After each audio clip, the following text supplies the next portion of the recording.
From the ashes of planet Vegeta, one Saiyan survives. His name is... Hello everyone, welcome to What If Issei was Saiyan sent to DxD world after planet Vegeta was destroyed movie. Before we start, please go support El Hero de la Luz for writing that awesome fanfic. This is the translated version I made. There will be some mistaken characters' gender, but of course Issei is a male. The planet Vegeta of Universe 7 had exploded due to a meteor, or so they said. The low-class warrior knew what was going to happen, and that's why he sent his youngest son off the planet to save him, but what he didn't count on is that another family heard that warning and also sent their son away, hoping he would survive. What he didn't count on was that the child, instead of being sent off the planet, would be thrown into another universe. How did this happen? What will become of that child? Clarifications. Issei will be immortal, but not because he is a demon. He will achieve it in another way. In short words, he will not be under anyone's employer, only an ally. Yes, he will have the Hyoudou family, which has a brother, but I clarify he is not arrogant or anything like that. They are really boring with that thing of seeing him as inferior. He doesn't even treat my sister like that. He will arrive at the family years after he arrives on Earth. It will be explained in the prologue. Earth time in Universe 7 and 3 runs differently. As it is based on my stories, it will be the original Seekvaira, so it will be Rias and the other girls. Issei's brother will be in another enter. It may be Sona's or not. It depends on whether I want to make a character a femme or bring a good demon from DxD like Seekvaira or someone like that. Choose Issei's brother with these images. I give you the opportunity to participate. Prologue. The end of a race, a multiversal journey. Narrated by the author. The cosmos, the galaxies, the stars, and even the parakeet. Sorry, I made a mistake. Let's do it again. The cosmos, the galaxies, the stars, everything as such is part of something beautiful that we call the universe. Within this, there may exist powerful, fantastic beings and above all deities. But what if I told you that there is not just one universe but 12, each of which has its own gods, its protectors, and above all, its own inhabitants? At this moment we will focus on universe number 7, where an unprecedented event was occurring. Universe 7. On a pyramid-shaped planet, where vegetation was sufficient to give the place a good appearance, activities began inside a house that seemed to be anchored to the trunk of a tree. Hey Whis, that miserable Frieza already took care of what I asked him to do. The one who spoke was a guy with the appearance of a cat, purple in color and wearing only pants. His chest was covered by an ornament. Whis. From what I heard, Mr. Bills will do his duty in these days. A person with blue skin, white hair, and wearing a full suit responded, holding a cane in his hand. Bills. Perfect. With that insolent King Vegeta will learn not to anger me, the god of destruction, and want to give me the second most comfortable pillow in the universe. At that moment they felt something coming towards their planet, which alerted them since it was very rare for them to receive visitors, especially since he was a god. Whis. Wow, it looks like we have an unexpected visitor. Bills. And even more so knowing this guy who's out of his universe. They were both talking while watching a flash descend to their planet, then land on it and create a crater there. Peering into the crater, we see two silhouettes emerging from the space. One was humanoid and the other appeared to be a metal ball. 2 arms, 2 legs, and a head appeared from the object. We have arrived at Universe 7, Mr. Mule. Commented the humanoid being that resembled Whis in the same skin color, hair and clothing. Mule. Robot sounds. Don't worry Mr. Mule, this is the last stop and then we'll return to Universe 3. At that moment both Bill and Whis arrived where the newcomers were talking. Whis. Wow, this is a surprise. Campari is offering you in Universe 7. Campari. I came solely for the progress reports the god of destruction has made on his work. This made Bill raise his eyebrow at the statement, which was noted by the man who continued speaking. This was requested by the high priest. You know that as guiding angels, we are supposed to make these reports. Whis. Sigh of tiredness. I know, here. Giving him some leaves that he made appear with his cane. Here you will find the work done by Mr. Bills. Campari. Thank you for your support. Mule. Robot sounds. Campari. Mr. Mule says stop slacking off and get on with your job. Bills. How does that affect you, Mule? Mule. Robot sound. Campari. The gentleman comments on the way here I saw dead planets that take up space so the Kaishan can create new life, go destroy them, that's your job. Bills. What are you going to tell me if you are here in my universe? Mule. Robot sounds. At that moment he took out an image from his chest and showed a list. Campari. Mr. Mule says, learn from my work and see all the planets I have destroyed so that he can do his work of creating new planets. Bills.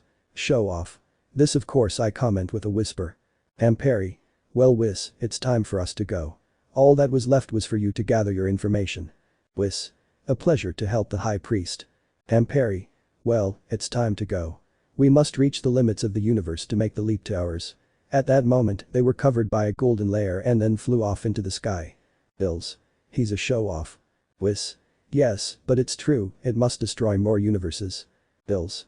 That's what Freezer is for, I better go to sleep. The angel placed his hand on his forehead as he shook his head in denial. Planet Vegeta. Now we find ourselves on the planet Vegeta, where a race of warriors had their home here. We see a great deal of air traffic as several spherical-shaped spaceships were returning. Once on the planet, we see a person with dark unruly hair, who appears to have a leather belt around his waist and is wearing a space battle suit. He had arrived at what appeared to be his home, as upon entering, he saw a woman wearing the same clothing and a belt around her waist cutting meat in what appeared to be a kitchen. "Jine, I'm back," the gentleman commented, causing the girl called to turn to look at him. "Jine. Bardock, it's good to see you back," she replied, going to greet him and giving him a kiss on the cheek. Bardock. "Hey, what about Raditz?" He looked around when he saw no one else, who was apparently his son. "Jine. You won't believe this, he's on a mission with Prince Vegeta." Bardock. "Prince Vegeta." He made a face of disgust. "Poor thing, he must be suffering a lot, and Kakaroto." Jine. "Still in the incubation chamber." I point to a room behind her with a smile. They both went to the room. Inside of it, an egg-shaped chamber looked at a boy with a monkey tail on his back and had the same hairstyle as his father. Bardock. "He's very small." Jine. "Yes, he's a typical low-class warrior, I want him to come out so he and Coco can play." Bardock. "Coco?" Jine. "Yes, he's the neighbor's son and from what I understand he'll come out almost the same as Kakaroto from his incubator." The man was surprised by this, but at that moment he looked up at the sky as he saw more and more ships arriving at the planet. According to the orders of the new emperor, every Saiyan warrior had to return to planet Vegeta, without exception. Bardock. "I don't like what Freeze is doing by calling everyone back." Jine. "Do you think it's an important issue?" Bardock. "I don't know." At that moment he turned to see the child who was sleeping inside the incubator. "Tonight I will steal a ship and we will send him far from the planet." Jine. "What are you saying? He's just a kid, he can't even talk, let alone fight." Bardock. "I know, but..." He looked back up at the sky. "I don't like this at all." He turned to look at his wife. "Okay." Jine. "I understand, I think we should tell the neighbors to do the same with their son." Bardock. "It's the best." It was rare for a Saiyan to care about someone other than himself, especially Bardock. He was known for being a proud warrior on the battlefield, being a born fighter, but cold at the time of the fight and caring about others. His wife knew this, and that's why she was surprised by her husband's actions when she saw that there was a risk for everyone. Without thinking twice, the girl ran to her neighbors, a couple just as young as her, and warned them of Bardock's premonition about the return of the entire race to the planet. Without hesitation, they both accepted the warning, and just like Bardock, they would steal a ship that night. At night. In a desolate area we see 4 people walking around, 2 of them carrying spherical ships on their backs and 2 children inside, one looking around and the other asleep. "Thanks for helping us send little Coco to another planet. Honestly, I didn't like having to send everyone home either. I owe you, Bardock." Bardock. "You better say it, I can see that kid has something special because of the color of his hair." Color? Bardock. "You may not know this and this is an old legend, but it is said that the most outstanding warriors do not have black hair, but rather they manifest this with their brown hair color. Like King Vegeta." Bardock. "It may be so. Remember that the original design of both the king and the prince was brown." Jine. "But are you sure you want to send the children off the planet?" she asked with concern as she saw the ship already on the ground. Bardock. "If I'm wrong, we'll go after him and bring him home." "That's true, it's just what's happening, Jine. Honey, you both shouldn't worry about them. Besides, we're talking about our children. I know they'll grow up to be great warriors." Bardock just gave a small smile as he nodded. "Okay dear, I trust your judgment." Both warriors placed the ships on the ground and then programmed the destination of each one. For Kakaroto it was a planet called Earth in one quadrant. As for little Coco, they did something similar by sending him to a planet with life at the farthest point in the universe, as shown on the map. Both parents looked inside the ship to see the children, one was crying while the other was still asleep. "Honey, if everything Bardock and your father say is a lie, we'll come for you immediately, my little Coco." Jine. "Same to you Kakaroto, we'll go to Earth for you." At that moment, the ships began to rise, indicating they were ready to begin their journey into space and reach their destination planet. A few minutes later, the ships took off, leaving the parents of both children in the area, saddened. The mothers were comforted by their partners as they watched their babies leave their home planet. A short time later, we see Bardock at the edge of the planet, badly wounded and surrounded by several soldiers in identical uniforms. Behind him, the body of his neighbor fell like a meteorite toward the planet, implying that he died fighting in the sky. In front of him was a strange colored being mounted on a small ship. Bardock. You're a damn freezer. The aforementioned didn't respond to that provocation. On his finger, he created a ball that began to grow in size until it was the size of a small moon. Without further ado, he launched his attack toward the planet, taking Bardock with him. But now we will focus on the ship that was heading towards the planet at the edge of the universe, where the little Kuoh was sleeping inside. He continued on his journey, but fate always has something in store for everyone, and this little boy was no exception. A golden flash passed by beside him, and the gods of Universe 3 were inside. Amperi. Well, Mr. Mule, it's time to jump between universes to reach ours. Mule. Robot sounds. Without further ado, the angel raised his staff so that a portal appeared in front of them and they could cross it, but what they didn't notice was that the ship that was passing by them was hit by a small space stone, which changed its course a little and placed it behind them. The three of them crossed the portal, which was then closed, and they both continued on their way. The bad thing is that the original points that little Kuoh's father put in no longer existed in that universe. Location not found. The planet with life will be sought for landing. That was the message that the ship's screen was sending to its crew member, but since he was a baby, he wouldn't understand, much less while asleep. The ship simply searched for the first planet with signs of life near its location to find a blue planet, similar to Earth, and without further ado the ship headed in the direction to land in that place. Somewhere else. In a more futuristic setting, we see a blue-colored guy with strange clothes and red-colored glasses who looked at a screen where he saw something that caught his attention. What could that be? He asked himself when he saw the image that had appeared. Isama, is everything alright? The aforementioned looked at the screen to see how the god of destruction of that universe had returned through a portal made by his guiding angel. Yes, it was just Mule who returned to Universe 3, there's nothing to worry about. He stood up from his seat, stopping looking at the screen. Let's get some tea, young assistant. Assistant? Yes, Isama. They both left the room without noticing that behind the god and his angel, a ship had entered with them. Blue planet. In what appeared to be a high cloud-covered mountain, a beautiful place for anyone seeing it for the first time, a glimmering light was seen entering the planet. A couple of older adults who lived there saw it and made a small wish, believing it to be a shooting star. But they became worried when they saw that star was heading toward their home. Ma, we must be careful. Ma. I know Pa, this is getting closer as fast as possible. The star then passed over his house to hit the mountains behind his small village. Ma. What could that be? Pa. I don't know, but if that wasn't a shooting star, my wish to meet young girls won't come true. Ma. Old pervert. She gave him a sniff that knocked him to the ground. It's better to go. Both grandparents headed toward the mountain to see what was happening, as it was part of their land. At the exit of the house, a wooden plaque appeared with the name Hyoudou inscribed on it. They both ran up the mountain and saw a huge crater. Inside it was a spherical ship, its door broken. Both adults couldn't believe what they were seeing until a sound caught their attention. Ma. A cry. Pa. Will they be yokai? The crying began to get louder, but not like the wailing they normally hear, implying that there were spirits in the place, but rather that of someone alive. Ma. That sound is from a baby. Pa. It's true. They confirmed when they heard the cry of a small child. Without thinking, they searched the place until they found a crying baby with a huge bump on his head while he was putting his little hands to the blow he had received. Ma. Look at him, he's so small and the poor thing took a huge hit. I commented while I carried him and rocked him to sleep. Pa. But what were you doing here alone in this place? Ma. Have they abandoned him? Pa. I don't know. At that moment I turned to look at the ship. But it's better to leave, I can't see anything at all with this night. Pa. I don't think it comes from there. Ma. It's better to take him home and take care of him until his parents show up. Pa. Okay, it's better to go back. Ma. Come on, dear, I can't see as well at night as I used to. With that, the grandparents returned home with the child in their arms, hoping that everything would be normal with him tomorrow. The next day. Ma. Aya. That scream caused the man of the house to run up to the room where the little boy had slept at night, only to find a funny scene. Ha. How? Was his vague question when he saw the boy laughing and with a tail moving around the place. It was already strange for the man to see a child in the mountains, but now the fact that he has a tail made it even stranger. Ma. Is this possible? Pa. I don't know, is it real? The moment the man took the tail, I noticed how he fell onto the bed completely unconscious, his eyes just closing. Ma. This is strange, what do we do? P.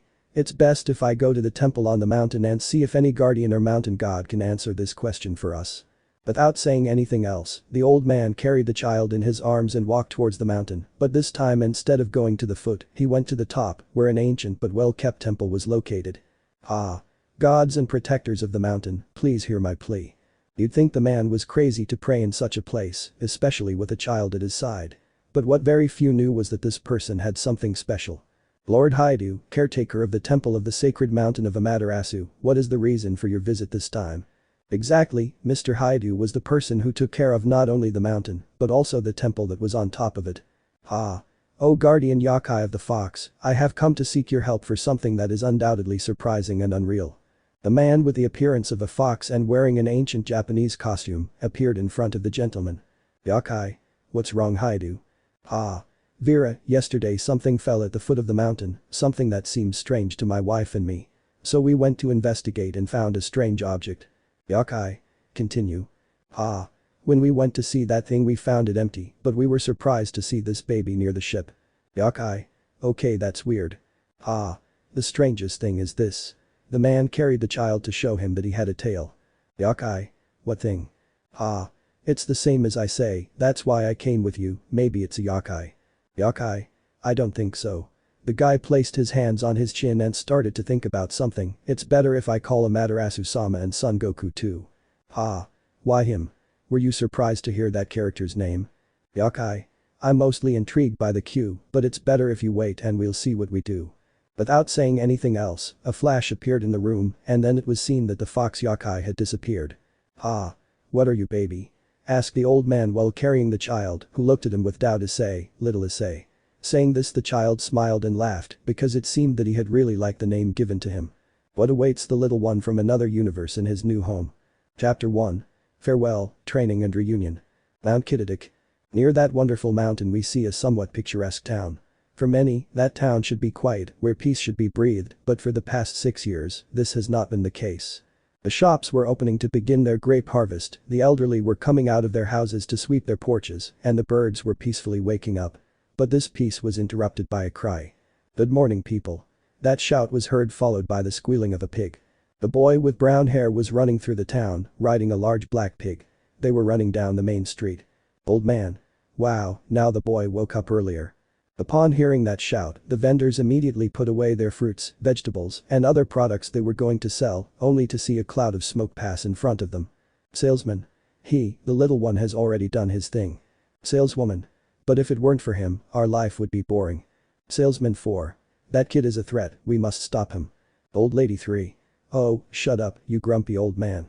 Leave the kid alone, I didn't do anything to you. Besides, it's a godsend when he helps us.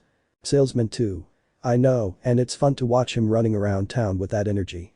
At that moment, I noticed another person, already tired, running after him. Wow, it seems your brother has it tough. Issei Naikov, please wait. Issei. Come on Sharon Ani-san, we should run to the house, breakfast will be ready soon.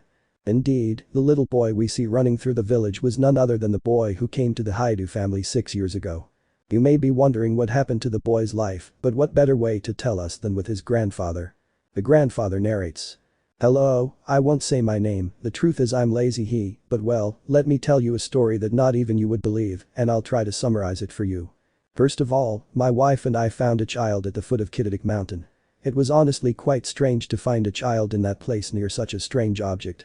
But the biggest surprise we had was that the child had a tail. We discovered this the next day. As the guardian of the temple on the mountain, I could connect with the spirits of the place. Their surprise was even greater when they noticed the boy's tail. Without hesitation, they called the Monkey King, Son Goku. He was also tremendously surprised when he saw the boy, which caught my attention. He told us that the child was not a yokai, so we had to be alert, but at that moment an event caught everyone's attention and endangered many. That day the full moon was visible from the temple, it was the time of year when the moon was closest, and therefore it was not strange to see it during the day, it was a full moon that I remember, and from there a nightmare began. The baby began to see the moon and began to convulse. We thought he was having a heart attack or something similar. But no. The child began to grow in size. His hands, feet and body began to cover with fur and he began to take the form of a monkey. This event terribly puzzled Son Goku, but no one was prepared for what was coming next. The giant monkey began to attack not only those of us in the temple, but also animals, plants, and the mountain itself, which fell victim to its multiple blows. The Amaterasu began attacking the boy, hoping to make him fall, but her attacks weren't very effective. Other yokai and lesser gods who accompanied the goddess also did the same, but to no avail. It wasn't until Son Goku entered into action and accidentally cut off the monkey's tail, returning him to his original baby form, a naked one whose tail mark was still there. We were all shocked by this, but no one knew what had happened, so the gods agreed to watch over the child. At that moment Son Goku put his hand on the baby's head and felt something inside him, so he agreed to train the child because he felt that his future would be very good in martial arts. After that event, my son, Goro Hyoudou, and his wife, Miki, had arrived with their little 1-year-old son, my beloved grandson, Hyoudou Sharon, a baby everyone had been waiting for.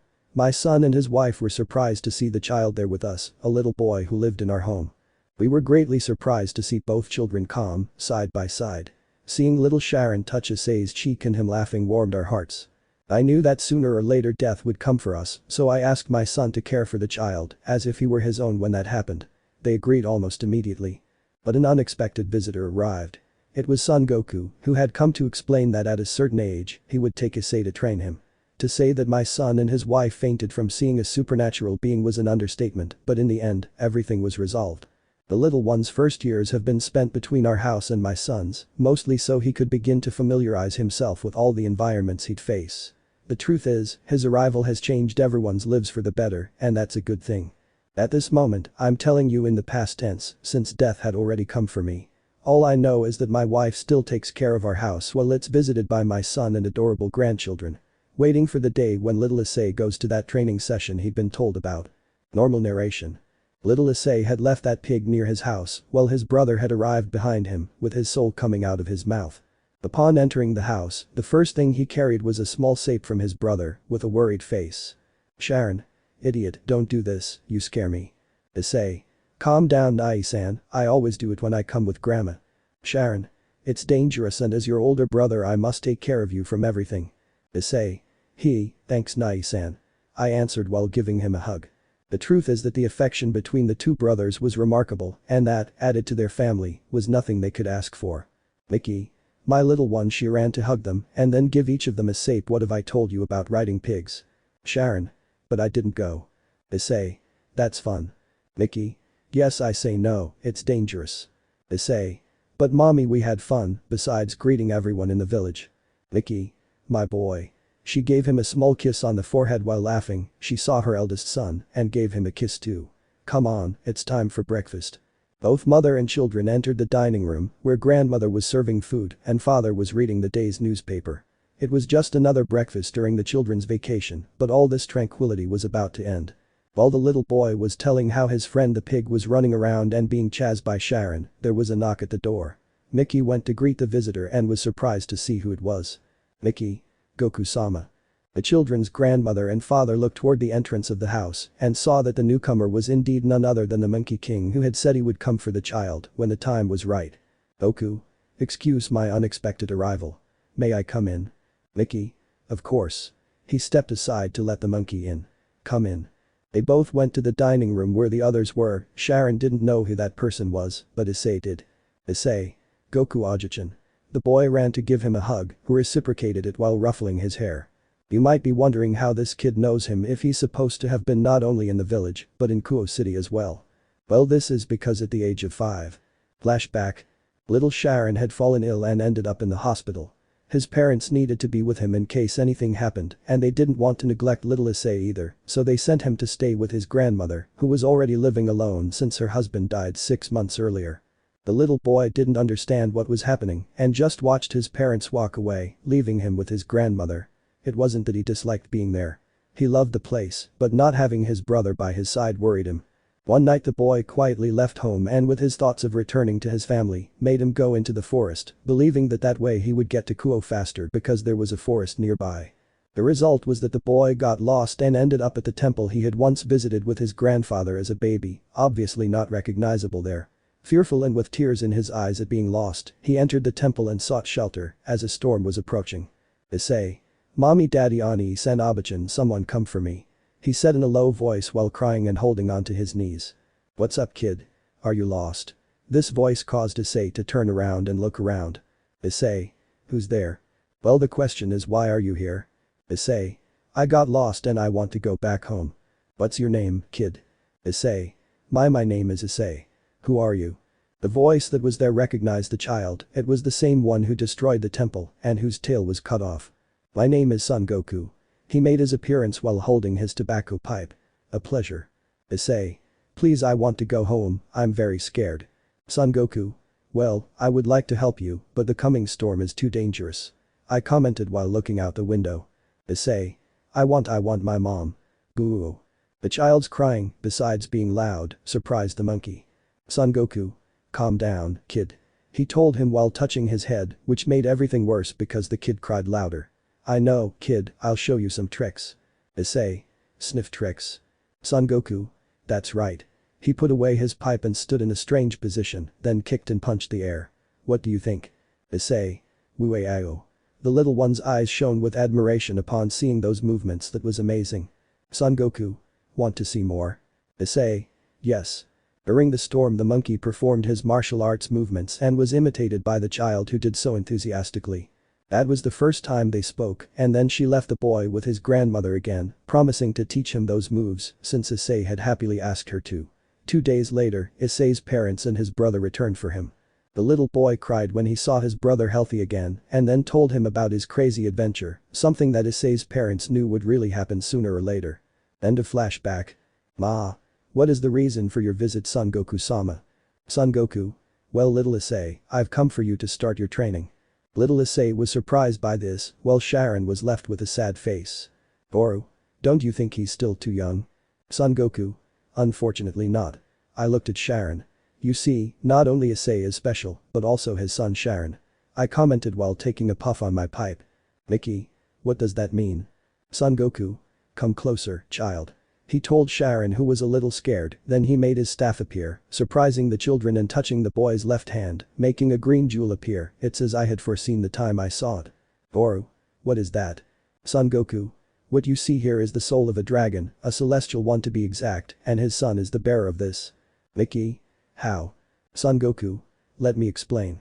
So I told them what the sacred gears were and how they helped humans. I also told them about the factions to which this gear corresponded. The children were amazed by that story. That is why it is necessary for Sharon to train his power too. At that, he turns to look at the boy. You want to protect your family, right? Sharon. Yes, my parents and my brother are the most special to me and I want to protect them. Son Goku. That's how you talk, kid. Boru. Will you train him? Son Goku. Unfortunately, Issei is going to need my full attention, as I'll be teaching him my fighting skills and the energy I wield to fight. I'll have to take that with me. Issei. What? Separate? The boy asked in anguish as he hugged his brother, almost leaving him breathless. Sharon. Nai-chan, I'm not breathing. Son Goku. It won't be forever, kid. I commented while laughing at Issei's reaction. It was only a few years. Mickey. How many? Son Goku. Few, about 10. The Hyoudou. What? The scream caused even the ducks flying over the house to dive as they tried to cover themselves where the sound they perceive enters. Son Goku. I know it sounds like a lot, but it will be what it takes for you to take care of your family. Sharon. What about me? The older brother asked, intrigued. Son Goku. Well, right now the factions are in a ceasefire. I have a good relationship with a family of demons who may be able to help you. Mickey. Damn. Son Goku. Yes, but they are one of the few demonic houses that see humans as what they are and not simple slaves. Boru. And who would that demon be? Son Goku. Well, now she's the Male Leviathan, but before she was the princess of the Sitri house, before she renounced that title, of course. He smoked a little from his pipe. Let me call her and her parents to see the boy. I know they are good and will agree to help them. The family, still not entirely convinced, accepted the old monkey's offer. A few minutes later, a girl in a simple dress arrived, followed by a couple who appeared to be in their 30s. The woman was holding the hand of a girl with jet black hair and glasses. Kawaii. Was the enormous scream that the girl gave when she saw the pair of children, and without wasting time her cheeks were imprisoned by the girl's hands. They are both so cute. Issei, thank you, miss. He said with a smile at the way she behaved. Son Goku. Seraph Dono, it's good that you're here. At that, I look at the parents behind the girl, Lord and Lady Sitri. It's a pleasure to see you. Lord Sitri. Son Goku, long time no see. Son Goku. And the lady next to your wife, I imagine, is your daughter, right? Lady Sitri. Indeed, she is the new heir to the Sitri house, my dear, please introduce yourself. Nice to meet you, my name is Sona Sitri. The little girl introduced herself, she was wearing an elegant princess-style dress. Upon receiving that greeting, the boys had different reactions. Issei saw her as a fairy tale princess, something unreal, but nothing more. Sharon, on the other hand, blushed slightly at the sight of the girl. Son Goku. Okay, let me explain the situation. Thus, the old monkey explained little Sharon's situation to the Sitri family. They were surprised to see the new bearer of the Red Emperor Dragon, a celestial dragon. The Sitri family asked if it was okay for the Hyoudou parents to take the boy to the underworld. Both parents looked at their children and found that small sparkle in their eyes, wanting to try. Mickey. But what will happen to Issei's studies? Son Goku. So don't worry, they will help me with that so that the child doesn't lose his knowledge of human life. Without further ado, the children were separated so that each one could take their proper training. Narrated by the author. During the time the children were separated, each took their own path in training. Sharon began training to awaken his sacred gear and then trained with it to obtain that power that is said to be able to destroy even the gods themselves. His physical training wasn't that good because the Sitri family focused more on the use of magic, so those kinds of skills weren't good, but for them that didn't matter. Growing up alongside Sona, the two began to develop feelings for each other. Their similarity in character and seriousness sparked a relationship. When Sharon was 15 and enrolled in an academy in Sharon's hometown, they began a romantic relationship with his family.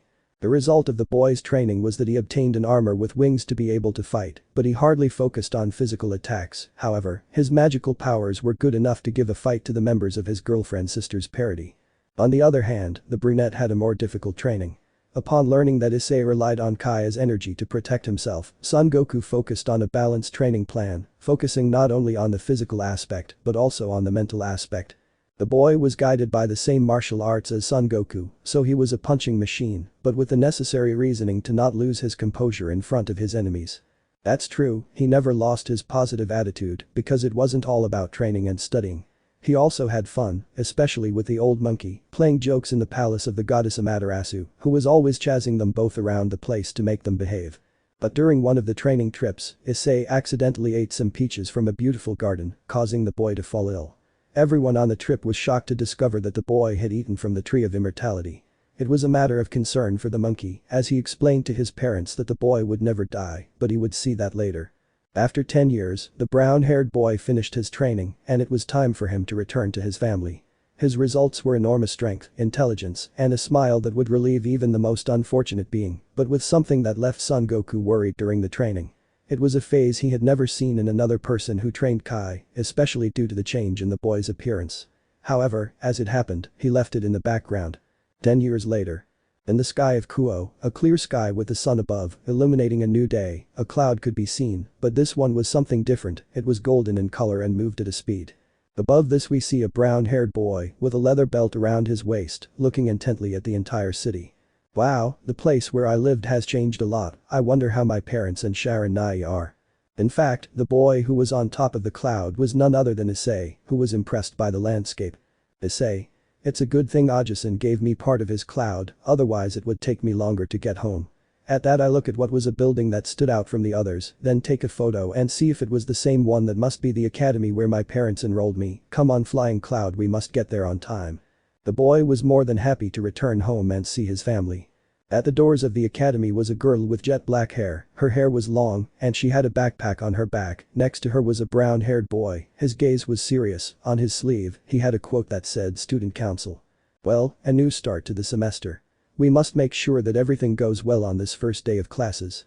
We can't let the troublemakers do whatever they want. I'm with you, we must make a good impression, this is Kaicho's last year in charge, and we must make sure everything goes well from the start. The boys remained serious-faced. With 2 minutes left until the door closed, they were about to enter the academy, but a noise caught their attention. A loud thud was heard behind them. Turning around, they saw a brown-haired boy standing there, wearing an orange karate combat suit and carrying a sack on his back. Who are you? Issei. Is this Kuoh Academy? That's right, now you'd better leave, you can't come in wearing that outfit. Issei. Hey, you shouldn't judge anyone by how they dress, besides, these clothes are very comfortable for me. At that moment he began to walk towards the academy. If you'll excuse me, I have to go to class, it's my first day. I told you nicely. The brown-haired boy took Issei's shoulder to stop him. That you can't come in with those clothes. Both brunettes looked at each other seriously, but Issei gave a smile that confused the other. Issei. I don't have all day. Without saying anything else and at a speed that none of the council boys saw, the oldest brown-haired boy was on the ground. Miserable. He said to see how the boy began to enter. Come here, disrespectful. The older chestnut ran for Issei, who, seeing that he had a pursuer, also ran inside the academy but went through the garden to lose sight of him. Both boys ran one after the other, which caught the attention of the school students, who watched from inside the main building. Student 2. Look, Prince Cold is chasing another rebel. Student 1. But a very cute rebel.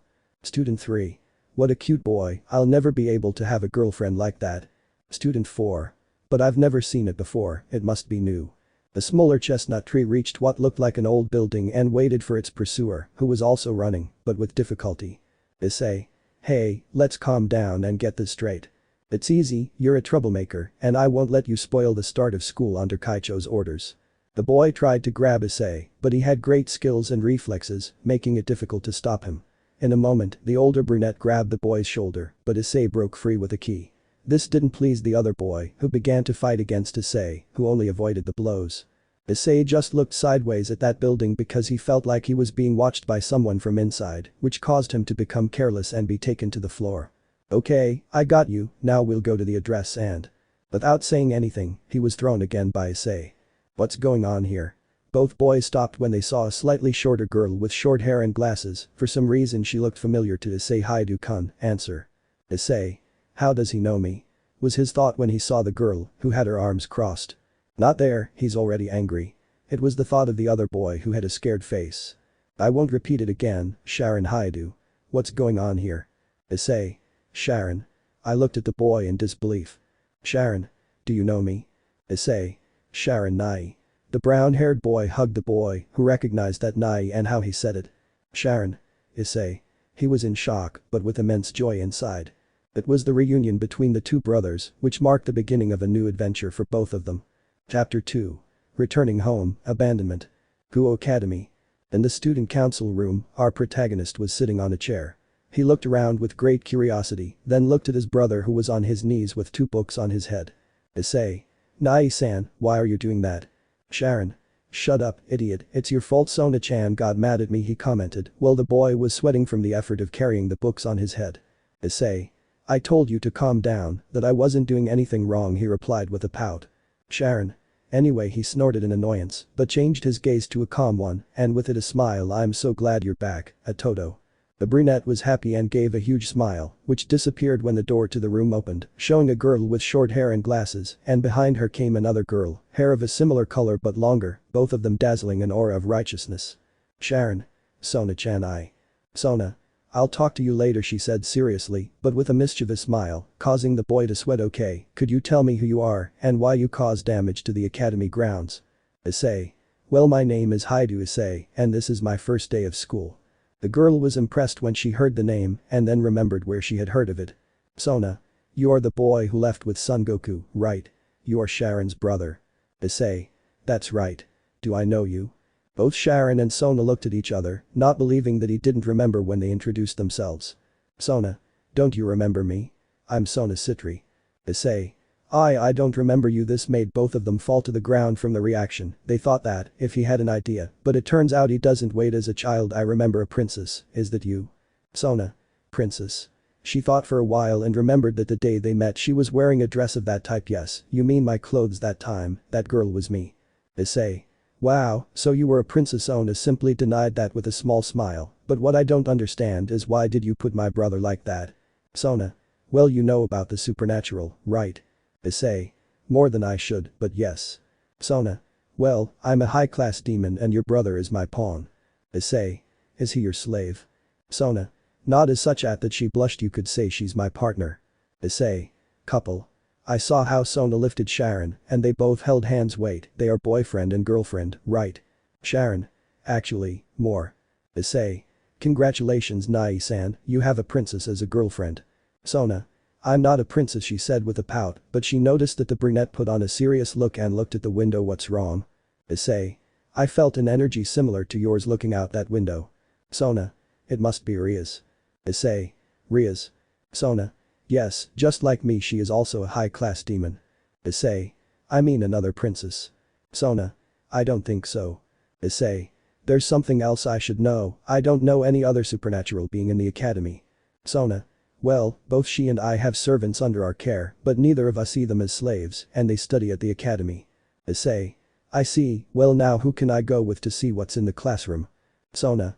You're in luck, I'm the student council president, I had already been informed of your arrival, but your file didn't have a photo, that's why I didn't recognize you, then she gives him a document here, you're in room 2A. Issei. Thanks, see you at the exit so you can take me home, brother.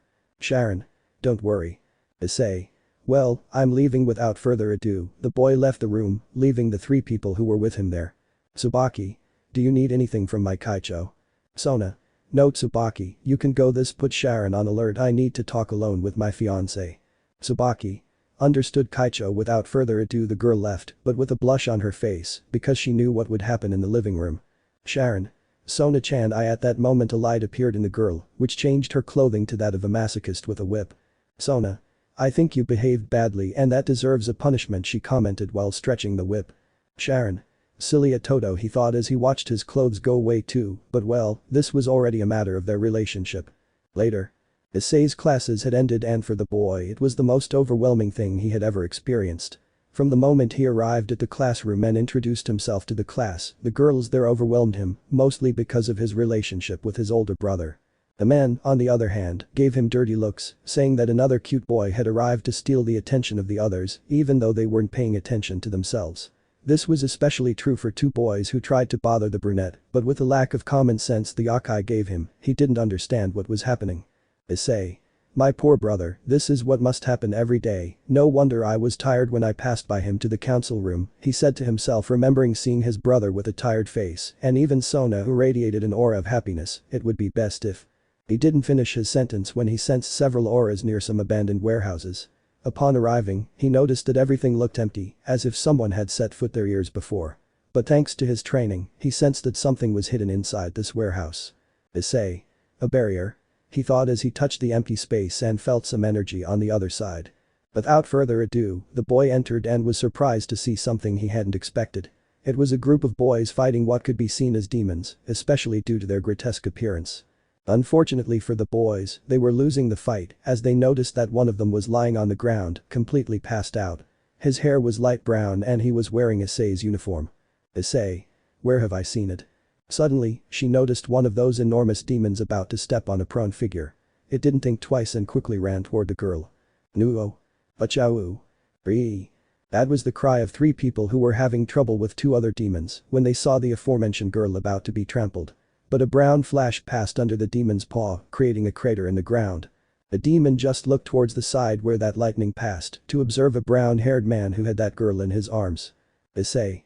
Wow, that thing almost crushed you, you should be more careful. At that moment he turned to see the girl, who put on a look of astonishment and blushed when she saw her eyes princess. Both the brunette and the Redi didn't stop looking at each other, for Issei she was the most beautiful thing he had ever seen in his life, her beautiful red hair was something that captivated him. With Rias, she looked at the boy and his enormous courage, the blush was evident because despite the brunette being handsome, he had helped her and well having him around didn't help either. Both boys were lost in each other's gaze when a roar caught their attention. Issei. It's true, we must defeat those monsters, the brown-haired man commented as he lowered the girl and placed her on the floor, this will be quick. The brunette was about to walk when suddenly the Redi's hand stopped him. Rias. Don't go, it could be dangerous, she said, worried about that boy, but she became disoriented when she noticed a defiant smile on his face. Issei. Don't worry, I know how to defend myself. Without further ado, the chestnut-haired man ran at the beast, which, upon seeing him approaching, tried to punch him. Even with his weight and body, the beast was fast. But not fast enough to reach the chestnut-haired man, who only jumped upwards and knocked the demon back with a single blow. Issei. Did you think it would be easy?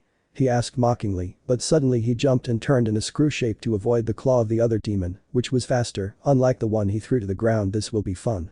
At that moment the brown-haired man ran towards the second demon and with his fighting style, he hit various parts of his body to the point where the thin demon fell from what he received. The others stared at the boy in amazement, for some he was someone unknown, but Rias and Akeno had seen him in the morning, and well, the Redi had spied on him when he spoke to Sona. Incredible, don't you think, Butchu? Rias. I know Kaneko, this guy is amazing. But who is he? Commented a blonde boy who was carrying his companion. Rias. I don't know, the only thing that's certain is that he's the new guy. She turned to look at the boy who was on her back. How is Saji-san? Tiba. He's very hurt. Rias. Make sure he's okay. While they were watching, the brown-haired boy had already defeated one of the demons, the second one was still a small problem due to his agility when moving. Issei. This is fun, he commented while continuing to dodge the demon's blows and giving his own. The strong blow to the stomach was the last thing he needed to make the second one fall and be immobilized to fight. Issei. Wow, all good things come to an end, he said to himself while adjusting his uniform. That was where the boys were who were in a defensive position. Are you okay, princess? Rias. Princess. The blush was more than evident on the red-haired girl's face, which was noticed by her other classmates. Who are you? Issei. I am. At that moment he checked his watch and saw the time, which caused his face to turn blue. Damn, I'll get home late and my mother will get angry. Without further ado, the boy ran towards the exit of the place, being looked at by the others who had great doubts about who he was. Rias. Wait, what's your name? Issei. My name is Issei. Was the only thing that was heard, and then something that caught the others' attention was heard. Flying cloud. Bekeno. Flying cloud? Was the question she asked in the air, and the others didn't know what she was referring to, but then they saw a flash of gold descend from the sky, which impressed them, but the real shock they had was that the chestnut tree itself jumped onto the cloud and flew away. Tiba. What was that? Kaneko. I don't know, what does but you think that is? Rias. I have no idea, but I think I've found a new piece, she commented with a sincere smile and a blush, which a certain ponytailed girl noticed. Bekeno. Ara, it seems our president has finally fallen in love. Rias. What do you say? She asked while hiding her face in her hands. Well, it's better to finish work and go home to rest, and please take Saji-san home to rest. Tiba. Okay but you, he commented, but with some anger in his voice. Rias. Well, she stood in front of the two unconscious demons. You who have followed your worldly desires and have abandoned your master, I, Rias Gremory, under the name of the Archduke of Agares, condemn you to die. Without further ado, the girl charged her power in the palm of her hand and threw it at the demons that were lying down and then saw how they disappeared, but as soon as the demons died, Rias fell to the floor on her knees. Rias.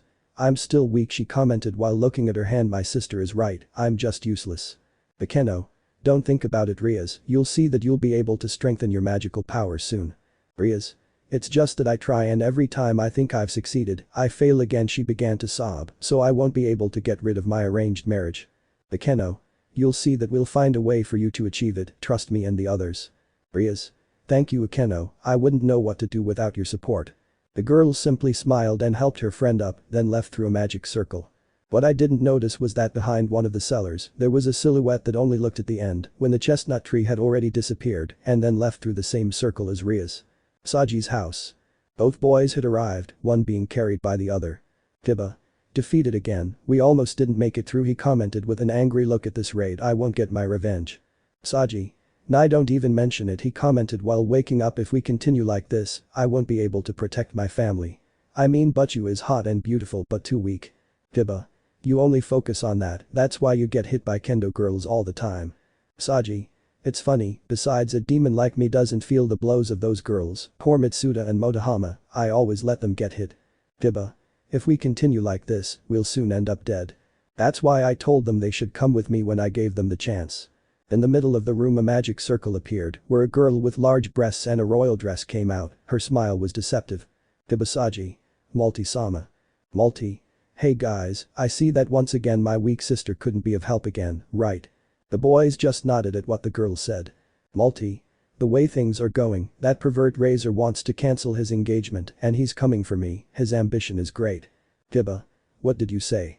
Multi. I recently spoke to him and he said that I was a better woman for him than the weak Rias and he would do everything possible to make me his partner. Tiba. And will he accept?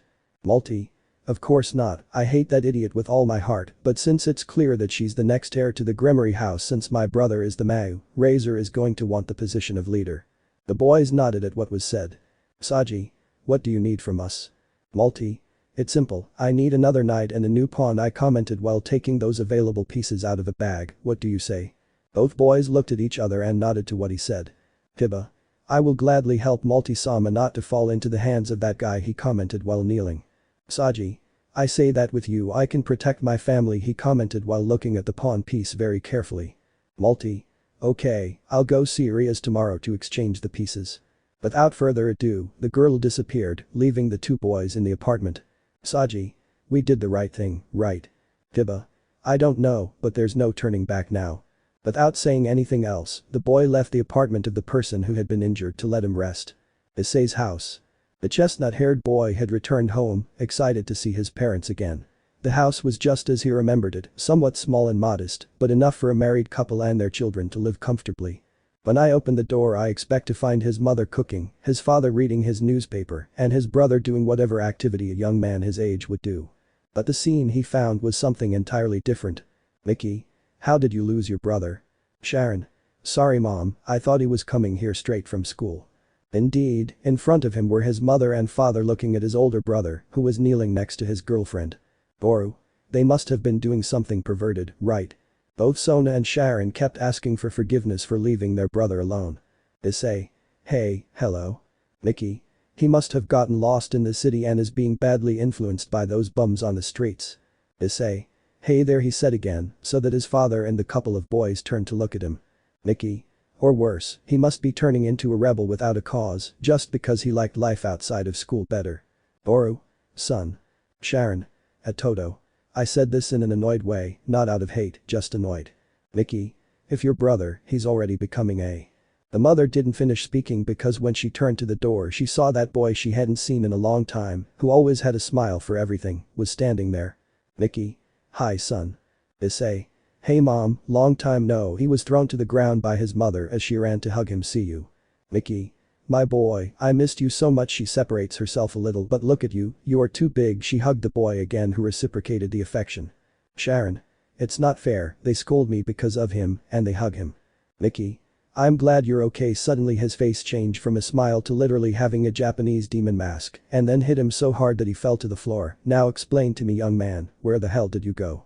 The brunette's face changed to one of horror when he saw his mother like that. He also noticed how the others stepped back, but his brother just put on a karma smile. Issei. Well, it's kind of funny if I tell you the truth. Mickey. Okay, I have all night. Without further ado, the brown-haired boy began to talk about what had happened. Since Issei's parents already know about the supernatural, this would be easier. He commented on how much fun he had in the city looking around him, the shopping malls and parks, and then mentioned that he saved a princess and her companions from two demons who were there.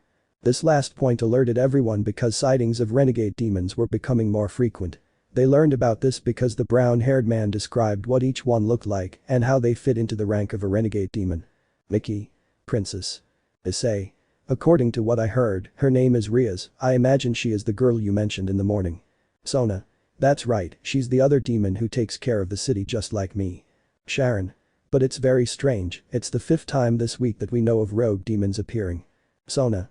I'm not sure what's going on, it's best if I talk to my sister about the situation. Mickey. Well, that doesn't take away from the fact that you didn't call, young man, at least let them know that you'll be late. Issei. But how? Mickey. Sharon-kun, didn't your father give you the new phone we bought for Issei? Sharon. What phone? Mickey. Dear, what about the phone? She looked at her husband seriously.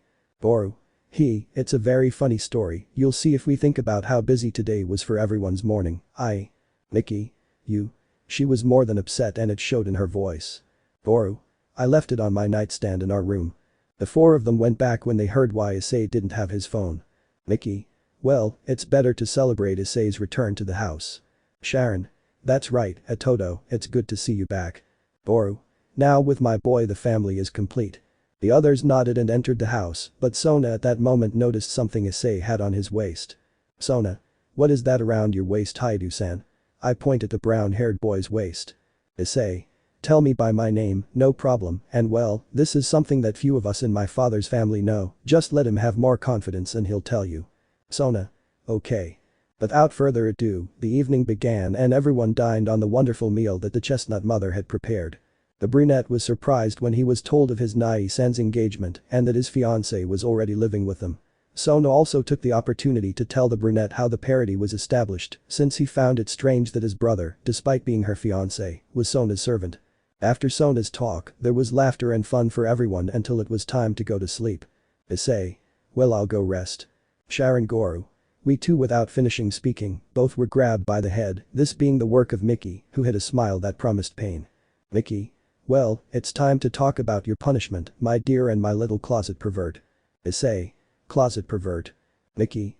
Well, that's not for me to tell you, right? Sona the aforementioned just blushed and looked away. It's better if you go rest, son. Issei. Sure, see you tomorrow. The brown-haired boy came up while looking at his new cell phone. Mickey. Now let's talk about what responsibilities are in fulfilling them. Sharon Goru. Why me? The next day. It was a new day at Kuoh's school, and we see the Hyoudou brothers along with the student council president walking toward school. The three of them were chatting happily, but they noticed Arete crying and being comforted by her friend. This obviously alarmed Sona, who ran to see what was happening. Sona. Rias, what's wrong? Rias.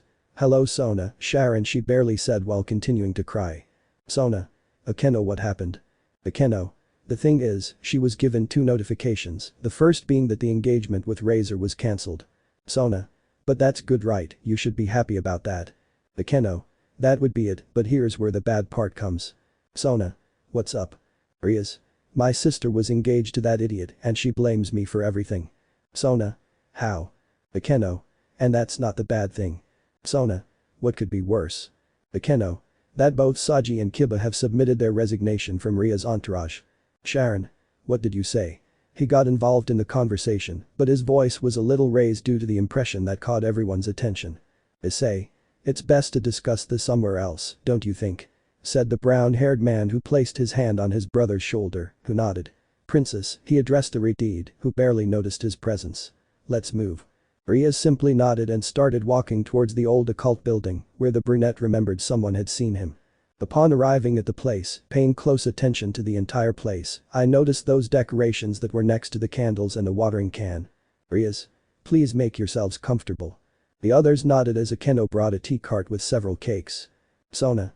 Now yes, what happened? Rias. This morning I tried to talk to them, especially Saji, to see how he was doing after the fight against the renegades. At that she turns to look at the younger brunette. By the way, thank you very much for helping us yesterday. Issei. Don't worry, I couldn't let them hurt a beautiful princess. He said this with a smile, which made Rias blush a lot and received a snub from her brother. Hey. Sharon. Silly, don't say things like that. Just like that he looked at the Arete and bowed. Rias. Don't worry, I'm not bothered at all, she replied with a smile. As I kept saying, I talked to them, but none of them answered, only to later receive a note that they had come to resign from my entourage along with their new leader. Sona. And who is it? Multi. That would be me, she said as she left her magic circle. Along with her came the 2 who resigned plus her entourage that accompanied her. Rias. Sister, why? Multi. Well, because of your incompetence, Razor now wants me to get engaged to him, so I'll ask your pieces to join me, so I can defeat him. At that I look at Akeno. What do you say, Akeno-san? Are you joining me? Akeno. No thanks, I'm not ungrateful, she said with a smile as she gave Sharon some tea, causing a grimace of disgust from her former companions. Multi. Anyway, Rias, I'm here so we can exchange pieces so I can train with them. Now I'm the one who has to fight the trading game to free myself from the commitment. Rias. Kibasaji, are you really going to leave? After I welcomed you into my family and looked at you as my little brothers. The aforementioned did not even turn to look at her, which was a clear message of their position. Rias. Okay. Without further ado, the exchange ritual began, and after a few minutes we saw how Ria's pieces left the bodies of her former servants and passed into the control of her sister. Multi. Well, I'm leaving, but I'm telling you, Rias, that this won't end like this. Because of you now I'll have to get rid of this. Without further ado, she disappeared along with her new servants, leaving her alone with Akeno and Kaneko, who had arrived and seen everything, but in silence. Rias. Did I do something wrong for them to hate me? She just cried while being comforted by the pieces that remained. The brown-haired boy just looked at the circle where the boys went and with an angry thought born in him. Issei. Miserable. There was a sad atmosphere in the club room, but from that point on, everyone's lives would change. Chapter 3. The First Blow, The Talk. The Cult Club. In the club room we see a red-haired girl crying in her president's chair, who was being comforted by a long-haired girl, whose hairstyle was a ponytail. In front of her was Sona, her sister's girlfriend, who had a sad look on her face due to what had happened. Meanwhile, the Hyoudou siblings looked on without saying anything else. Rias. I know I was born with a low level of magic, but was I really a terrible master? Didn't I help you in any way I could? Akeno. Calm down, President, you'll see that we'll overcome this dilemma. Rias. I just don't know what to do anymore. I want to help my family and show them that I have the ability to be strong, but if my servants abandon me, that would speak poorly of me. The girl continued sobbing while being comforted. At that moment the little girl arrived who had a cat brooch in her hair. "Kaneko? What's wrong, Akeno-senpai?" asked the girl when she saw her leader crying. "Akeno, Kiba and Saji just left us." This impressed the little girl. They went with Multi-sama. "Kaneko? Why?" was what she said with her typical lack of expression, but with surprise in her voice. "Rias?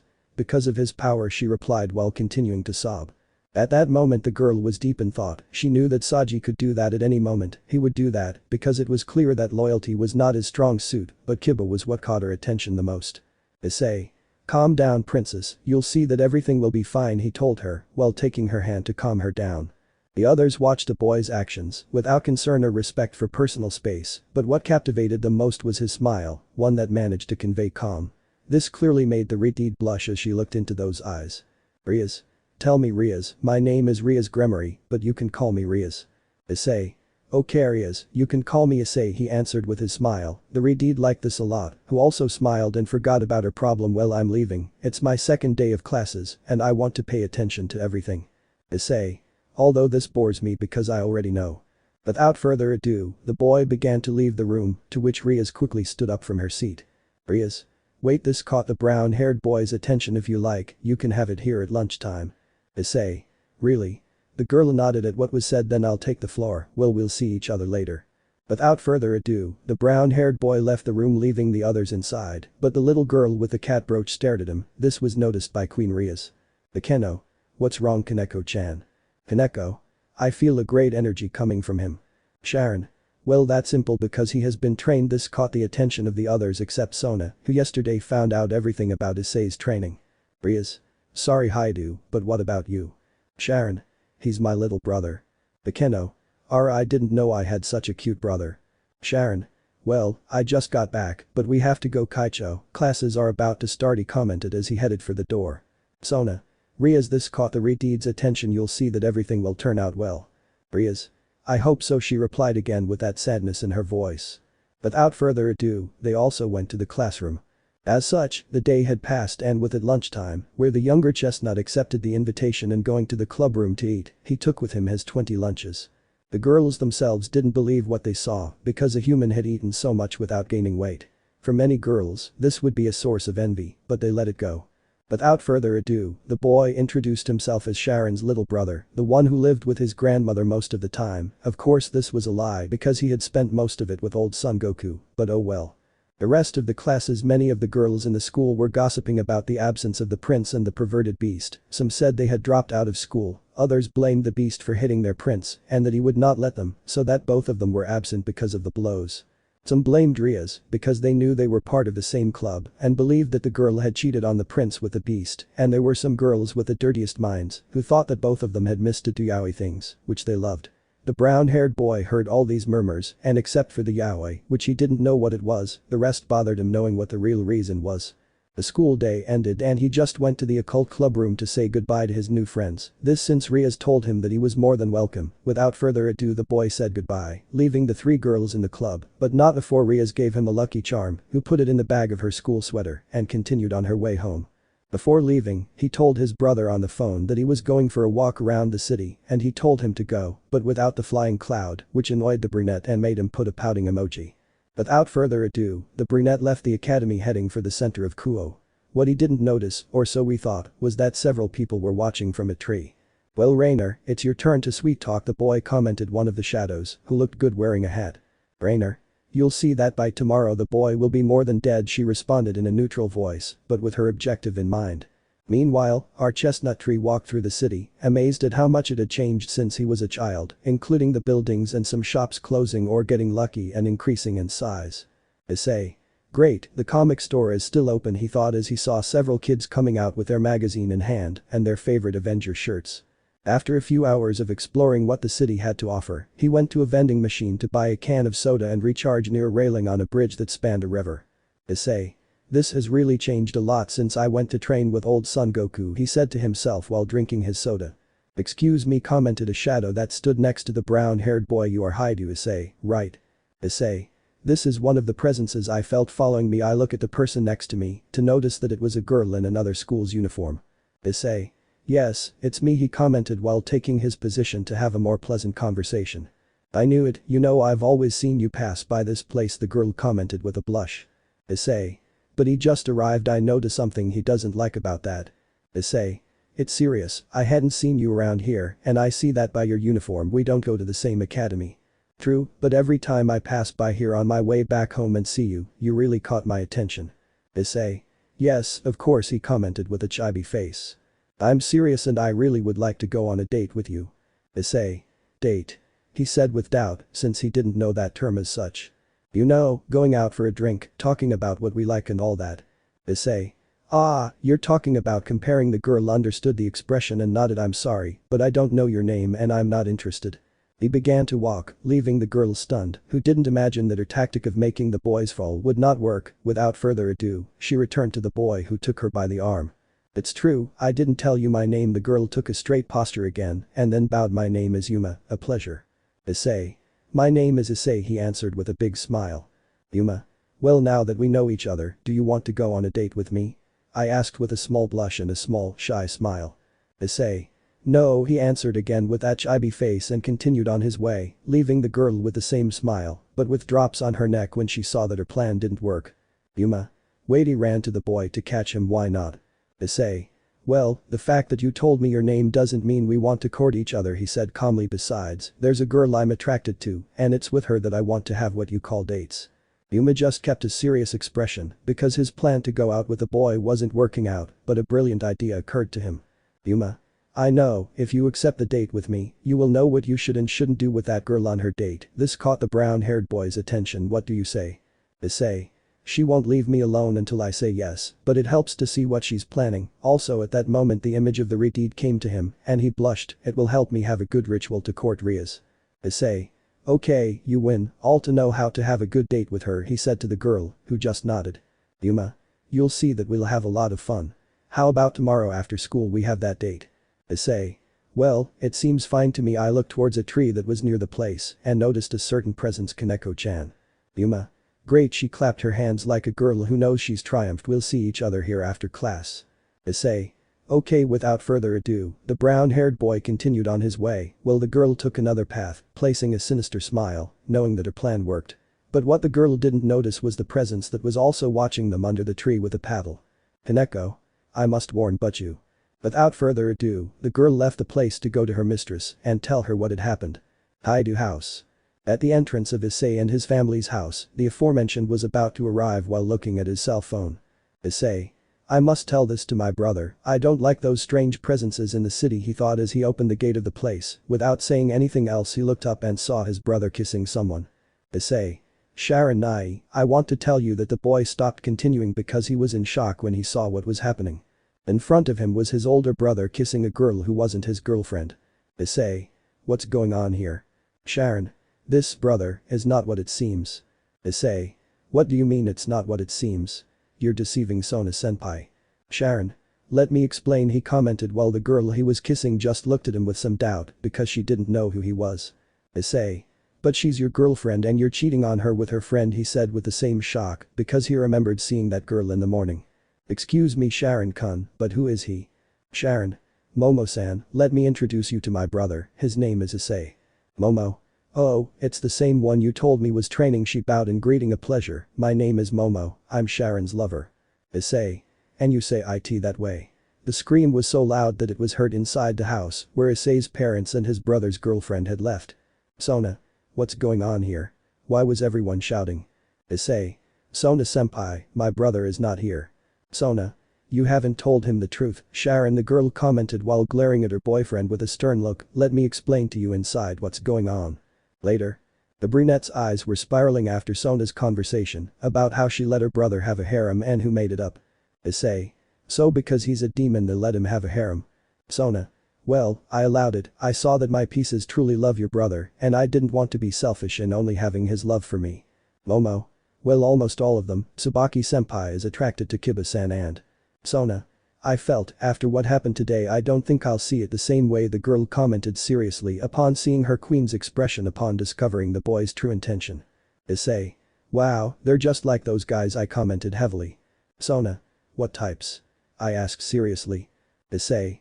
I'll just tell you that where I trained my master also had that harem thing among their servants, he commented heavily as he remembered a certain god, but then the other girls on the council go out with you, right, brother?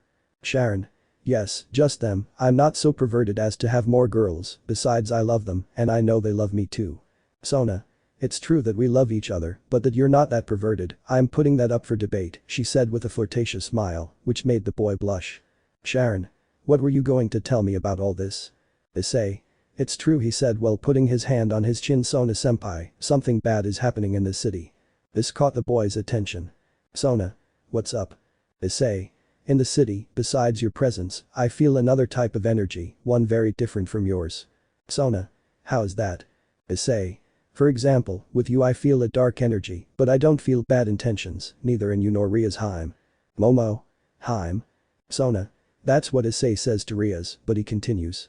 Issei. Yes, as I was saying, you don't feel those intentions of wanting to do harm, but there are other corrupted energies of light. Sharon. They must be fallen angels, he said seriously. Issei. Well, one of them invited me to go out tomorrow. The 3 Sitri boys were stunned upon hearing, and I accepted. Sitri. What? Sharon. Well kid, are you stupid or what? He said while grabbing his head and rubbing his fist on it. Issei. I accepted to see what her true intention is, he replied while applying a key. Besides, I'm sure Heim won't let anything happen to me. Sona. Why do you say that? Issei.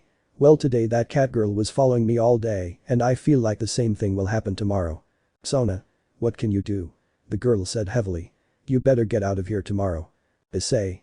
Don't worry, you'll see that nothing bad will happen with it. The brown-haired boy took his things and walked towards the stairs. Well, I'll go rest and be careful where you kiss your girlfriend's brother or else they'll know you as the new perverted beast. This comment made the boy next to Momo blush and then he felt Sona's icy gaze behind them. Sona. I think we should go back to the harem thing and not let anyone see it. This caused both boys to shiver intensely. Without further ado, only Sharon's cries for mercy were heard, apparently the punishment had been severe. The next day. After seeing his brother go to school with a pillow on his butt and being told to say, never make a demon angry. The brown-haired boy had spent the school day quietly. At lunchtime it was the same with Rias, Akeno and Kaneko, while Kiba and Saji had not returned to the club. To then leave school and go straight to the meeting place he had with that girl he met yesterday. He looked at his cell phone while discovering the new applications that an app store suggested he download. Issei. This game of imposters really keeps one entertained, he said while sitting on a bench near the bridge waiting for the girl. Yuma. Sorry for the delay, said the girl who arrived quickly and wearing clothes different from her uniform. Issei. Don't worry, in fact, I just arrived, he responded calmly. I see that you even had time to go change your clothes, right? Yuma. I really wanted to impress you, he commented with a slight blush on his cheeks as he looked away. Issei. Well, it's better to go and have that date. Yuma. Yes, let's go. Without further ado, the 2 boys began walking towards the city center. During their date, they both went to look at clothes. The girl tried to model an outfit for him and made him try on shirts over his uniform. After that they went to eat ice cream, something the brunette hadn't tried in a long time, and as a result of eating it quickly his brain froze, causing amusement in the girl who watched his actions. Finally, they strolled through the city's shops and looked at the different items and things they sold, from video game consoles to toys and modern cell phones. This clearly impressed the brunette as it had changed a lot from what he'd known since childhood. After their date, the girl finally asked him to go to the city park, which he readily accepted. Upon arriving, they went to the fountain and like a girl in love, Yuma ran toward it. Yuma. You know Issei, she spoke to him with a smile, I had a lot of fun today. Issei. I'm really glad, he replied with an equal smile. Yuma. Could you do me one last favor? He asked as he approached the brown-haired boy and took his hands. Issei. Well, tell me what you need, she answered his question as if nothing, in that the boy looks as she approached his ear, which for reasons she didn't know caused him to blush. Yuma. Would you die for me? With a whisper in his ear I asked the brown-haired boy. This of course alerted the boy, who without thinking, jumped back and took a fighting stance, his look changing from pain to serious. The place changed from its normal hue to a purple one, as if they were somewhere else. Issei. What did you tell me? I asked while looking closely at the girl. Without further ado, she began to change her clothes in front of the brunette, causing him to see her naked for a few moments, and this caused a small bleed in her nose, something that the girl noticed. Yuma. Wow, you little pervert, he commented with a lustful smile as he let his wings out. Issei. So a fallen angel, who are you? And what is your faction doing in these territories? Well, since you're about to die, I'll tell you, my name is Rainer and I only have one goal for my leader, kill humans like you. Issei. How about me? I asked, bewildered. Rainer. If people who have sacred gear, like your belt, she pointed to the furry object that surrounded her waist, noticed that some power comes out of there. Issei. Sacred gear, this thing? I asked with doubt. Rainer. How is it possible that you walk around with your weapon on the street as if nothing, but well, that will end, creating a spear of light in her hand. She raised it above her head to throw it. If you want to blame someone for what is going to happen to you, blame God for giving you that power. Without further ado, the girl launched her attack towards the brown-haired boy, who quickly managed to dodge it. Rainer. How? She asked incredulously, seeing how he had easily dodged her attack. Issei. You'll need more than that to hurt me. Rainer. Don't underestimate me, she said angrily, creating another spear. Without further ado, the boy began dodging the attacks of the Black Angel in front of him. Attack after attack, the brunette swiftly dodged them, which began to wear the girl's patience thin. Rainer. Don't move, don't you see I'm going to kill you? Issei. Yeah, I don't think so, the brown-haired boy commented with a sarcastic smile. The girl began to tire of creating each spear, which was noticed by the brunette, who quickly ran to where she was and punched her in the stomach. Rainer. Ugh, she spat out saliva with a little blood mixed in. What's wrong with you? How can you hit a girl? Issei. Where I come from, there's nothing wrong with it. He remembered the practices he had with a certain Japanese goddess. Besides, you wanted to kill me.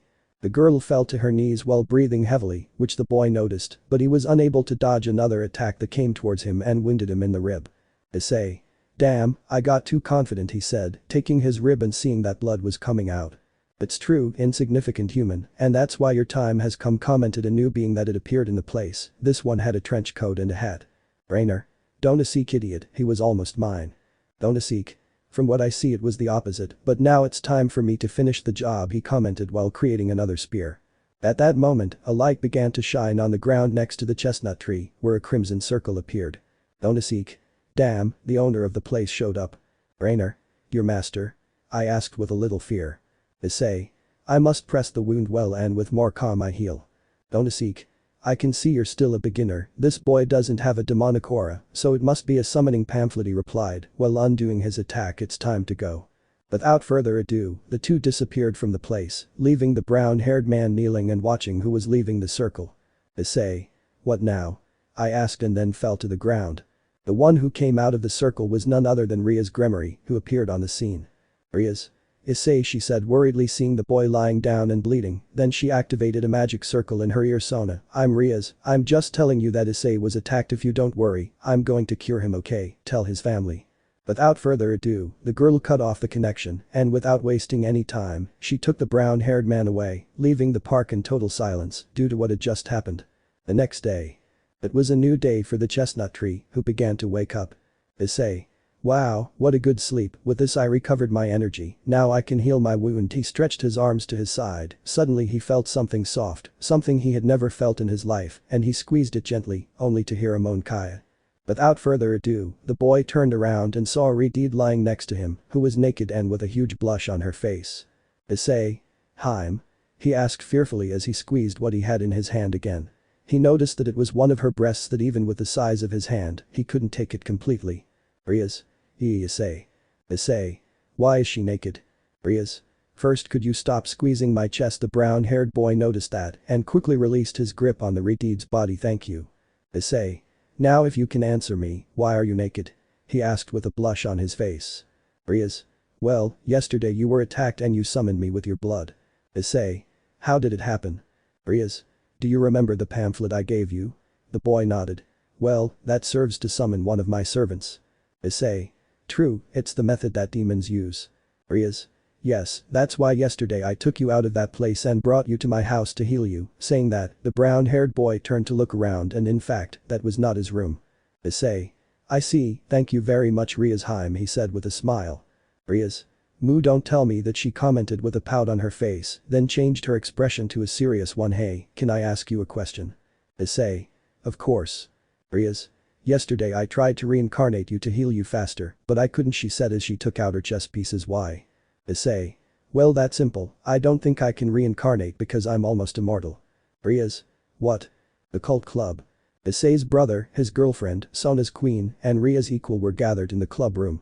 At the brunette's request, the man standing in front of them, they were quickly gathered together. Sharon. Now explain what happened to you on that training trip you had. Issei. Well, first of all, I want to apologize for hiding this at that moment. The belt that surrounded his waist came to life and came off where it was attached to imply that it was a tail, but I should have known who to trust, and from what I've seen in this short time you guys are trustworthy. The boys appreciated the gesture. Issei.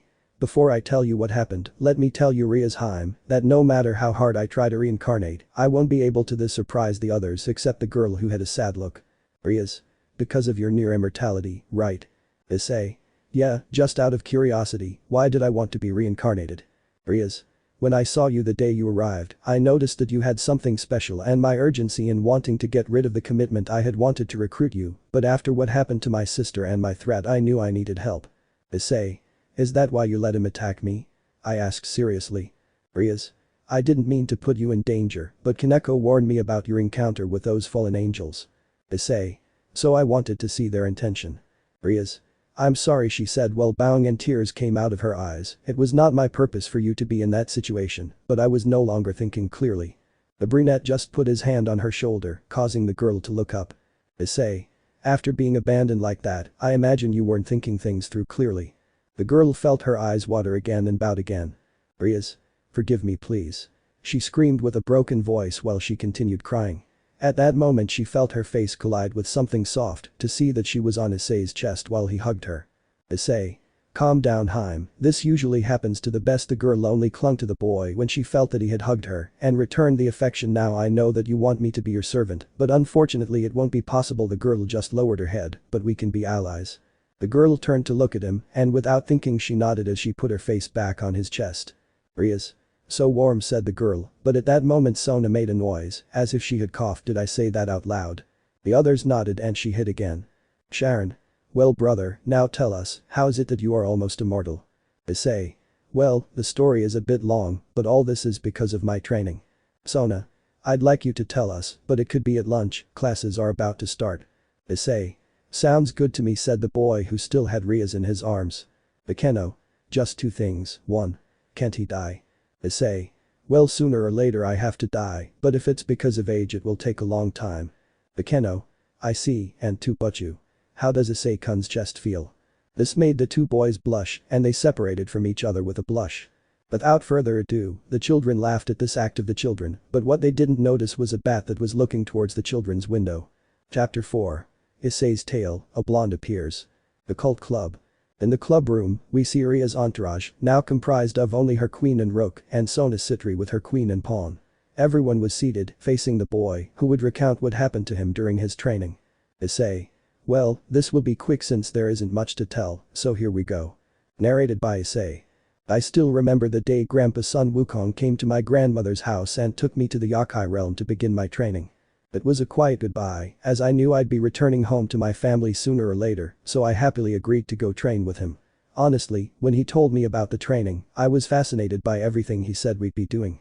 I remember that the first year of training was in a huge temple made of jade. The truth is that it was a building that I loved because of its color. There I began with the basics, stances and different fighting styles that there were, but I followed my grandfather's school. For my second and third years, I was told to go out into the world on my own, to explore everything there was to it, but not to come home, or that would be the end of it.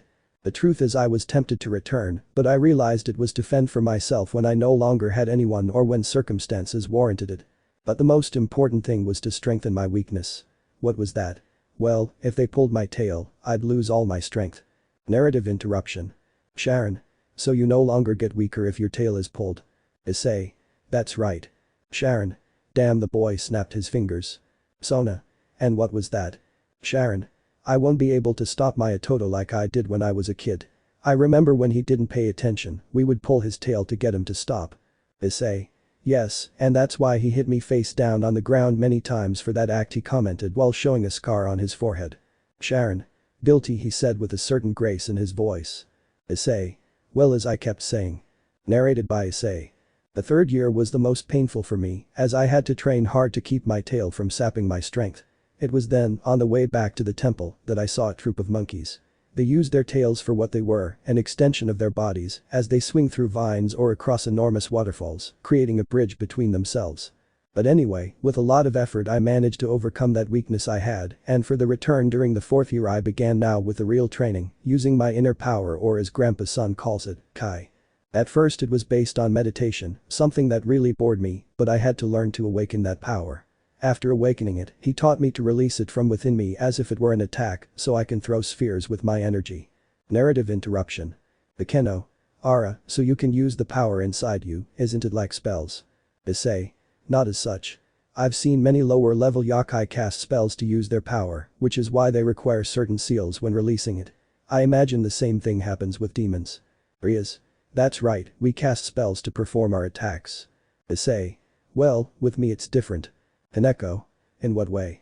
The brown-haired boy thought for a moment, at which point he looked towards a window that overlooked the back of the academy. Issei. That beach place, he pointed towards the backyard, a place where the students didn't go, is empty, right? Sona. Indeed.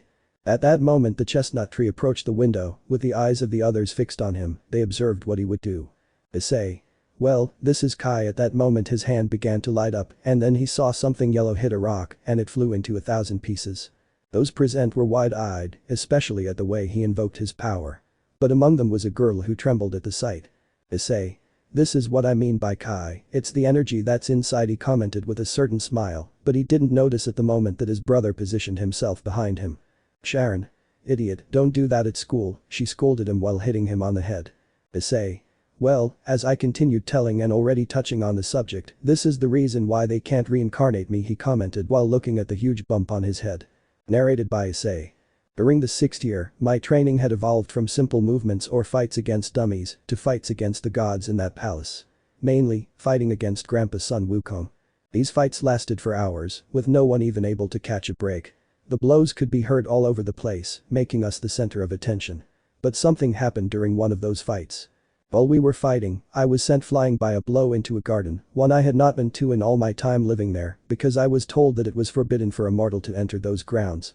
Even so, because of Grandpa, I fell right there, crashing into a tree. Because we'd been fighting for several hours, I was so hungry I fell from that tree. The worst mistake I'd ever made. Because I am not a god, my body could not withstand the power of that fruit, and without hesitation the other gods helped me to resist, which resulted in me remaining in a coma for more than half a year. But the result of this, and according to Grandpa, was that I managed to achieve near immortality in years. I was truly surprised by this, but then I felt sad because I thought I would be the only one left alive in my family. Even so, I managed to complete my training to the point where I can fly through the air without the need for the flying cloud my grandfather gave me. End of narrative. Bekeno. Do you really know how to fly? Issei. Yes, but I was told that in the human world this could be strange, that's why I used my flying cloud. Sharon. Silly, that's weird for humans too. Issei. Well, I was careful when using it, since even for supernatural beings, it is rare that I can fly without using something other than my Kai, since they also use attachments to achieve that, such as their wings or the Nordics who use other types of instruments. Tsubaki. You're talking about Thor's hammer. Issei.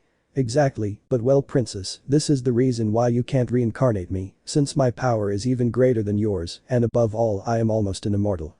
Rias. I understand, I comment with some sadness, but I accept the alliance with you. Issei. It's a deal, he said while stretching out his hand, to which the girl nodded and took it. Well, it's time for us to go to classes. Sona. Actually, Hyoudou, your group went on a field trip, they left no more than 30 minutes ago. Issei. What? Sharon. Look on the bright side, you have the day off. Issei. But, nobody told me anything about that. Sona.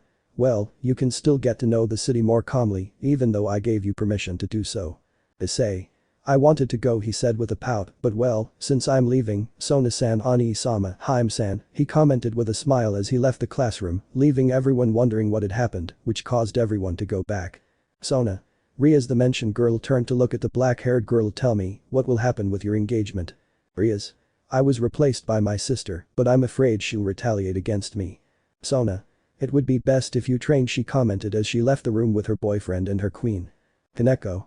That's a great feeling, she commented while eating a lollipop. Rias. But you're right, I only have you guys left on my party. Bekeno. Don't forget about him, I told her while giving her a cup of tea. Rias. I can't tell him until I get stronger, she replied with a slightly downcast look. It would be best if we went to take classes and see what we do in the afternoon. Bekeno. From what I see, it's possible that they're calling us to watch your sister's match, right? Rias. I'm afraid so, well it's best we go to class now. Without further ado, the three girls left the room. What they didn't notice was that the same bat had also disappeared. With Issei. The chestnut tree had left the school taking the road that went straight ahead. Issei. I wonder if that place is still there, he thought to himself as he continued walking. After taking 2 turns and walking for several blocks, I had arrived at a specific place. Issei.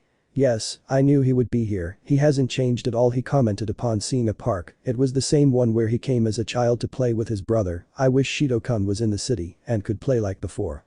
The brown-haired boy turned around to walk and go somewhere else, but this boy was not happy with anything. Hey, said the silhouette he crashed into, but before it fell he was taken by the hand by the brown-haired man. Issei. Are you okay? Si, grazie per l'aiuto. Issei. I see you speak Italian, good thing I learned it while training in that country. From this moment on, imagine that you are speaking in Italian. Issei. Sorry miss for bumping into you. No, it's my fault for not paying attention to where I was coming from. Issei. Don't worry, by the way, my name is Issei, Hyoudou Issei. Nice to meet you Issei-san, my name is Asia Argento. At that moment the silhouette looked up and the brunette did the same to look at who he had collided with. A small blush appeared on his face since in front of the boy there was a pretty young lady with blonde hair, porcelain skin and above all a pair of breasts that were not so big nor so small. Issei. You're not from around here, are you? Asia. No, I was transferred to the church that is in this city, the girl commented while taking her suitcase that was on the floor. At that moment a cry caught both of their attention, to look at a small boy near the games, but he had a somewhat minor wound on his knee. The girl, without thinking, ran to where the child was with his little pain and then covered the wound with her hands. Asia. Don't worry, everything will be okay, commented the girl, whose hands lit up emerald green in a moment. This of course caused the boy to be afraid of what was happening, but it wasn't until the brunette spoke. Issei. He says not to worry, that you'll be fine.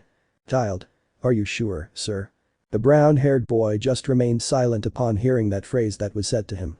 But all this faded into the background when they saw that the child's wound had completely closed, leaving only the trail of blood that had been made. Asia. It's ready. Both the boy and the brunette were impressed by this. Without further ado the boy stood up and with a smile, went to where his mother was sitting talking with another woman, while saying goodbye. Boy. Thank you Wani-chan, he said as he walked away from the place saying goodbye, leaving the 2 boys alone. Issei. He said thank you. Asia. That's great, the girl commented with a smile and small tears in her eyes. Issei. Well, I'd better take you to that place you asked me for, this for helping the kid. Asia. Really? The brown-haired boy nodded. Thank you very much Issei-san. The brunette without thinking took the girl's suitcase and both began walking towards the church that was at the top of the city. They were both talking about the trip the girl had taken to get to the city, but as they got closer to the church, the brunette's expression changed. Issei. It's the same energy as those who attacked me yesterday. Issei. Asia, are you sure you should go to that place? I asked when I saw that there were a couple of silhouettes that peeked through the window of the small temple. Asia. Yes, my superiors told me that I had to come to this place. At that moment the brunette stopped walking and, looking for any excuse, took the girl's hand. Issei. Let's go somewhere else, from what I see this place is more than abandoned, I commented while pointing at a broken window. Asia. Do you believe? Issei. I think so, let's go somewhere else. Asia. The thing is that no. At that moment one of the windows that was half broken broke completely, this caused by a spear of light that was going straight towards the chestnut tree, but he suddenly grabbed it with his bare hand. Issei. Wow, what a great welcome you had Asia-chan. The girl was shocked to see how the brown-haired man only had a smile while he returned the spear to where it came from. In the distance she heard a cry of pain. Issei. It's time to go Asia-chan. Without warning, the brown-haired boy took the girl in a bridal style, her suitcase was on her lap, and without further ado they ran towards the academy, leaving the place and its inhabitants quite upset. That damn brat took that witch away. At this point you will be able to understand each other. The cult club. Rias. Of course not Issei. The brunette was staring at a different room than the one they normally spent their time in at the club. In another room, Akeno was serving tea to the newcomer Asia, while Kaneko was enjoying a popsicle. Issei. Please Haim-chan, Asia-chan needs a place to stay, plus she's being chased by those fallen angels who attacked me yesterday. Rias. But Issei, she's part of the church and… Issei. You're wrong, the brunette commented while interrupting the redeed. Rias. Where am I wrong? Issei. Inadi belongs to the church. Rias. What do you mean? I asked this with a little more curiosity. Issei. She told me the following. Narrated by Issei. As we were heading to the occult club, I asked him the reason for the attack so I could help him and find out what was going on. She told me that one day in the last town where she lived under the mantle of the church, a person had arrived at the door of the convent. This person asked for her help as he had heard that she was able to cure anyone of their illness or injury. Unfortunately for Asia, everything went wrong after she cured him. The higher-up simply called her in and told her she was expelled from the congregation, the reason being that the person she had actually healed was a demon. They considered it heresy to use a power given to her by God to help the enemy. End of narrative. Issei. This is why I ask you to help him, since I feel that this was really planned. Rias. You mean she was framed or framed? Issei. Exactly, he commented while eating an apple that was on the table. Thanks for the food. Rias. You're welcome, the girl just smiled, returning her thoughtful look. What really worries me is that there are fallen angels in a territory where it's obvious that we devils dominate. Issei. Why do you say that? Rias. Well, as you know, we're in a temporary truce between the biblical factions. In a meeting the leaders held, they decided how certain territories around the world would be divided up, including cities and countries. The city of Kuoh is under the cloak of demons, which is why I'm surprised by the presence of the fallen without them notifying me or Sona. Issei. What about your sister? Rias. No, she has a territory under her command in an Eastern European country. Issei. So this occupation that those angels have done can be considered an invasion. Rias. The detail is, why? Both the girl and the brunette had remained silent for a moment, which caused them to both look at each other and laugh about it. Issei. Then you let. Rias. I already said no, she answered with an angry pout and turned to the other side. This caused the brown-haired boy to immerse himself in a cloud of sadness, but the cloud disappeared when he heard the girl's cheerful laughter. Just kidding, I'll give her asylum here, but you know I won't be able to take care of her all the time. Issei. I know, but if that's the case I can help you with this. Rias. Okay, let's go to her and tell her what we've decided. Without further ado, they both went to the living room where Asia was enjoying tea and eating a banana cream cake. Bakeno. Ara, it seems they're done cuddling. Rias. It's not what you think, she commented with a blush on her face as she looked away. Kaneko. Then what will happen? Rias. For now, we'll hide Asia in the club until we can figure out why they're looking for her. Issei. Well, I'll leave the rest to you, Haim-chan, he commented as he got up from the seat he took, but at that moment a small circle appeared in the room, leaving a sheet or rather a letter in its place. Bakeno. What is Butchu? Iridid read the contents of the letter, her expression changing from calm to more uncertain and a little fearful. Issei. What's wrong, Haim? Rias. It's an invitation from my sister's game against Razor, and they want us to be there. Issei. It's weird that they ask you to go see that game. Rias. I say the same, she commented with some fear, as she still remembered the threat her own sister had made to her. The game will be in the Phoenix territory in a few days. Issei. Well, I'll go with you, she said without any shame, surprising the other girls. Rias. I don't think so. Issei. That won't be an impediment, I'll ask Sona-san to help me with that, and my brother will also help me. The boy simply took the Ridid's hand, making her blush. Don't worry, I won't let you be alone. Rias. Thank you very much, Issei, she commented with a blush while interlacing her hand with his. Issei. Now if I have to go or my mother will kill me if I'm late for dinner, he commented as he left the room through the window. See you later. The others remained silent when they saw the exit that the brown-haired man took in order to return home, leaving them all with a drop of sweat on the back of their necks. Asia. Issei-san is unique, right? Rias. You don't even have to say it. Well, for now it's better if you come with us, you'll sleep at our house while I check the matter with my older brother. The next day. The morning classes had passed quickly, and with it came lunchtime. In the occult club room, Rias was with her peer, Issei, Asia and Sona, along with their queen and pawn, enjoying the lunch made by the brown-haired boy's mother, or that was what should happen, since the scenery was different. Issei. This is delicious. He said as he left plate number 14 on the coffee table and took another plate to continue eating. Imagine it's Issei. Rias and the others were impressed as they watched him devour every dish in front of him. Kaneko. It's clear this doesn't impress Sona-senpai and Sharon-senpai. Sona. At first we were also impressed by it, but… Sharon. You get used to it over time, he commented while eating from his plate, but at that moment a small octopus that was in front of him disappeared out of nowhere. He only saw how it entered his brother's mouth. Hey idiot, that was mine. Issei.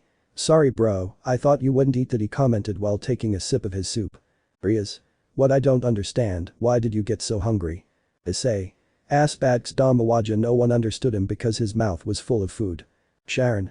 Don't be rude and finish eating before you speak. Issei. Sorry like I was saying, in the morning I trained before coming to school, so I didn't have time to eat breakfast and until now I was able to dig in. Keno. I see. Rias. What surprises me is that Sona ate with us. Sona. Well, I wanted to take this opportunity to cover two topics. I looked at Asia, who was serving a cup of tea to the person I was talking to. Thank you. Asia. You're welcome, I comment with a smile. Sona.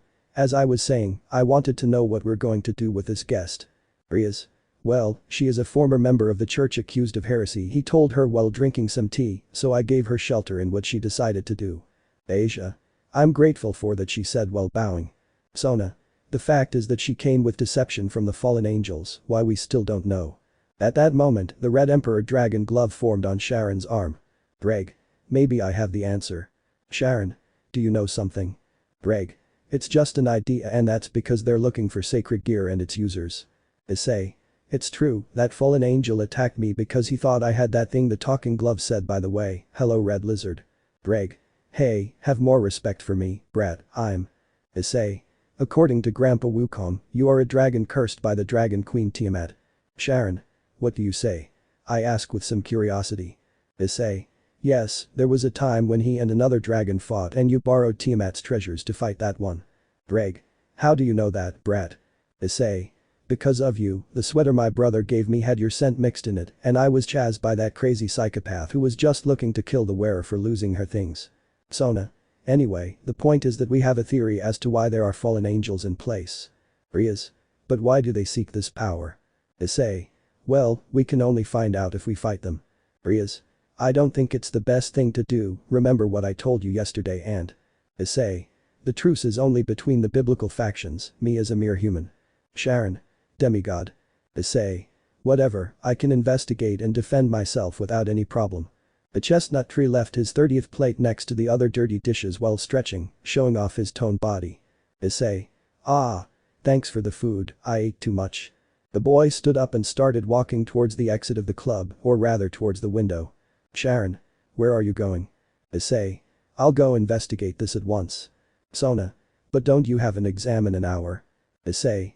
I spoke with the teacher in the morning, and the truth is that I have already studied these things, so in order not to waste time on things that I know, I advanced some subjects and thus be able to train more. The brown-haired boy simply went out the window, but this time a cry of complaint was heard. Ouch. Issei. Sorry, I comment to a boy who was lying near the club wall and accidentally stood on it. Sharon. That kid must really have some common sense. Rias. Still, that makes him look adorable. Keno. Ara, it seems someone is gaining the president's affection. The others in the room laughed upon hearing this and even more when they saw that the girl was left blushing. What's next for our protagonist now that he's starting to get involved in this environment? Chapter 5. The surprise attack, let's go occult club. Kuoh City. We see our protagonist high in the sky while he was flying on his flying cloud. Issei. I knew he was right, with my cloud I'll be able to go unnoticed while flying through the city was the boy's happy comment, but down below the story was a little different. Person 1. A golden cloud. Child 1. Mom, does Santa ride on clouds? Mom 1. No son, why? Child 1. In the cloud above he said, pointing at that cloud you can see a person. Mom 1. Son, that's not possible, the mother commented while pulling the boy by the arm. I won't give you any more candy, you're hallucinating, son. Boy 1. No, I want my candy, said the boy crying. Near a van window, there were two poor people smoking something. Boy 1. Dude, I think this thing takes you up high, I commented as I watched Issei's cloud pass through the skies. I see flying people. The other boy got out of the van and looked over to where his friend was watching. Boy 2.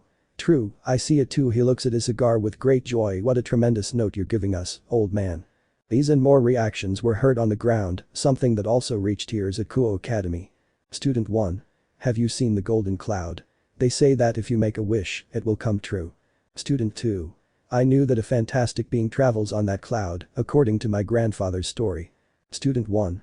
How I wish I had superpowers. Student 2. Don't be skeptical, McFly, what you should ask for is the vice president of the student council as your girlfriend. Student 1. Oh, the same Rias, and I comment with a perverted smile. These comments were heard near the occult club, where Sona along with Tsubaki, Sharon and what remains of Ria's parody and her new guest were listening. Sharon. How I wish that idiot would fall off his cloud, look, I told him that going out like that would bring people's curiosity. Sona. Seriously Rias, you need to teach your boyfriend some common sense. Rias. No, he's not my boyfriend yet. She said this last bit in a whisper. Bakeno. Ara, so even it seems our president found love in Hyoudu's brother. At that moment the girl touched her lips seductively. I would also like to have a boy like that and taste his lips. Rias. I won't let that happen, Akeno, the redhead commented, but at that moment she just watched as Issei's brother was impressed to hear such a statement. She said, me. Sona. Leave it like that, commented the girl who took her boyfriend's hand and left that room. Asia. Wow, demons really are funny, I commented with great curiosity upon seeing such a reaction. Kuoh Park. Our protagonist arrived at the same park where he had met the blonde who was now his guest. He noticed that there weren't many people around. Issei. Maybe it's because of the time, the brown-haired boy said to himself. At that moment the sky changed from blue to purple, which alerted him, and he got into a fighting stance. So you're the idiot human who took the nun from our side, commented a man wearing a trench coat and a hat covering his face. Issei. Coat and hat. Sir, the guy must be dying of heat, he said sadly. This caused the newcomer to step back. No, idiot, this is so that humans don't notice me and I go unnoticed. Issei. You know, with that suit you attract more attention, said the brown-haired boy with a chibi face. Donasek, who's your new friend? Wow, but he is the human that the useless Rainer couldn't eliminate. Issei. So you are Yuma's friends, commented the brown-haired boy who looked at two new people who entered the act. Donasek. Middled, Kalwerner, don't get involved in this, it's my fight and I'll do what the other idiot didn't.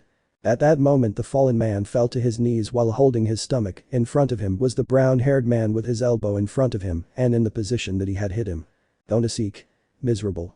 Middled. How fast? Kalwerner. I didn't see when he moved. Both girls were surprised by the speed he had demonstrated. Donasek. You'll see. The fallen man quickly raised both arms to give the brown-haired man a hammer blow, and the moment he lowered both limbs to hit his target weight, he disappeared. Issei. Behind you, said the brown-haired boy, who sent him flying towards the fountain in the middle of the park. Middled. We won't let you get away with this. Kalwerner. This is your end. Both girls created a spear of light in their hand and threw it directly at the boy, but he moved quickly and dodged each attack. Issei. Personally, I don't like hitting women, but since they attacked me out of nowhere, he appeared behind both girls and hit the blonde on the back of the head and sent the other one and her partner into the water. Donasek. Kalwerner, we must go, commented the fallen one while holding his stomach. Kalwerner. What do we do with Middled? Donasek. Forget about her, we should warn the others that things could get complicated. Both angels without further delay left through a magic circle, leaving their companion at the mercy of the chestnut tree. Issei. Miserable, they left this girl, the brown-haired boy commented while he grabbed the person who had just attacked him like a sack of potatoes. Perhaps Haim and Sona can get information from this. At that moment the sky returned to its normal hue and people began to arrive towards the park, implying that the barrier protecting the place was gone. The cult club. Classes had ended, the academy clubs were beginning to gather in their respective classrooms to begin their activities, and this was also happening in the old-looking academy building. Rias. Of course Issei can't stay here, commented Rias, annoyed by what was happening. It's enough to have Asia, who is from the opposing side, and now you expect us to also shelter a fallen angel. Issei. But it's not what you think, the brown-haired boy commented while throwing the girl onto the couch. She's a friend of the fallen angel who attacked me on the date and the other one who looks like a stalker because of his attire. Kaneko just looked at Asia, who was trembling in fear at the sight of the newcomer. Issei. Also, we'll be able to know more about what these guys are doing in your territory. Don't think of it as a visit, but as Rias. A hostage. The redhead stood up and looked at the girl who was unconscious and had a bump on the back of her neck, but what happened to her? Issei. I only hit him so he wouldn't fight anymore, but I think I overdid it. Rias. I'm sorry for yelling at you like that. At that moment I looked at the blonde who was behind an armchair. Asia, I also apologize if I offended you with what I said. Asia.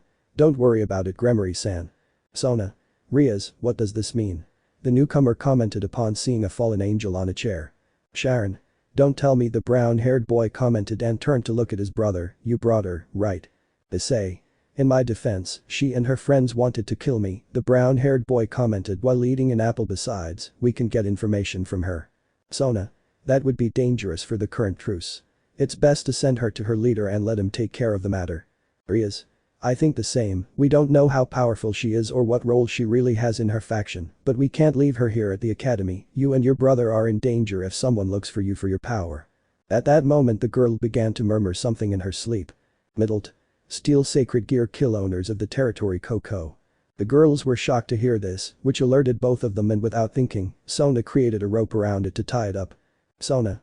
On second thought, I think my sister would be interested in what to do with it. Rias. Yes, but we must know more. At that moment the girl looked at her queen Kuoh. The Kuoh. Yes, but you. Rias. You know what to do. The queen of Gremory simply took the girl and carried her to another room, closing the door immediately.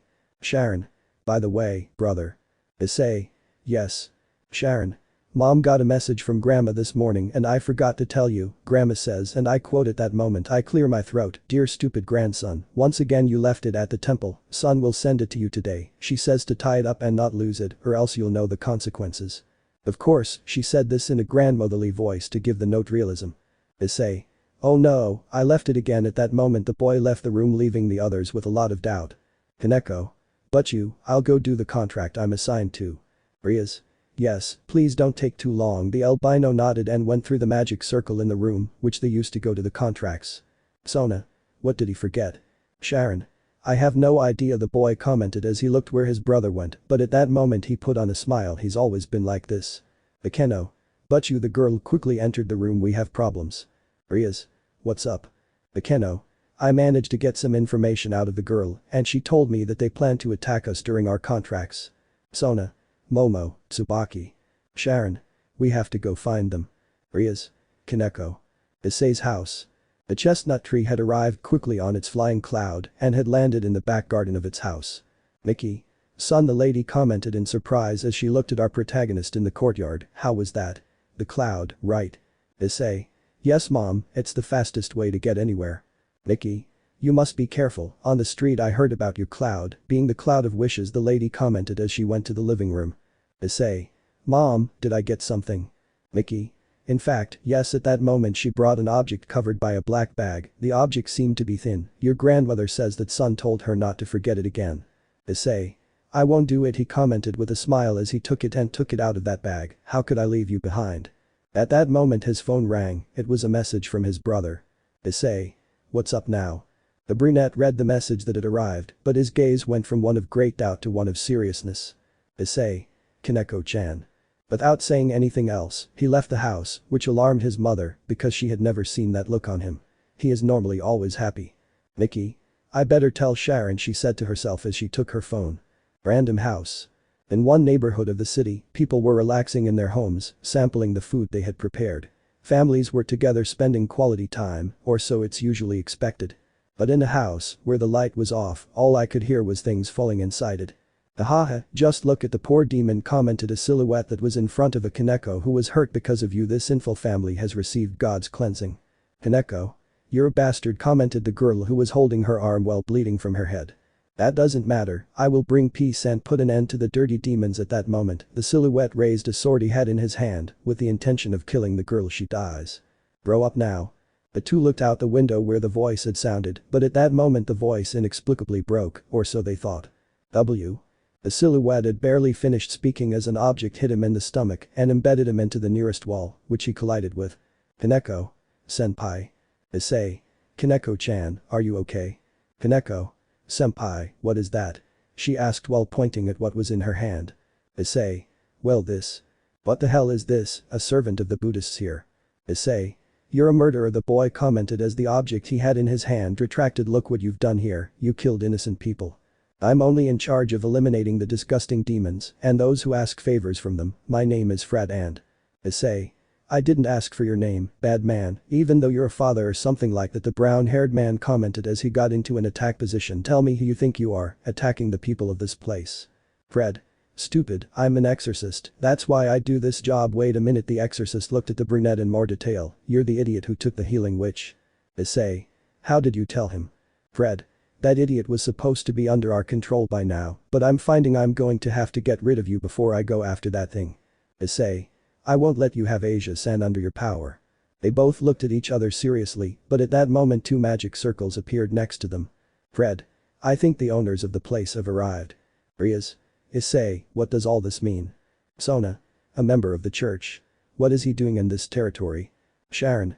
Brother. At that moment he looked towards where Ria's servant was. What happened to Kuoh-san? Issei. This guy was responsible, and not only that, he killed the family of this house, he said while pointing upwards. Rias. How do you know they're dead? Issei. Before arriving I felt several Kai disappear quickly. Fred. I'm not going to waste my time with you guys, he commented while taking a small grenade out of his trench coat. See you. At that moment I threw the grenade to the ground and caused a light that slightly blinded the people who were in the room. Issei. You won't escape, he commented as he went to the window, but a hand stopped him. What's wrong? Sharon. Don't be so impulsive, we don't know where that guy went. Issei. They are in the abandoned church in the city, he commented while putting away the weapon he had in his hand. Sona. How do you know? Issei. Yesterday when I helped Asia-san I felt several Kai in that place, including this guy's. Rias. That means their base is in that place. Issei. That's why we have to go right now, they're after Asia-san. Sharon. But we mustn't go that way, fool. We must think of a strategy and, above all, have the Mayu's permission to attack the church, or we could cause a war. Sona. I'll tell my sister about the situation. Rias. Me too, the girl commented as she went to where her room was. Kaneko-chan, are you okay? Kaneko. Thanks to senpai arriving I was able to get out of this. At that moment the girl's gaze fell on Issei's weapon. Senpai, that staff is. Issei. It is the same one that Grandpa's son uses, it is a replica of the original weapon known as the sacred staff. Rias. What is that weapon? Issei. It's a staff that changes its size, it can grow over great distances, and well, it's a combat weapon, the boy commented as he looked at that weapon. Sona. Rias, it's better if you heal your roommate and we'll meet tonight. Rias. Yes, at that moment she was about to take her room, but at that moment a hand touched her shoulder. Issei. I'll take care of carrying her. Kaneko. I hope he doesn't carry me like a sack of potatoes like he did with that fall, senpai, said the girl stoically. Issei. No, I do like you, he replied. At that moment, like a maiden, Kaneko was carried by the brown-haired boy, which caused her to blush because of this. Rias. Well, it's time to go, the girl commented. At that moment a magic circle appeared beneath their feet and they walked along it, leaving Sona and Sharon behind. Sharon. I don't like this, Sona, the older brunette, commented as he walked up the stairs of the house. Upon reaching the top floor, they noticed a group of people, or rather, what was left of them, all with a look of terror. Sona. And they call us murderers, the girl commented with sadness and anger upon seeing that the person had taken it upon himself to kill all the residents of the place, even the children. Sharon. It's better if we go and tell your sister, the older brunette commented. The cult club. Rias and company arrived through the circle created by the girl to the club room. Issei. Stay here, Kaneko-chan, he said while laying the girl down on the wide armchair. At that moment a knock was heard in the room, the brunette turned around and saw that it was the Redid who had fallen to the floor. Issei. Haim, he said worriedly and ran to where she was beginning to recover. Let me help you. Rias. Thanks, Issei, the girl commented while being helped by the brown-haired boy. I'm sorry you see that side of me, but. Issei. I see you were born with little magic reserve. Rias. That's why I'm the shame of the family, that's why my pieces have been abandoning me, the Redid commented sadly as she was helped into the individual chair. Asia. Kaneko-chan, what happened to her? The Keno. She's very hurt, we must help her as quickly as possible, the raven-haired girl commented as she left the room. Issei. Asia-chan, could you please help him? Asia. Of course, Issei-san. At that moment the girl joined her hands in front of the body of an injured Kaneko. Rias. Issei, what are you doing? Issei. Just look, commented the brown-haired boy as he turned to look at the blonde. At that moment a jade green color began to cover the blonde's hands, the same color began to cover Kaneko, causing the wounds the girl had to begin to disappear. Rias. Incredible, the girl commented as she looked at the healing power. At that moment a transportation circle appeared on the table, showing a scroll with a seal on it. The Keno. But you, it's a letter from the Mayu, the girl commented as she took the letter. Rias. Can you read it please? The Keno. Yes, the girl opened the letter and read its contents. It says that he has already been notified by the Mayu Leviathan of the situation, and that we and the Sitri group are authorized to expel the invaders, that there will be no retaliation from the Heaven faction or the fallen angels, the girl commented seriously, and she said the last part with displeasure. Rias. Well, it seems we can go expel all the invaders from the church. At that moment the girl stood up from her seat. Issei, we have to, where is he? The door to the clubroom was knocked upon, and Sona and her peers were then admitted. Sona. Rias, my sister's response was quick, she already spoke with your brother, and we were given permission to go after the invaders of our territory. Sharon. Where is my brother? The brown-haired boy asked as he looked for the boy who lacked common sense. Rias. I don't know, I said we could go after the invaders and they're gone now. Tsubaki. Kaicho, the girl pointed to an open window that was in the place. Sharon. They're going to end up killing that kid, he commented heavily. The Keno. Where did he go? Rias. He said his base was in the abandoned church, she commented with concern. Sona. Okay, we have to go before he gets hurt. Rias. Can I ask you a favor? The girl asked the council president. Sona. Tell me. Rias. Could you leave 2 girls of your age to take care of Kaneko? Sona. Yes, but what's wrong? It's best to take her to rest. Rias. Well, our guest is healing her right now, she said with some sadness, because she knew this could be misinterpreted. Sona. I won't say anything, it's the health of your pieces, and it's the most important thing right now. The girl with glasses turned to see 2 people who were at her side. Momo, Yura, please stay here and take care of little Kaneko. Yura. Momo. Yes, Kaicho. Rias. Well, there we have to go quickly. Where Issei is. The others nodded, and through a magic circle created by Sona everyone was transported. Abandoned church. The boys had quickly arrived at the church that once held those ecclesiastical ceremonies, but due to the lack of faith of the locals, it stopped offering those rites. The land itself looked desolate, the grass was tall, some glass was broken, and above all. No. It was the scream of a person who flew through the broken window and hit the ground, his face bruised from having received a blow. The Keno. Ara, there are exorcists flying from the sky, Yufufu. Rias. What's going on here? Sharon. There is no doubt, he commented while looking like a low-ranking fallen angel on top of the same exorcist who had fallen on the ground. This is Issei's work. Inside the chapel we can see the chestnut tree being surrounded by several exorcists and fallen angels who were trembling while holding their weapons in their hands. AC. How is it possible that just one human made us look ridiculous? I asked in disbelief when I saw that several of his companions were knocked out. Issei. Well, if you don't tell me where that bastard is, I'll make you sing, the boy commented seriously as he launched himself at an exorcist. The victim tried to cut the chestnut with his sword, but the blow never made contact with his opponent as he quickly dodged it and struck him 3 times in the stomach, leaving him unconscious. Exorcist. Wretched, now you'll see, commented one who appeared behind Issei and was going to hit the boy. First. The exorcist was sent flying on one side due to a red energy ball that hit him in the side. Sharon. Seriously, you should wait and not just jump into the fight, silly little brother, commented the brown-haired boy who hit him on the head with his glove. Issei. Hey, that hurts, he commented while rubbing himself. Rias. Issei, are you okay? Issei. Yes, Haim, don't worry, the boy commented with a smile. What do you say, Sharon? Nai. Like in the old days. Sharon. You really are a fool. Both Sona and Rias were left in doubt, but at that moment both brothers launched themselves against the enemies in front of them. AC2. It's the Sekiryuutei, I commented in horror upon seeing the glove the oldest of the chestnuts had. Sharon would approach his enemies, and with Drake's boosts he would hit them, either in the stomach or in the face, to knock them out. Sharon. Just don't kill them, Issei. 12. Issei. I know, brother, the brown-haired boy commented while kicking a fallen angel to send it flying. 15. Rias. Wow, I think you're both having fun, she commented with a drop of sweat on her neck. Sona. You can't even say it, the other commented while adjusting her glasses. At that moment a pair of light spears intervened in the brothers' fight, noticing that he was coming out of a door. But just look what the wind brought, it's my date. Issei. Rainer. Donasik. I think it's time to end this boy's life. Halwerner. I'm also excited for this encounter, the girl commented as she created a spear. Fred. But if it's the bucking demons, this will be fun. The boys just looked towards where the 4 enemies who had arrived were, who had a serious look. Issei. This will be interesting. Gremory mansion. In a huge mansion in the underworld, a girl could be seen in front of a chess table, which had a photo of our chestnut tree on one side. Multi. You would make an excellent pawn for me, the girl commented with an arrogant smile while holding a pawn piece in her hand. In front of her were her 6 entourage members training non-stop because they would soon have an important game. Hiba. With this training, I can achieve my revenge, the boy commented while breaking a wooden pole he used for his practice, and 2, the Excalibur will finally disappear. Saji. This kid is really obsessed with that thing, he said to himself as he hit another wooden post, but I know I did the right thing for my family. Each person's situation was beginning to shift, but this was only the knowledge of what was happening in this universe. Chapter 6. Universe 7, Scandal in the Game. Abandoned Church. The fight between the renegades of the church who seemed allies of the fallen angels against the demons of the city had begun. Sharon and Issei did not wait long since the 3 fallen angels and that exorcist who was in the house were the first to attack. Rainer.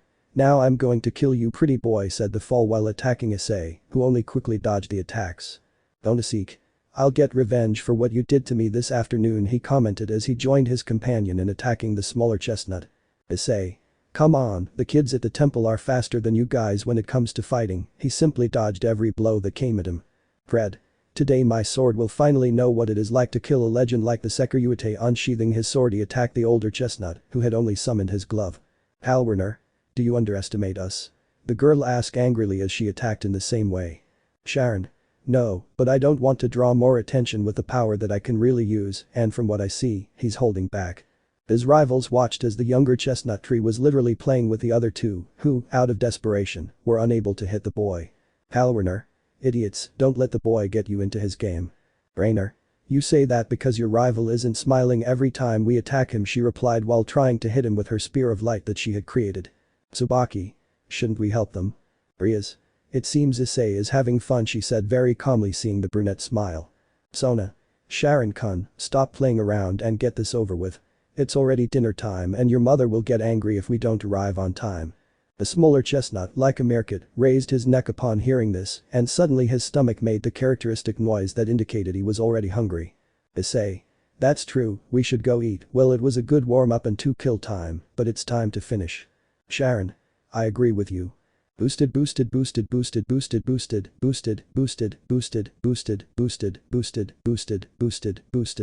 Sharon. It's time, let's go Dreg. Dreg. Alright, buddy. The crimson beam shot out of his hand and struck his rivals full on, knocking them out. Issei. I can do something similar, but I still don't control it, he commented as his energy appeared from his hand. Rainer. What is that? Onisek. I don't feel like it's his magic power. 2 spheres of energy came out of the boy's palm, causing the two to be impacted on the walls of the place. Issei. I think we're done, he replied calmly. Rias. Okay, we'll take care of the rest, right Sona? Sona. In fact, my sister and your brother's servants are already coming to take these guys away, they'll take care of the rest.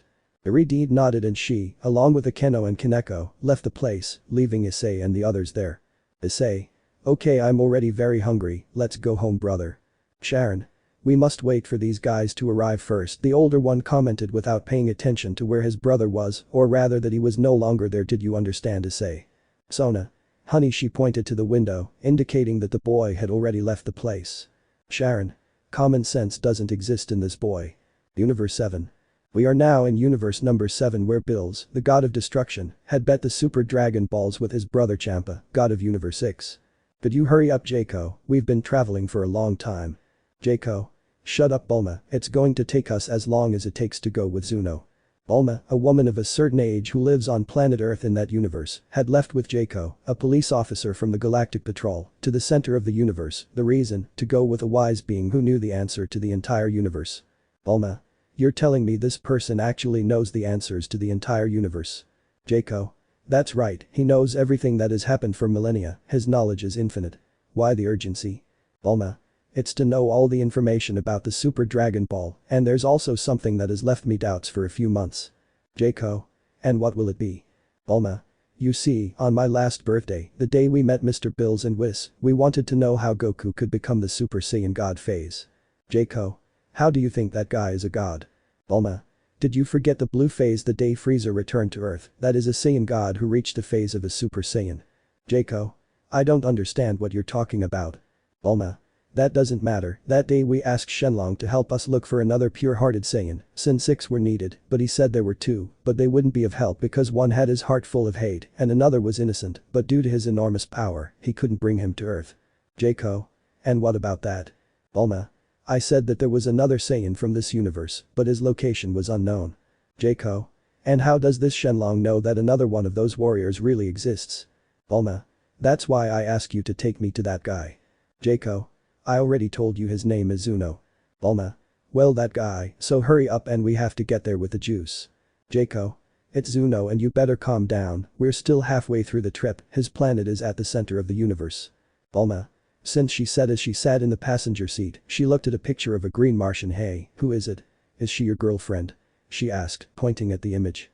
Jaco. How disrespectful you are, that is the king of the Milky Way, the most important person in our galaxy. Bulma. Yeah.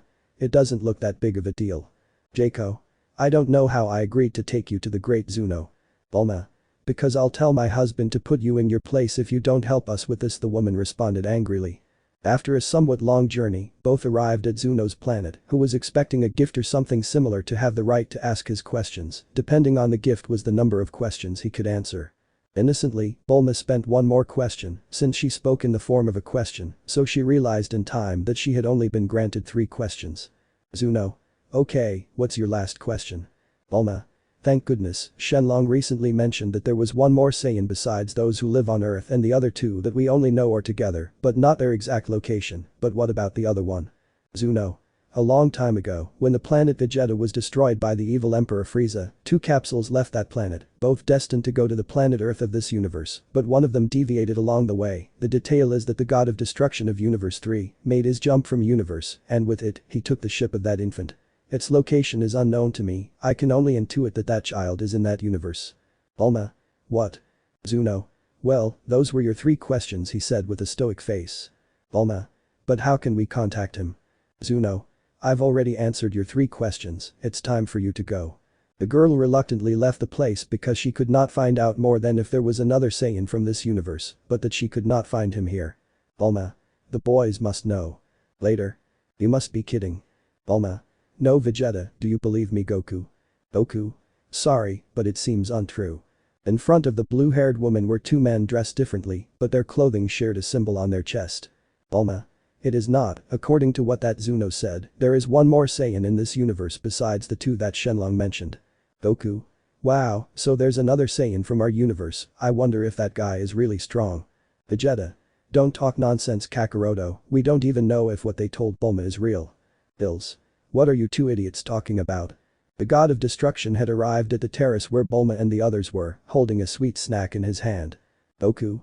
According to the person who went to see Bulma, there is another Saiyan from Universe 7. Bills.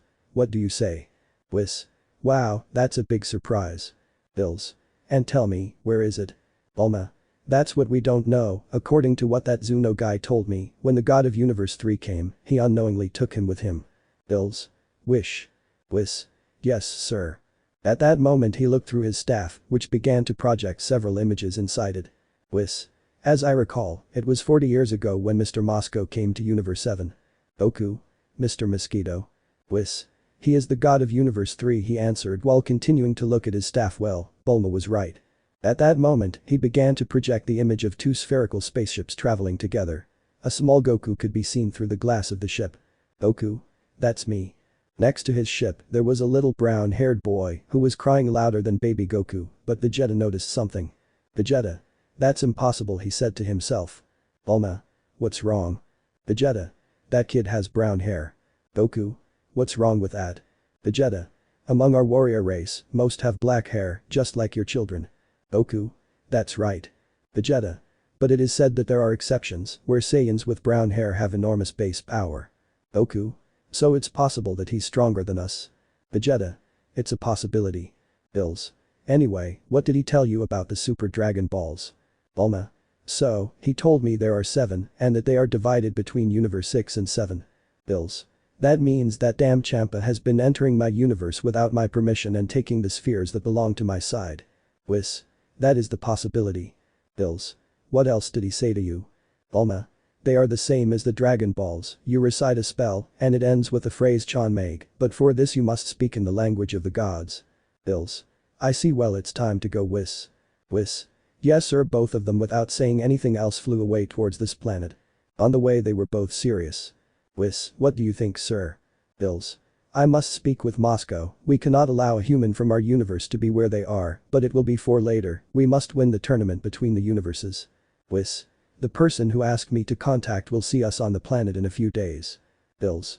Well, with this our victory is more than assured. Whis. I just hope your plan really works, he said with tiredness in his voice. With the chestnut.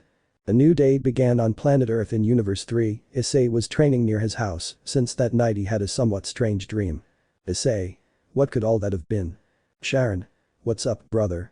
I asked him, since I had been watching him move his hands in a curious way since morning, as if he was shooting lightning or something from his hand. Issei. I had a very strange dream. Sharon. What did you dream? Issei. I'll tell you, but don't let mom find out or she'll think I'm a rebel without a cause. Sharon. Okay. Issei. In my dream I was on a circular platform, there was nothing but darkness around. Sharon. Yeah. Issei. After that I looked at myself with yellow hair, as if it had been painted on me. Sharon. Yes, you're right, Mom hears you crying that you dyed your hair, but what does that have to do with the hand movement? Issei. That's what I'm getting at, in my dream I was fighting against a similar guy who had the same hair color as me, but he shot a blue ray from his hand. Sharon. Don't tell me you want to recreate it. His brother nodded because I don't think it's possible, besides, you don't have that, or do you? Issei. Well, I only throw spheres from my hand, and I discovered that by pure chance when Grandpa's son was training, but he told me not to show too much of that power. Sharon. And if he forbade you to do that, how could you do that yesterday in the fight against the Fallen? Issei. I forgot. The older brown-haired boy stepped back upon hearing that. Sharon. You really are a unique case, he said with a laugh of disbelief. Nikki. It's time for breakfast, Sharon, Issei. The boys. Here we go. Sharon. You better worry about that later, now we have to hurry up and go to school. Issei. That's right, Haim-san said she had an announcement to make to the club before school started.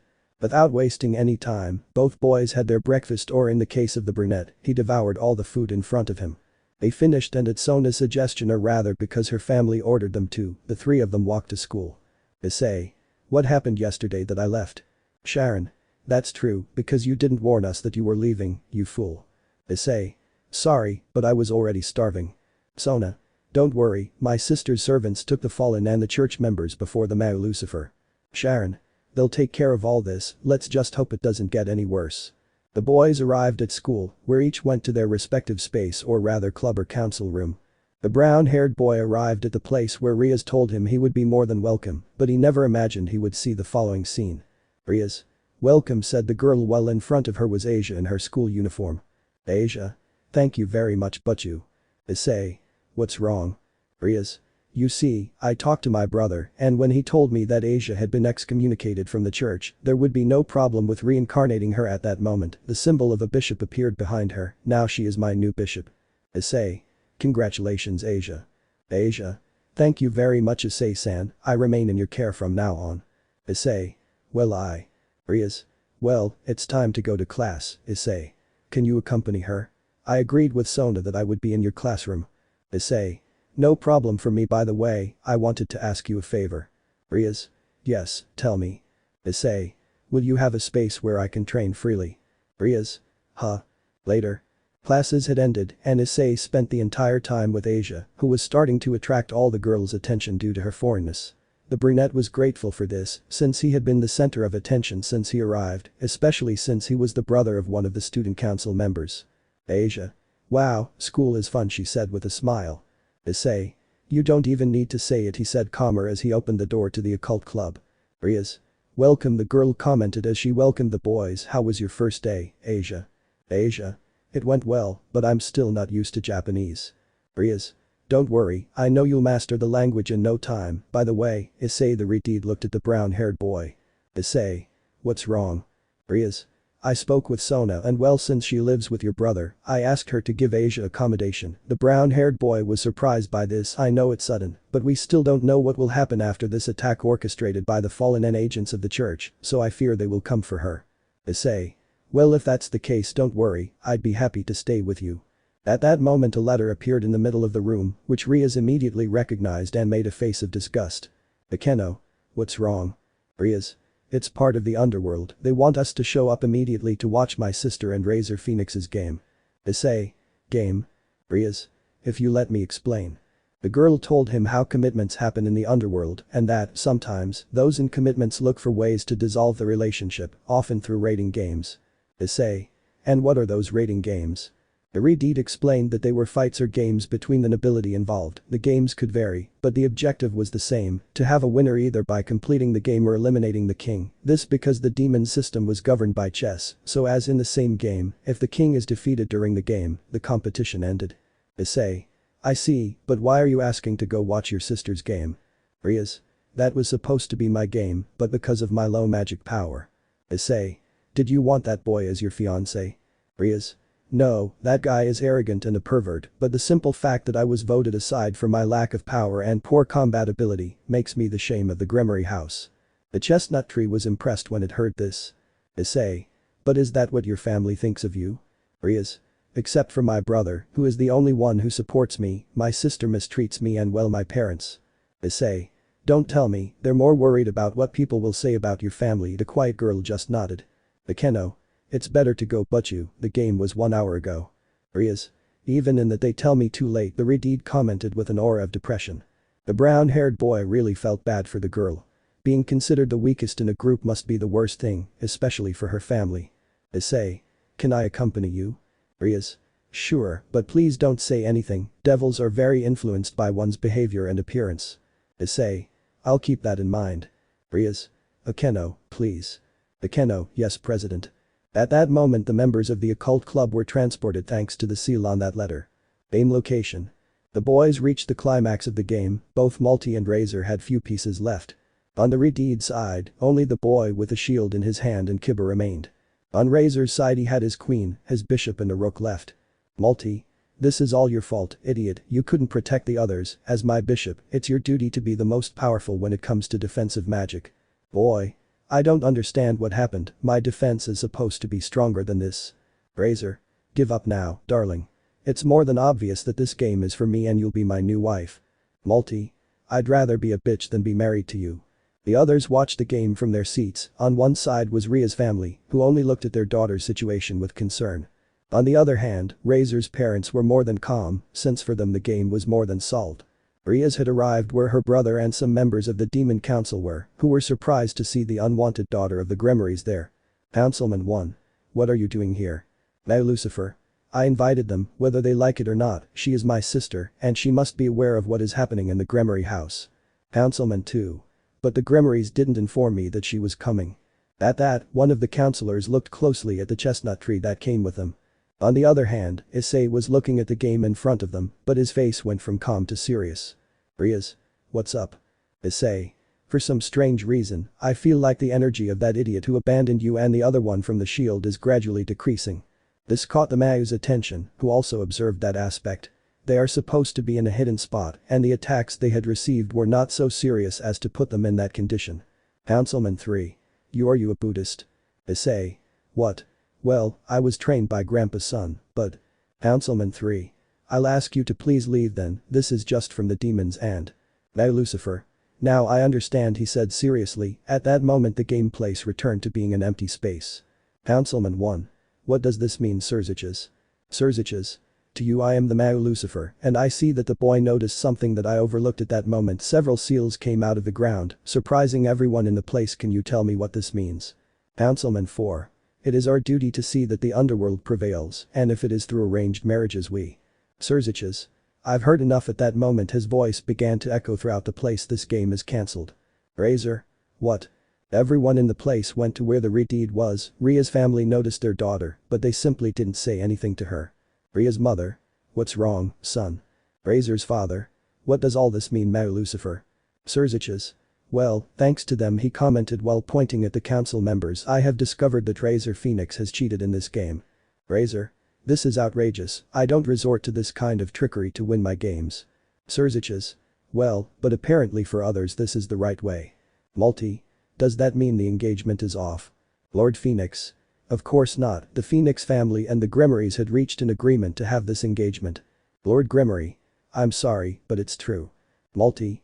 Then at that moment she saw that her sister was there. Let her be the one to marry this idiot. It would be shameful of me to be married to a jerk who cheats to win a game. Rias. Hey, that's no. Lord Gremory. It's no problem for me. Rias. What? Lord Phoenix. Well, this boy brought shame to the game with his cheating, so my duty is to marry him off to someone similar to him, so there's no problem with that for me. Razor. Shame. Councilman 1. It's decided, Rias Gremory and Razor Phoenix are. At that moment a sphere of energy arrived near where that demon was. The others looked towards the place where the lightning came from, and the brown-haired boy was there with his gaze lowered, his hair covering his face. Issei. I won't allow it. I was the one who discovered that they were doing something strange, so if they want to punish someone, it must be me. Nobody messes with my Rias. Rias. My Rias. The girl was red and happy hearing this. Councilman 4. You're just a human who was trained by an idiot who thinks he's a god, so don't scare us. The brown-haired man couldn't hold back any longer and quickly went to hit the one who was speaking. Issei. Not with my grandpa, idiot. Lord Phoenix. Now young man, since you oppose this marriage, we will do this. At that moment I looked towards Lord Gremory, who nodded. You will fight against us too in 10 days. Sirzechs? What? Lord Gremory. He has disrespected both families. The least we can do as patriarchs is fight for it. What do you say, young man? If you win, I will let her marry whoever she wants, he commented while pointing at Rias. Lord Phoenix. But if you lose, the marriage of both shameful ones will take place, and you will become a mere servant to our families. Rias. Issei. No. Issei. Fine, I accept. In 10 days we will fight, but without cheating, said the boy seriously. At that moment the two parents of both young demons approached to give him a handshake. Just one thing, a quick movement, he touched their suits, and from there he took out a couple of leaves without seals. The others looked in disbelief at what the heads of the families had done. The Mayu only looked at his father with disapproval. Sirzechs. Well, if that's the case, would you like us to help you with something? Issei. Since you say so, there is one thing. Iridid already had an idea of what the brunette would order, and a thought came to her. Rias. I'll ask him to train me. Chapter 7. Training for a Dream, The Fight. We see our protagonist, somewhat tired with his clothes, or well, what was his suit, made into rags, looking seriously at two guys. One was the same as him, in the same conditions, only his look showed seriousness. His hair was grayish, the other was obviously not from the planet he belonged to, a bald guy of purple color, his black eyes, and also with torn clothes. The boy looked around and noticed that there were other people wearing the same clothes as him, so he concluded that they were uniforms. I really enjoyed this battle, but Mai is the only one who will survive. Kuoh, I never thought I'd be put in this situation, you and that brat who looks like a monkey. The brunette didn't understand what he was talking about until he looked at his hands, and for some reason they were covered in pink hair. It's time to end this. Same here, what do you say, Issei? The chestnut's voice was not heard, but he nodded. Haim, the gray-haired guy, had joined his hands, and in a blue bowl was present Haim, what was known to be his power, or what the brown-haired man supposed began to grow. At that moment I saw how his hands did the same, and equal energy was forming in them. While this was happening, the third person in place began to gather energy in his body, waiting for the moment to release it and attack the two of them. Hi. Boom. We can see our protagonist lying on the floor near a huge bed. Issei. What was all that? Ice, what happened? Said a voice coming from the bed where he was sleeping. Looking up he saw crimson red hair. The girl was naked, looking at the floor with a worried face. Issei. Haim. What are you doing in my bed? It was none other than Rias Gremory, who had a doubtful face. Rias. If we've been sleeping like this since we arrived, what's so strange about it? The brown-haired boy finally reacted to those words. He looked around, and they were in a huge room. From the window that had a balcony he observed enormous mountains and what could be seen, the reflection of a lake. Issei. That's right, we're at his country house. You might be wondering, what are they doing in a huge bed? Or, better yet, where are they? Well, for that we must go back a few days, to be more exact 4 days, to the end of the game between Multi, the heiress of the Gremory house, and Razor, the third son of the Phoenix house. 4 days ago. The game between the two families took place in a room in the Gremory mansion. It had been suspended after cheating was discovered, so the Gremory daughter would lose the game, and the marriage would go ahead. This of course had greatly outraged the girl, who looked in a bad way at the one who was predestined to be her fiancé. Multi. I can't believe you would go so low as to cheat and want to marry me. Razor. Shut up, bitch, it's clear that your family is desperate for you to get married so much that they would cheat, he said angrily, but turned to look at Rias. But it doesn't matter, if it's you or your sister, either of the two will serve me to have pure blood children. Mr. Phoenix. It's obvious you're a disgrace to the family, he said this with disgust in his voice, so I'll do everything possible to ensure you get the disgrace you deserve. Mr. Gremory. I will not let my beautiful daughter be with that dishonorable guy, he said with disgust upon seeing the third son of the Phoenix house, therefore I will fight so that the shame remains with you. Sirzechs. Enough, said he angrily while looking seriously at his father. As I said, the game will be in 10 days, so you better be ready. At that he looked at his younger sister. I myself will inspect the playing field so that there are no more cheating by the members of the house, as well as the council. Issei. If you allow me, he commented with a small bow, I would like a place to train that is as far from the city as possible. Sirzechs. And that? Issei. There's a technique I want to practice, and I know if there are people near the area I could hurt someone. Rias. Don't worry, she commented with a smile, I have the right place for that. Mr. Gremory. I remind you that that house is. Sirzechs. A gift that I myself gave to Rias, so it's out of the control of the Gremory house, he said seriously. Rias Tan, it's better if you take it to that place. Rias. Yes, brother. Mrs. Gremory. Have more respect, don't call him that in such an unrefined way. Sirzechs. I remind you that she is my sister, so she can address me however she wants, the Mecha responded angrily. Rias. Akeno, it's better to start preparing everything, we leave tomorrow for the country house. Issei. Tomorrow? And school. Rias. Your brother and Sona can take care of it, the girl replied as he nodded. Mr. Gremory.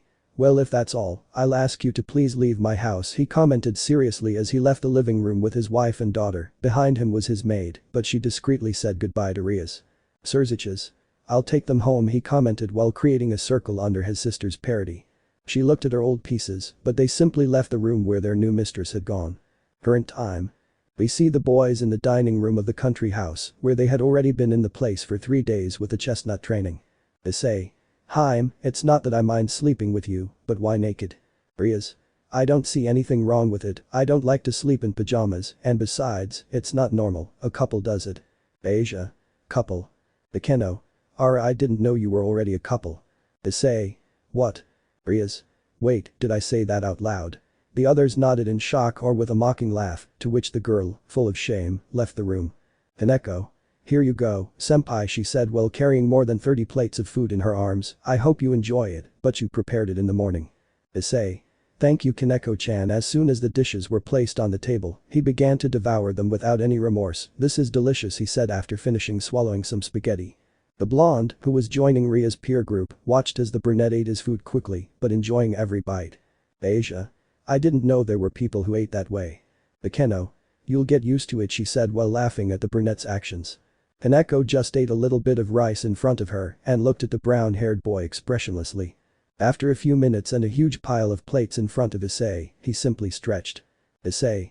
Thank you, that was delicious, he commented as he stood up. Well, it's time for me to continue with the training. The boy began to walk towards the exit of the dining room. I think I know how to do this technique that I saw in my dream, the strange thing is the name. Will I have to say it while I do it? The girls just looked at the brunette when they saw that he was talking to himself, and then they heard the plate start to make noise, meaning that he was about to fall from his place. Akeno. We have to fix this mess, she said with her typical voice when she saw the amount of dishes that the brown-haired boy had devoured. Haneko. Senpai said that as soon as I achieved the technique I wanted to learn, I would help us with the training.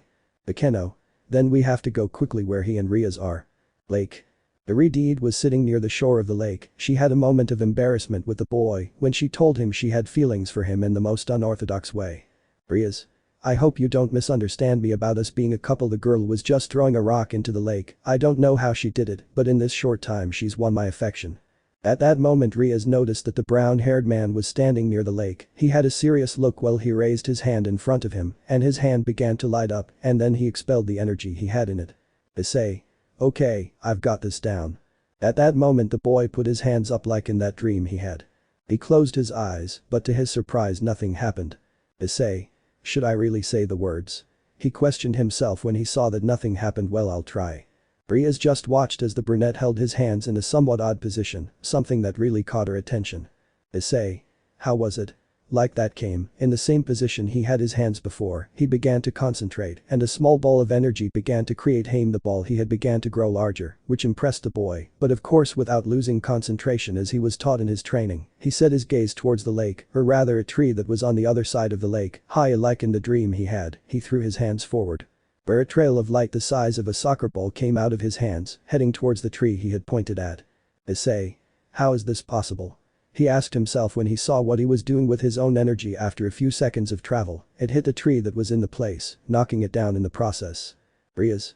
What's all this? What kind of magic is that?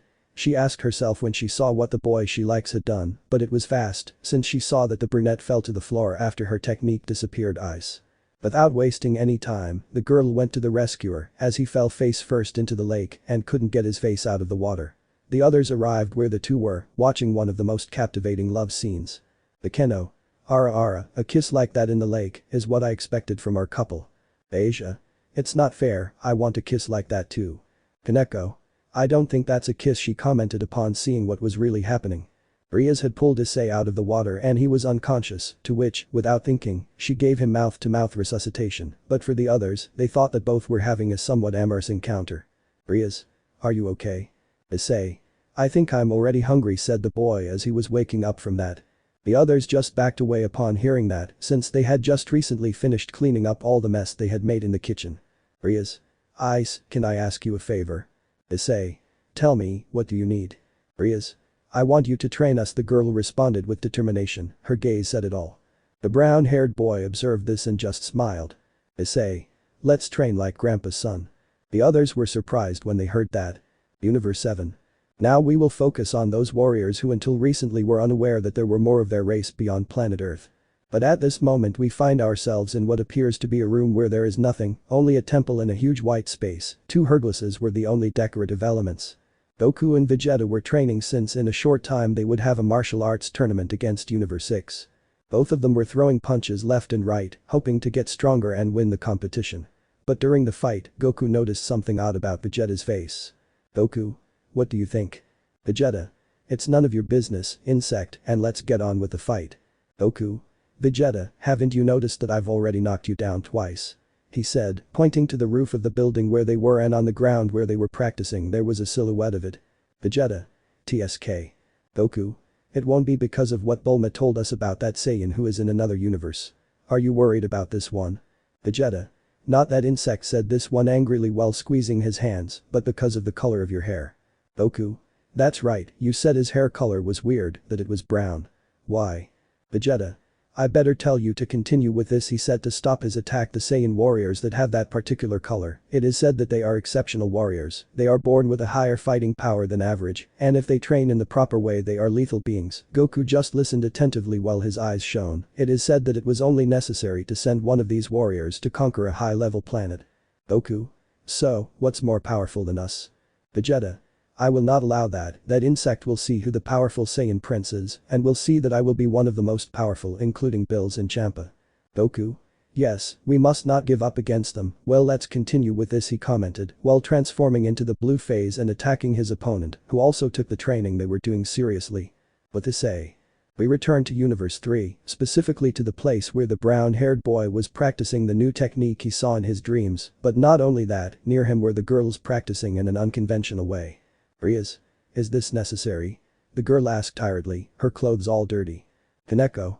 This is amazing, she said with little amazement in her voice. Akeno. Why do you say that? Asia. I can't take it anymore, said the girl lying on the ground, or rather on the earth. What were the girls doing to end up in that condition? Issei. Yes, this is the same training that Grandpa's son gave me. Rias. Either that or you just wanted us to clean the garden. Kaneko. But with this we strengthened several muscles, that's why everything hurts. Issei.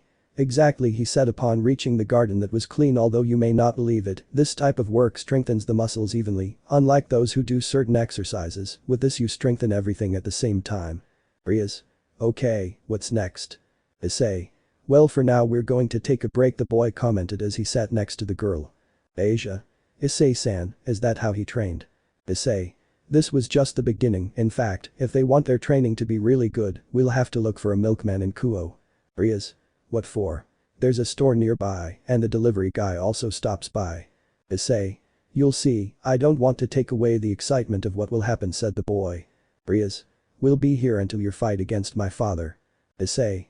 No creo comento el chico al ver sus manos en cuanto lager de minor esto, regresaremos a casa para que inicie con su verdadero entrenamiento. El chico tomó la mano de la pela roja si que no poder ader con el tema de tu meja, pero crema el poder que me enseñó mi abuelito este devia medir. El chico se levantó y camino hacia el lego medir toman un descanso, prometo que hacer lo posible para que la técnica que estoy probando quede lo más pronto posible.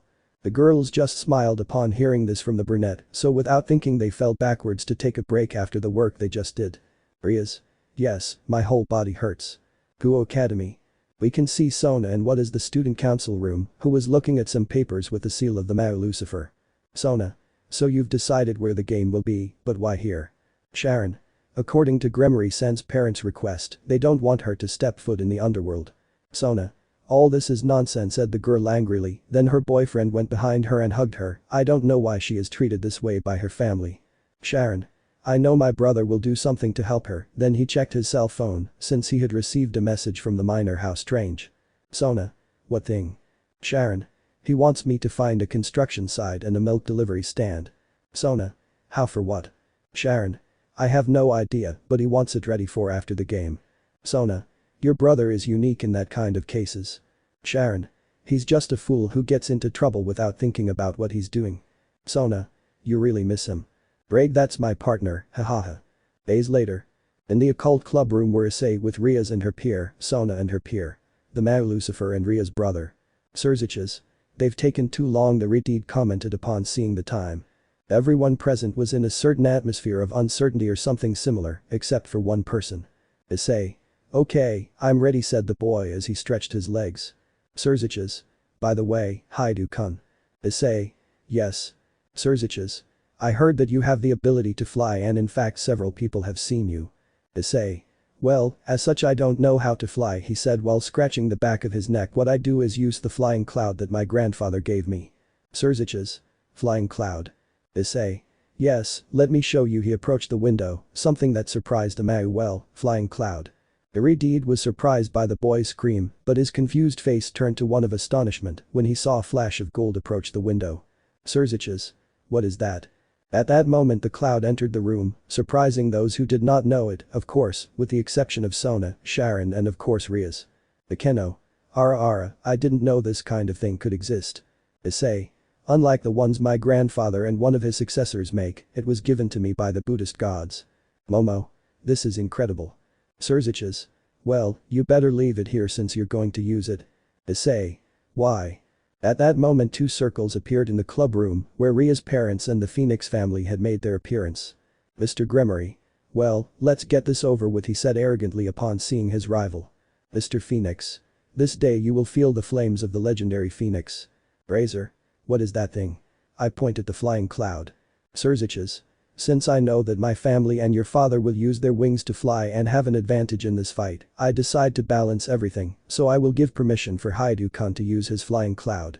Suddenly another magic circle appeared, showing the counselors of the underworld. Councilman 1. This is unheard of, as well as cheating, we said that. Sirzechs. Just as you have manipulated several games in the rating games, I will do the same. He put on a serious look. Don't think I haven't investigated each of the recent games. The counselors at that moment began to feel terror at the words the Redeed had said, without imagining that the last thing done in Multi's game would be the last thing involved. Sirzechs. I've already notified the other three mass, and after this game we'll have an extraordinary meeting about what we'll do with their positions. Issei. The time has come, he commented as he rode on his flying cloud. Mr. Phoenix. Wretched human, you'll see what happens when you get involved in demonic affairs. The red-haired father just stood quietly, looking at the boy seriously, while the boy was concentrating. At that moment the three participants were transported to the battlefield where their fight would take place. Battlefield. Issei.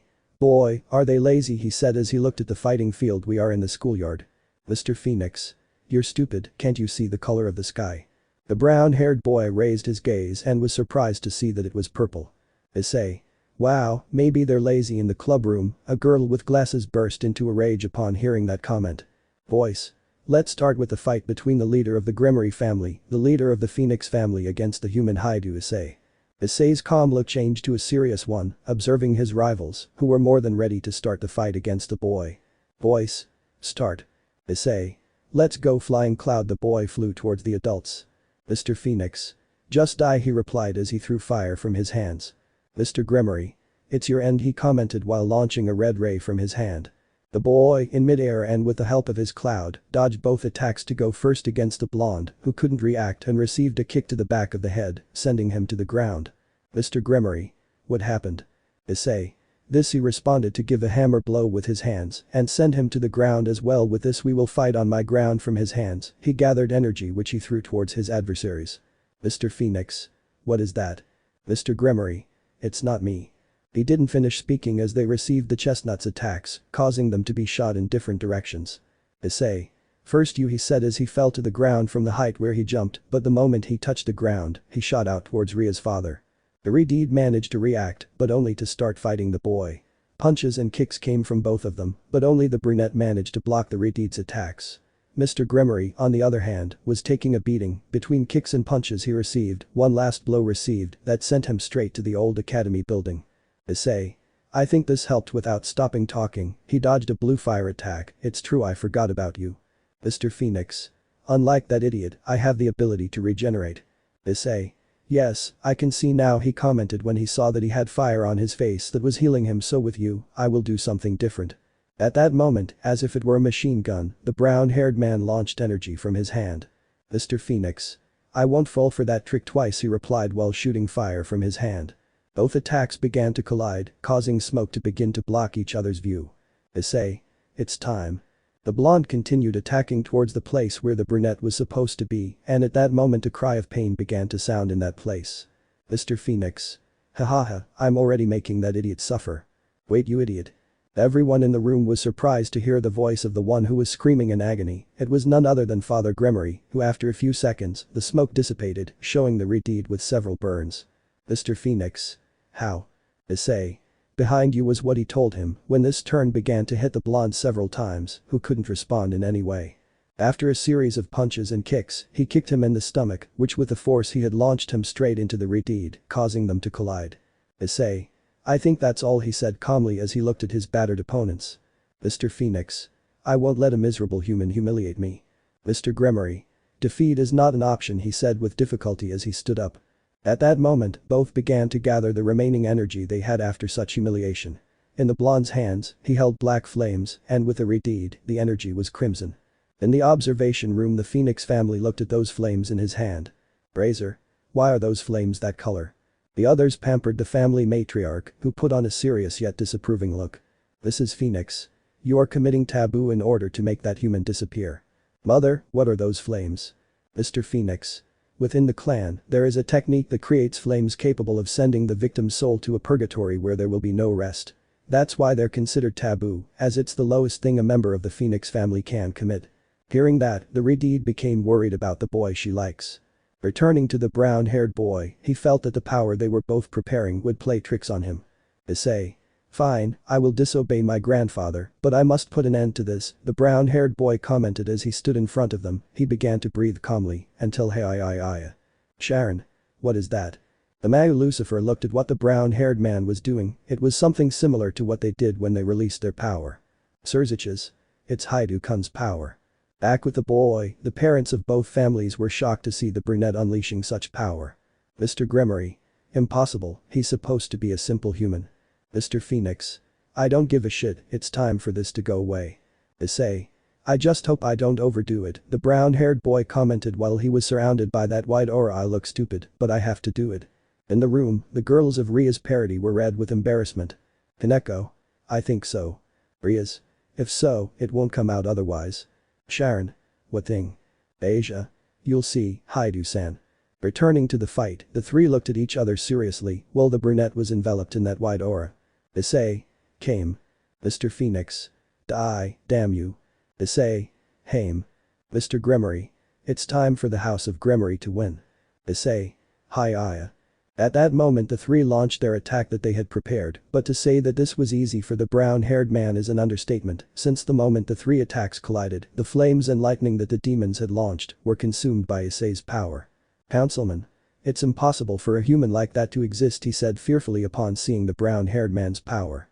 The others were impressed when the attack launched by the brown-haired man simply consumed both demons. The Gremory and Phoenix families began to cry, believing they had died in that attack. The councillors, on the other hand, saw this as an opportunity. Councilman 1.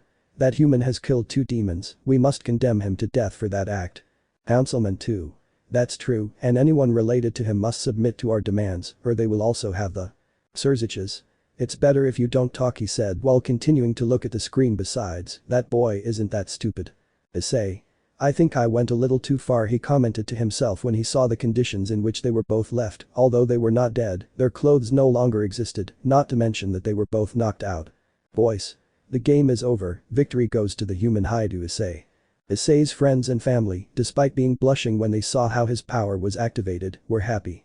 Sona. Is it my imagination or did he look like a kid reciting a spell with that attack? Sharon.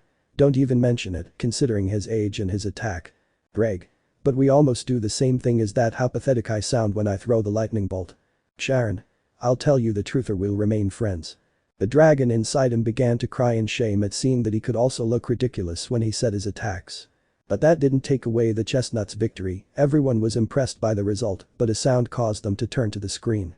Issei. I'm hungry, he said, and then fell to the floor because of how hungry he was. A drop of sweat appeared on everyone in the room, but one thing was certain, this boy was truly a box full of surprises.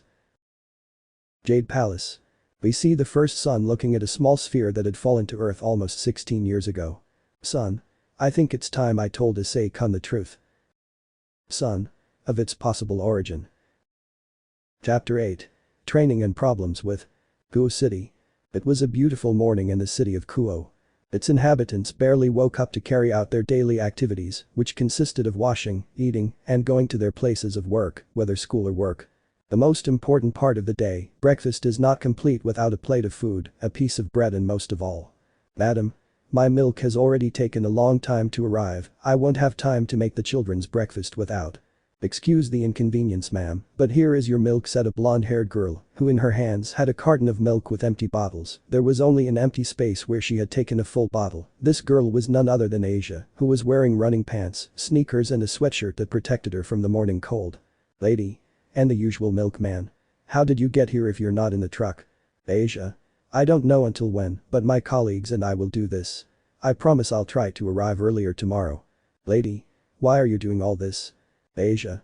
To be honest, I don't know, but I have to go, the girl commented as she put the last bottle of milk back in its box. Nearby were two silhouettes watching the interaction between the blonde and the lady of the house.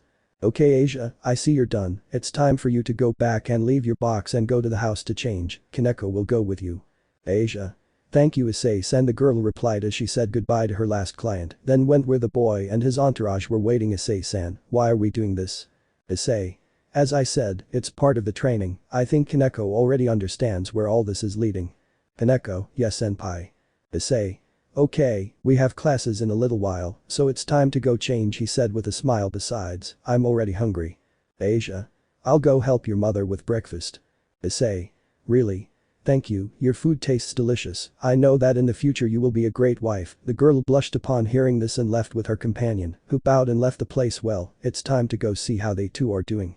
Across town, we see a Redeed and a dark-haired girl running back and forth with a carton of milk. They were Rias and Akeno, who were wearing the same clothes as Asia and Kaneko. Rias. I don't understand what all this is for. Akeno. To be honest, me neither. Issei. This is to start your training, girls, commented the brown-haired boy who had jumped from his flying cloud to land in front of her. Good, how are you doing? Akeno. All I'm missing is this street. Issei. Okay, Rias. Rias. The chestnut tree noticed that his box had more than half of the bottles of milk in it. Rias. Sorry, but I'm not very good at sports. Issei. Well, you must get used to it so that your body gets used to the training, the brown-haired boy commented while placing his hand on her head, which caused the girl to blush. Akeno-san, finish your box and go to your house to change, I will stay with Rias Heim to finish your delivery. Akeno. Yes, Issei-kun. The girl continued with her last bottles, while Rias, who had a cute pout on her face, continued delivering the milk that was missing. After 15 minutes and the brunette apologizing only to Ria's last clients, they both returned to the house on the boy's flying cloud. Issei. It will only be for this occasion, because part of the training is returning home on foot. Rias. I'm really exhausted, the girl commented as she hugged the brown-haired boy from behind and leaned on him. Issei. You'll get used to it, commented the brown-haired boy who took the hand of the girl who was leaning on his chest. I still don't believe you live in my house. Rias. Does it bother you? I asked fearfully. Issei. It's not that, on the contrary, I know you were alone in that apartment, but I feel like we do things as a couple. Rias. Well, remember you have my brother's permission. The boy blushed as he watched him arrive at his family's house. But you might wonder, what is the Redeed doing in the house, or rather in the Hyoudou mansion? Well, for that let's go back a few days, where the game between the Chestnut and the patriarchs of the Gremory and Phoenix families had lost. A few days ago. The game between the Gremory family and the Phoenix family against the Chestnut Tree had ended with the result of a total humiliation towards the heads of each house. Issei. Well, I hope that with this they learn that doing things the wrong way doesn't bring anything good, the boy commented while devouring his fourth plate of rice. The boy's parents were more than hurt, being helped by their family, well in the case of Father Gremory, since with the Phoenix family. This is Phoenix. It's a shame that even though he practiced that taboo, he lost like that, the blonde commented indignantly. You know what the consequences of your actions are, right? What consequences, mother? Asked a girl with blonde hair and a modest chest. She looked like a princess because of the dress she was wearing. Is Phoenix? You see Ravel, using those flames is considered a forbidden technique since it lowers your magical power to almost zero for a long time, and it is said that the soul of the person who perishes before those flames would be condemned for all eternity. The others who heard that had a serious face as they looked at the patriarch of the Phoenix family who was being attended to by his maids. This is Phoenix. To think that you would stoop so low as to use them and that it would all be in vain, the blonde looked at her husband, you should know that it will be considered a disgrace and you will be more than exiled for this. The blonde just looked at the ground while his wounds were bandaged. This is Gremory. In your case, it is a shame that a mere human beat you like that, we will see what to say before society about your mistake. She turned to see her eldest daughter, who was accompanied by her peer daughter, it is time to go, we have nothing else to do here. Multi nodded and without saying anything else they left with her father still bandaged by a magic circle, of course without saying goodbye to Rias, who was sad because they didn't speak to her at all. This is Phoenix. We'll take you to the castle, but we'll leave you at the main entrance so you can do whatever you want with your life while I'm away from our lives. Without saying anything else, the Phoenix family left the place. The brown-haired boy watched as the blonde girl and the idiot chicken as he knew him both had a sad look for the fate that his father created for himself. Sirzechs. Well Rias Tan, you are free from that commitment that my parents wanted to impose on you and all thanks to Hyoudou-kun. Issei. You can call me Issei, no problem. The girl smiled with joy and ran to the boy who hadn't expected to receive a reward for that act. The girl stole a kiss on his lips, blushing as she performed the act. The girls in his peer group were impressed by the act while his brother just had a smile on his face. Rias. Thank you very much for helping me Ice. Issei. Hi, said Red while looking at the girl. Sirzechs. Well, I think I won't have to worry about my little sister having a bad time. The Redeed looked at the brown-haired boy, please take care of her. Issei. Yes, no problem. The Redeed smiled at this and without further ado left the school with the counselors who were with him. Current time. In the huge dining room of the Hyoudou family we can see that Asia along with the mother of the Hyoudou brothers were setting the table, they were helped by Sona, who placed the cutlery. Sharon was just getting out of the elevator heading for the dining room. Upon arriving, he greeted everyone who was already ready to eat, but something caught his attention. Sharon. And my brother. Asia. He and Butchu still haven't come back from training.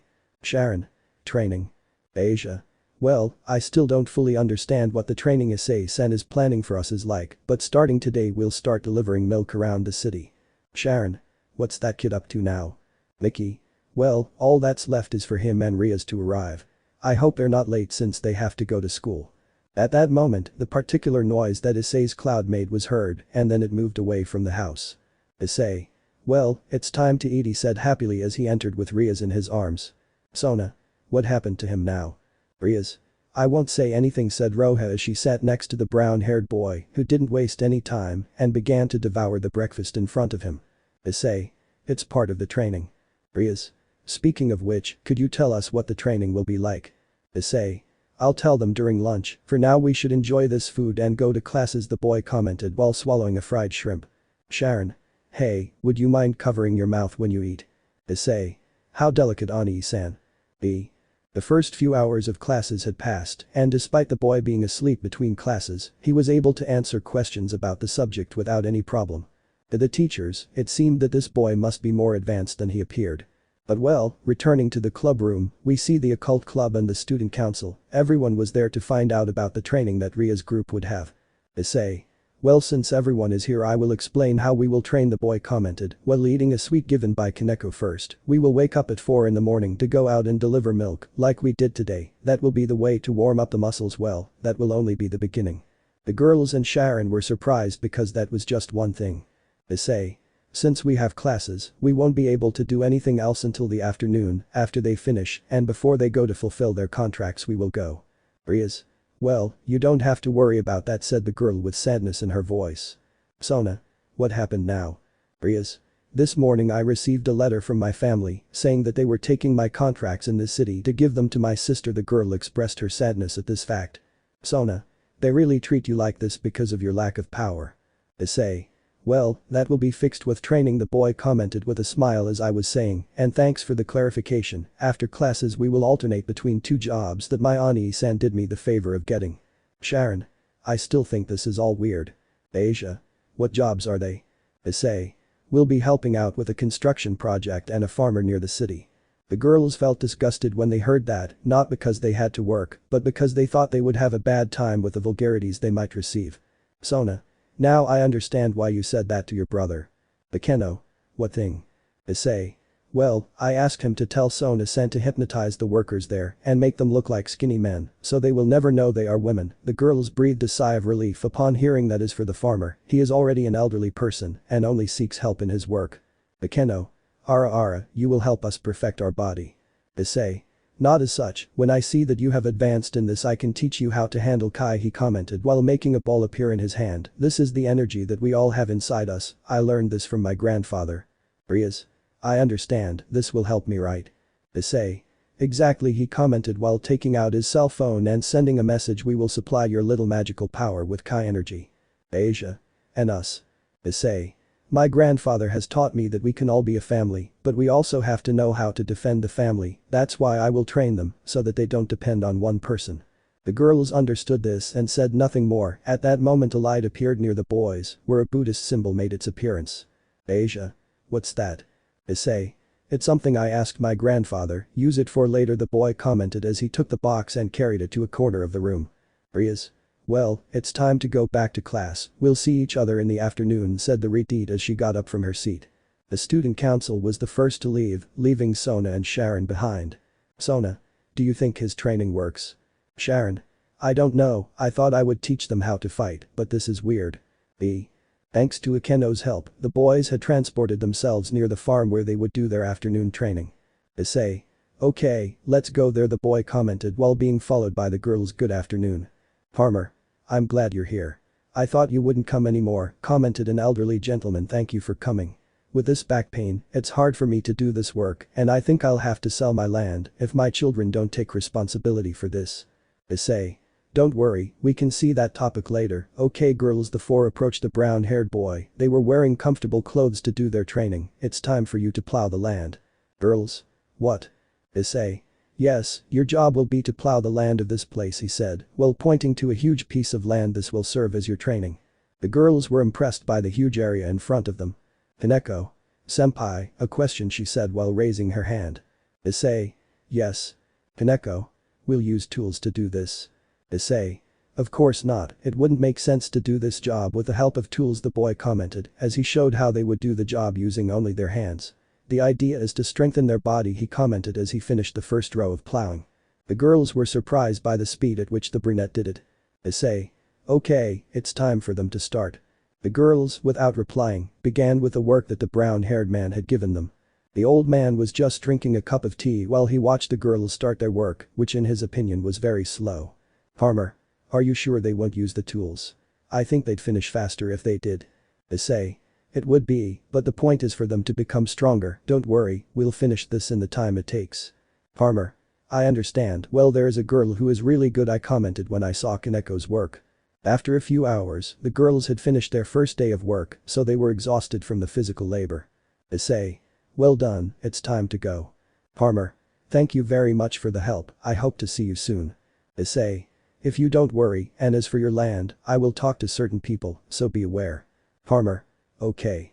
Without further ado, the boy, with the help of Kaneko, who was the one who didn't get so tired, took the girls and left the farmer's lands, and then with the help of Akeno, they returned to the city, appearing at the chestnut tree's house.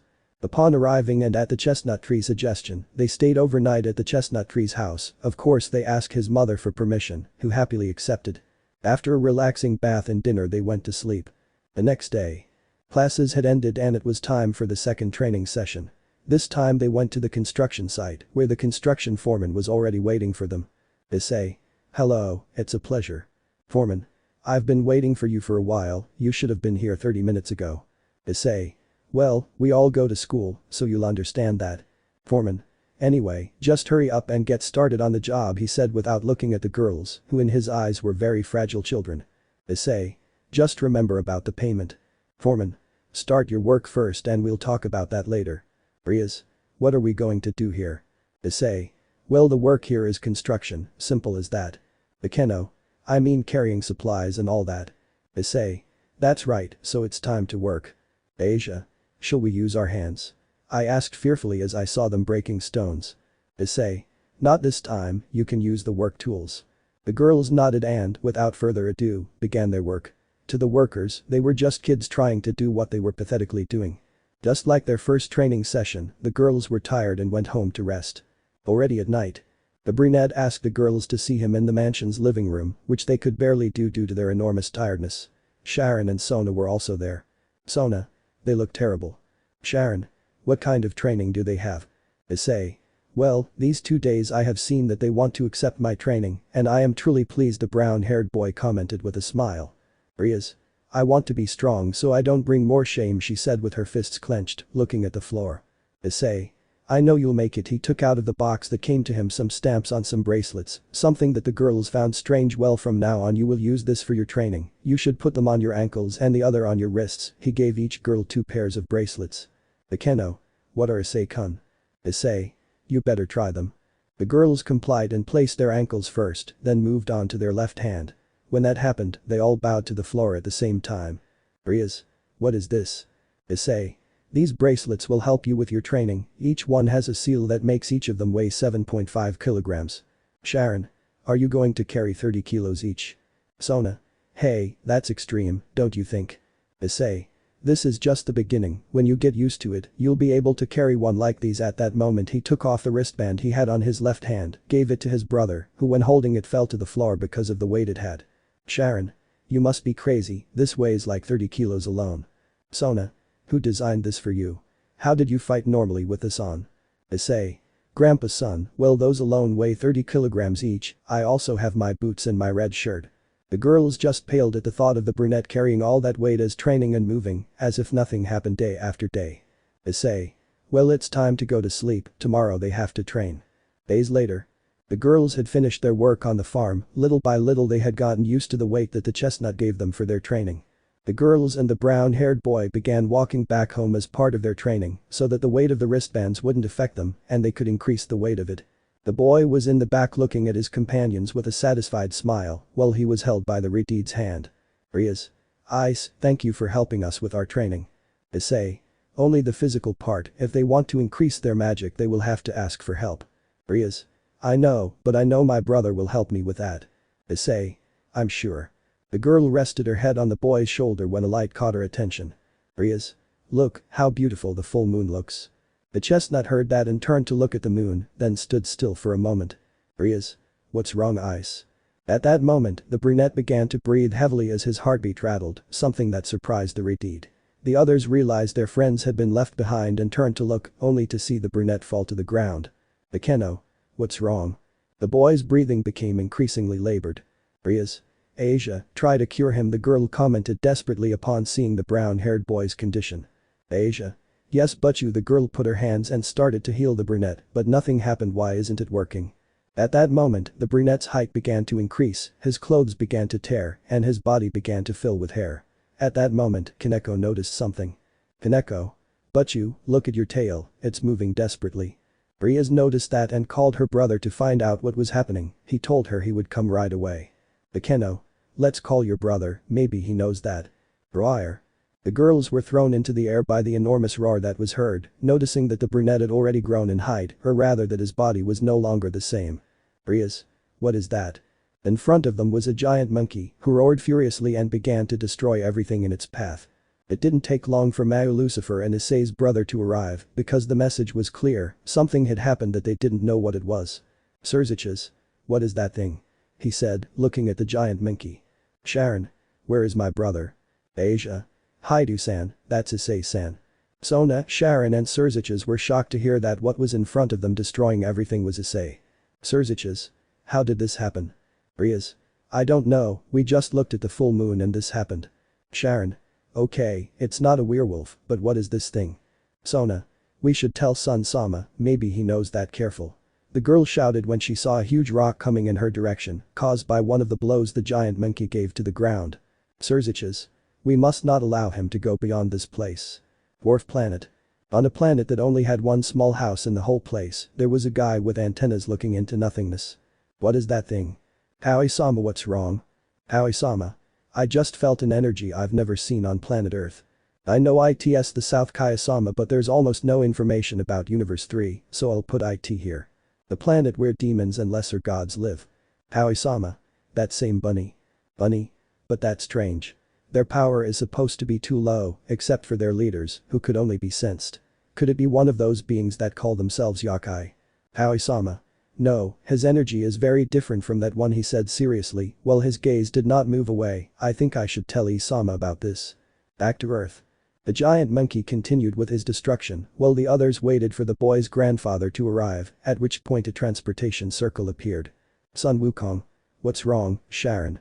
You said it was an emergency, at which point the monkey looked back and saw the giant gorilla, so it came back. Rias. What thing? Sun Wukong. This has already happened in the past, the monkey commented seriously, while smoking his cigar and taking out his staff. There is no time to explain, we must distract him to cut off his tail. Bakeno. Her tail. Sirzechs. For now, let's just listen to him and he'll tell us what this thing is. The others nodded at what was said and had only one thing on their minds. Rias. We will help you, Issei. Chapter 9. Issei's truth results in a new danger. Outside Kuoh City. We found ourselves in the fields where the brown-haired girl and Rias Gremory's peers had just finished training. It was good for the girls to work, but someone had to clarify that for them later. The fact is that at that moment the situation was critical, since a giant monkey was destroying everything in its path, the worst. Sona. Sharon-kun, please get up, the girl commented to her boyfriend who was embedded in the ground. Sharon. That really hurt me, he said in pain as he tried to get out of that hole that he himself had created with his body. Greg. Come on buddy, your brother needs you, and we have to keep him from getting close to the city or this could end badly. The fact that the Red Emperor himself said that was an indication that things could go wrong. Sun Wukong and Sirzechs were trying to stop the giant ape, but it was clear they were in a bit of a hurry. Sirzechs. That thing doesn't have a fighting pattern, it moves erratically and doesn't allow me to at least hold it, so my knight can cut its tail, commented the Redeed, who was next to his knight preparing to cut off his tail with a single slash. Sun Wukong. Last time we also had difficulty stopping him, he commented while dodging another blow from the monkey. Rias and the others also tried to stop the boy, but the fact that they had those training seals that made their mobility difficult could only be supportive. Sona. So you can't remove the seals? She asked her friend, who was helping her partner get up. Rias. I'm sorry Sona, but Issei is the one who knows how to remove these seals, said the girl with a dejected voice. I feel so useless that I can't help. Bakeno. Don't say that, but you commented her faithful friend. If we manage to get his attention, we will be helping him to be stopped, she suggested, seeing how the brown-haired boy was breaking rocks like the animal he was. Kaneko. Still, I wonder what that transformation will be. At that moment Issei's grandfather had managed to contact the monkey with his staff, but what he didn't expect was that even with the pain of the blow, he would grab that weapon. Sun Wukong. This is going to hurt, he said to himself as he felt that the brown-haired boy had sent him flying. The Redeed didn't have time and met the grandfather with his body, causing them both to be embedded in the wall. The monkey just roared as he brought a fist toward the two he had hit. Rias. Wait, Ice. The girl screamed desperately when she saw that he was going to attack her brother. This caused the monkey to stop his blow abruptly. Obviously that scream caught the brown-haired boy's attention, which made the others tremble. Sharon. This is going to hurt, he commented upon seeing the monkey's furious look, those red eyes causing fear in the others. Sirzechs. Now Aikido, he gave the order with a pained voice, his knight nodded and quickly cut off the monkey's tail. The others watched as the giant ape began to scream in pain, returning to its original shape and size. Little by little, it began to show more human features, and this was noticeable, since Asia. Kaya. Issei-sen is naked, she commented upon seeing his friend. All the girls blushed at that moment, including Sona, but this one was more out of embarrassment. Bakeno.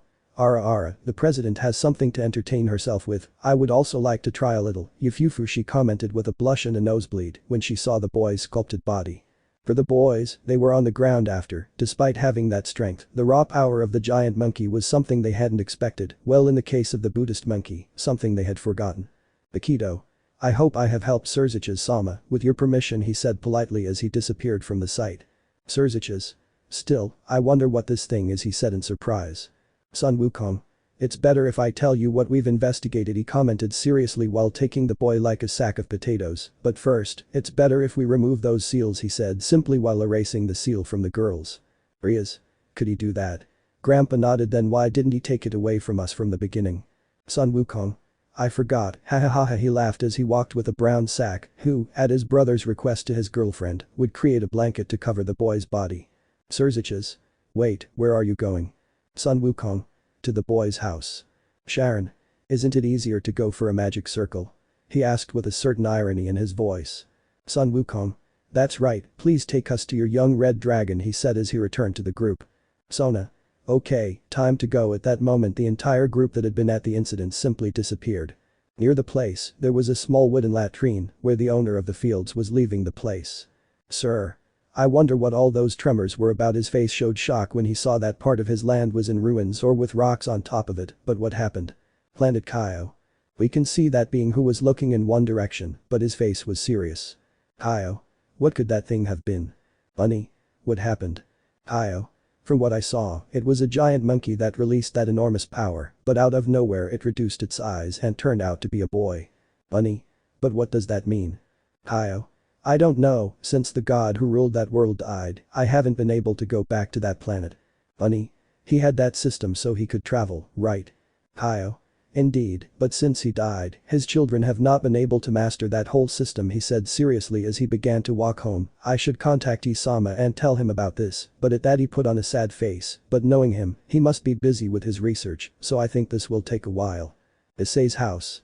We returned with the Gremory group and the youngest chestnut of the Hyoudou who had returned after having faced Issei who had turned into a giant monkey. Sharon. Now that my parents are here, he said as the boy's parents arrived, could you explain to us what that thing was? Sun Wukong. Well, only your parents, your grandparents and our faction know this secret. This caught everyone's attention as you know, when they went to visit your family in the mountains, little Issei was already there. Mickey. Yes, I remember that my mother-in-law was already holding little Issei. They told us that they found him in the forest near the temple that looks after the town. Sun Wukong. Indeed, but what I discovered days later left me perplexed. At that moment I created a seal where a circular object had appeared. Rias. What is that thing? Sun Wukong. Well, from what I've been able to investigate, it's a spaceship. This left everyone in shock, and the most interesting thing is that Issei is the one who came on that ship. Sirzechs. So that means Issei. I don't come from this world.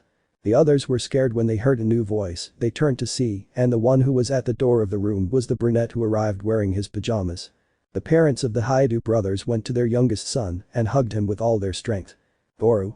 You are my son and anyone who says otherwise is wrong. Mickey. That's right, you're my baby, the brunette commented while hugging him against her chest. Issei. Wait, I'm not breathing. Sirzechs. But then, he's an alien. Sharon. Well, knowing that the supernatural world exists, life on other planets is possible. Sun Wukong. What we don't know is its planet of origin. The monkey headed towards the ship and touched a button where its door had opened, but I must say that the technology of this thing is too advanced that out of pure caution, I have not touched any of this. Sona. So it's an enigma, Issei-kun, she said while taking her cheek with her hand. Sun Wukong. Yes, the only thing I can say is that his racer species is warrior class. Issei. How do you know that, Grandpa? Sun Wukong. Please show your head scar. Issei. If it's okay. The brown-haired boy was going to touch his head when he suddenly felt he was losing his balance. Wait, what's wrong? He looked behind him and noticed something. Hey, what about my tail? The Keno. He doesn't remember what happened. The brown-haired boy shook his head. Sun Wukong. I'm coming, first show your scar. The brown-haired boy nodded and cleared some of his hair showing a huge scar. Mickey. What happened, son? Sun Wukong. Well, this happened when he was still a baby. You see, the day his father went to our temple, despite having a calm demeanor, there were days where he destroyed everything in his path. The others were surprised to hear that. Sun Wukong. There was a time when, observing his behavior, he knocked over one of the most expensive vases in the Jade Castle, which caused the king to want to kill the boy. Sharon. He's always been naughty since I can remember. Sun Wukong. Yes, but on that occasion they were cleaning the shelves and the tome of the vase and threw it towards His Majesty. As he said this, everyone's faces fell to the ground as they looked at Issei. Issei. I don't remember. Asia. But how do Issei sense behavior change? Sun Wukong. Well, on a walk we had with their grandparents near the mountain, the boy, in one of his sudden movements, fell off a huge cliff, causing him to hit his head. Sirzechs. I see, so from the beginning his barbaric behavior was an indication that his nature was that of a warrior. Sun Wukong. Exactly, that's why we knew that the best way to channel all of his energy was through martial arts. Issei. And what does that have to do with my tail not being there anymore? Rias. It's better if you look at what happened with the little magic she had. She created a small ball, which showed what had happened a few hours before. Issei. Is that me? Kaneko. Don't you remember what happened? Issei. No, in fact, it felt strange to appear naked in my room. I thought I had lost my innocence. The Keno. Ara, that can be fixed, she said while licking her lips. Rias. No, I'll take his first time, said the girl angrily, without thinking about what she was saying or where she was. Sona. Wow, that's direct, Rias. Iridied blushed instantly, causing her face to be redder than her hair. Issei. But then that beast is me. Sun Wukong. We don't know why you go through that transformation, but this is the third time this has happened, that's why we cut your tail, since the first time we didn't know anything until the full moon stopped being seen in the sky during the day, the second time we tried to stop it and by mistake we cut your tail, then we learned that that transformation can be stopped that way. Issei. Not my tail, he began to cry in a comical way for what had happened. Well, since then it will grow, the others went back when they saw the boy's carefree attitude. Sun Wukong.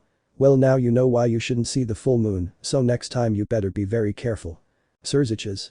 For now this will be a secret among those in this room, we cannot allow this information to be revealed, especially in the underworld. Issei. Why? Sirzechs. Well, your brother knows better than others, the brown-haired boy made a face of disgust. Issei. Why Oni-san? Sharon. Because they'll want to force you into a marriage, he said with annoyance. I went through the same thing when they found out I was the Sekiryuutei. The old men of the demonic council tried to force me into a marriage with more than one heiress. Issei. But how would they achieve that? I have nothing to do with the underworld in that way. Sirzechs. Believe me, they can get there by any means, the Redeed responded seriously while surreptitiously looking at his sister. Sun Wukong. By the way, Issei, how is the training going? He asked while smoking a little from his pipe. Issei. I say it's going well. This of course caused doubt in the girls, since they didn't know exactly what they were referring to. Sun Wukong. I'd like to see your progress. Issei. Okay, let's go to the courtyard. The others followed the art experts and went to the courtyard of the house. The brunette watched surreptitiously as the girls walked without complications. Issei. They don't have the seals anymore, right? Rias. Your grandfather didn't take them off. Issei. Excellent, please I need you to jump into the air. Kaneko. Why, senpai? Issei. You guys just do it. The girls looked at each other with great hesitation and, as requested, jumped into the air. Girls. Okay, 1, 2 and 3. The others except for Issei and Sun were shocked to see how high they had jumped. Sona. How did they fly without using their wings? Issei. They didn't, they just jumped like I asked them to. Hi. It was the scream the girls gave in the sky when they saw how high they had reached. Sharon. Is this the result of your training? Issei. It's just the first step, the boy commented as he gave one of his wristbands to his brother. The next step is to at least manage to carry this weight. Sharon. Oh no, I'm not falling again. Sirzechs. Issei-kun, may I carry you? Issei. Of course, the brown-haired boy gave it to Sirzechs, who, upon feeling the weight, quickly removed his hand and let it fall to the ground, creating a huge hole. Sirzechs. How much does it weigh? Issei. That's like 250 kilograms. Sun Wukong. Young man, you're cheating. Issei's parents were left with doubt upon hearing the sentence. I sent you the 400 kilograms wristbands, the 550 kilograms boots and your 700 kilograms shirt a few days ago, why haven't you used them? Boru. That's 2,600 kilograms. Son, are you able to carry that much weight? Issei. Well, it's part of. Wait a moment. He quickly ran from one side to the other, then appeared with Rias and Akeno carried on his shoulders, while Leisha and Kaneko had each of them in her hands. As I said, this is part of the training. The girls were with spiral eyes after having taken that jump and fallen, well, Kaneko was the only one who was still whole. Issei. Now Kaneko-chan, I want you to go to the other corner of the mansion, and once I yell at you, run with all your strength towards here. The albino nodded and did what was indicated. Now I want you to see the speed that you have also acquired with the training received. The others watched closely what the brunette was saying. He gave the indication to Kaneko after he had his stopwatch ready to take the time it took for the girl to arrive. Everyone's reaction was enormous when they saw that this hadn't taken more than 5 seconds. Sona. This can't be. Sharon. Wow. Sirzechs. I can't imagine how strong my sister has become if she did the same thing. Issei. As you can see, this is the grandpa-son style training that I have practiced since I came under his care. Sun Wukong. Well, it's time for me to go, said the old monkey as he looked at the other demons in the house. By the way, how much did those girls have in the seal at that time? Issei. If I'm not mistaken, I think they each weighed 70 kilos in total. Sun Wukong. Fine, add 10 more kilos and keep it up. Haha. Saying that, the others' faces turned blue. Issei. Yes, Grandpa, he said with a smile while preparing things. Sirzechs. How is that possible? Issei. Well, I've only practiced a little magic with Grandpa, but I only do it to give more weight to the seals the girls have for their training. Sirzechs. I understand, he said with a calm smile. Once again I ask you to please take care of my sister and her parody. Issei.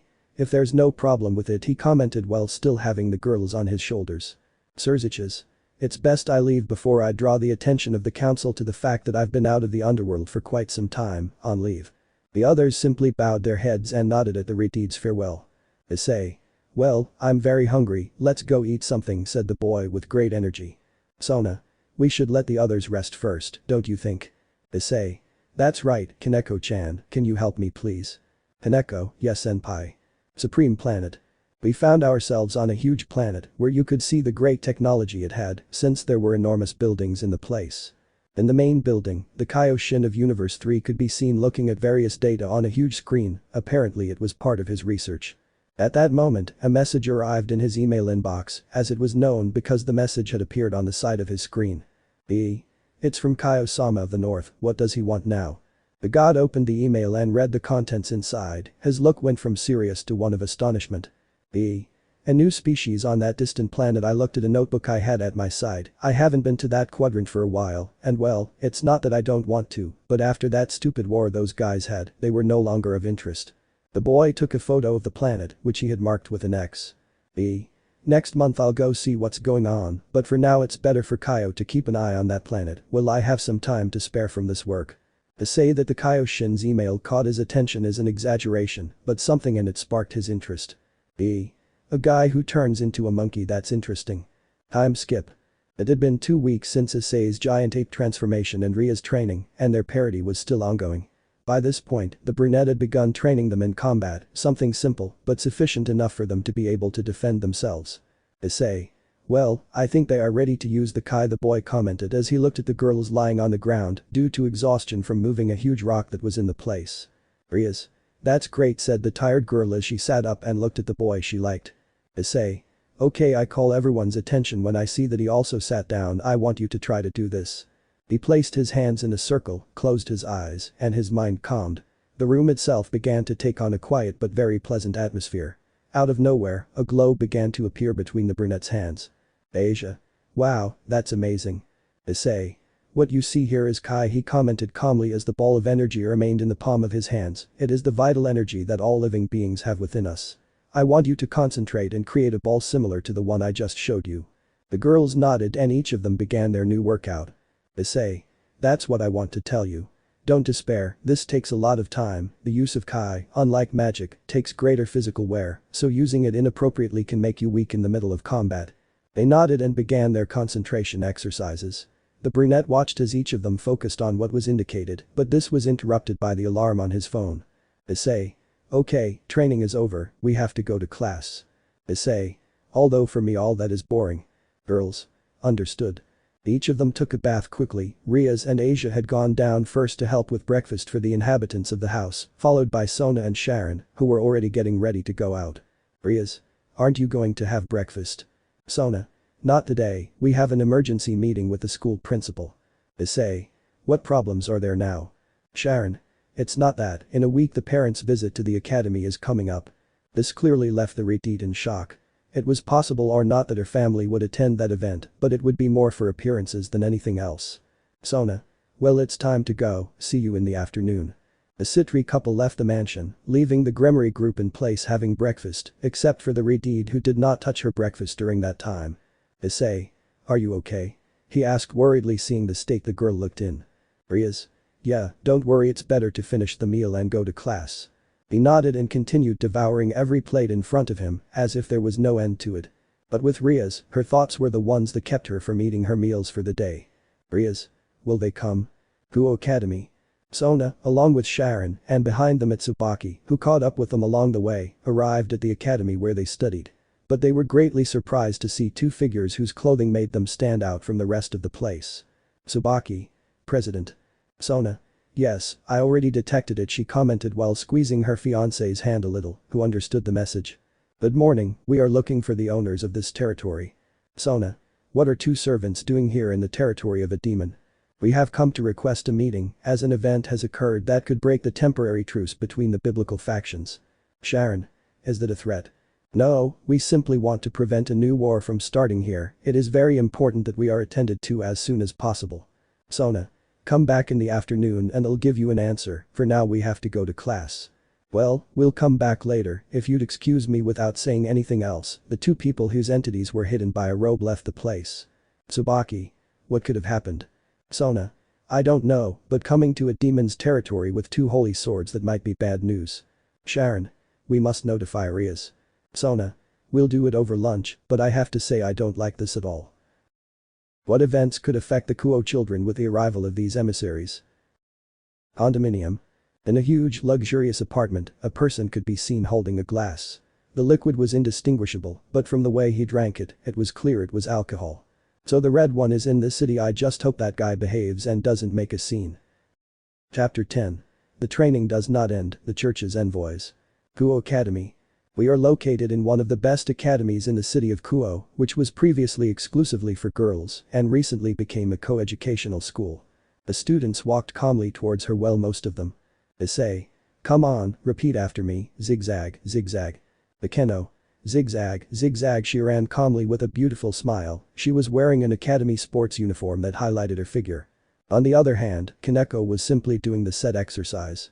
You might be wondering, what's going on? Well, today's training was running down the street towards the academy in a zigzag pattern, the lighting poles serving as the turning points. The first two girls were doing those exercises with a certain level of difficulty, but they managed to do the exercise that the brown-haired man had given them. On the other hand, Rias. Zigzag, zigzag. Asia. This is difficult to say, the girl commented as she ran after her master. Issei. Come on girls, we're almost there, the brown-haired boy commented while giving encouragement and eating a steamed bun. Rias. Why do the exercise now? Issei. Remember that anything we can do in everyday life can be turned into training, the boy commented calmly. The students watched the occult club's performance with a bead of sweat. Some thought it was an activity, while others simply ogled the girls in their athletic wear. Sona and Sharon, who were waiting for them to arrive, only had a drop of sweat on their necks from the training the younger brunette was giving. Sona. If you look at it this way, it might work for Rias and the others, but… Sharon.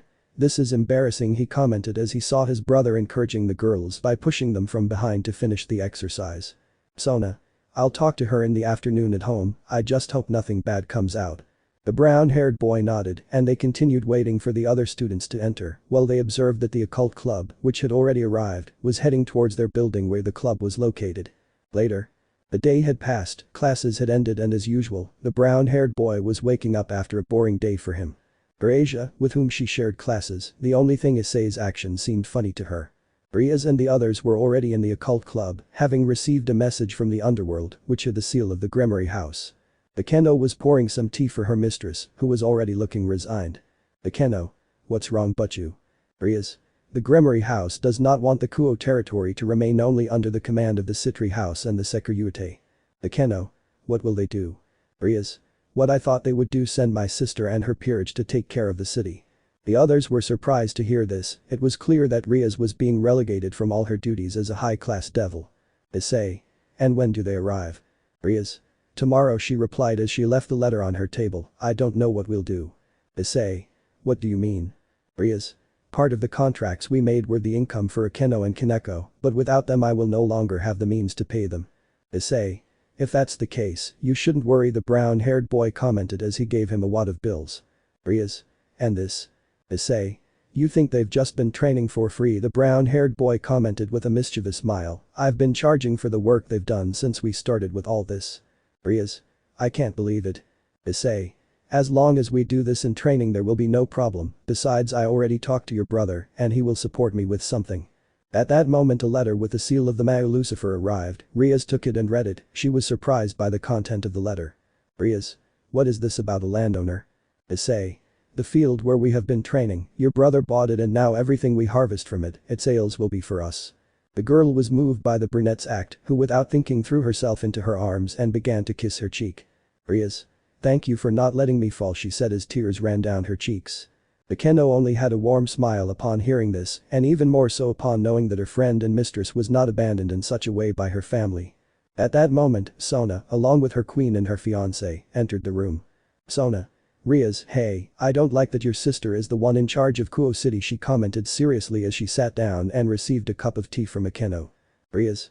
I don't think you came just for that, right? Sona. No, we need to talk, it seems something bad is approaching the city, she said seriously while taking a sip of her tea. Rias. I understand. Sona. Let's go home and talk about it in the sauna there, so we have more privacy. Rias. Okay, we'll go out. Issei.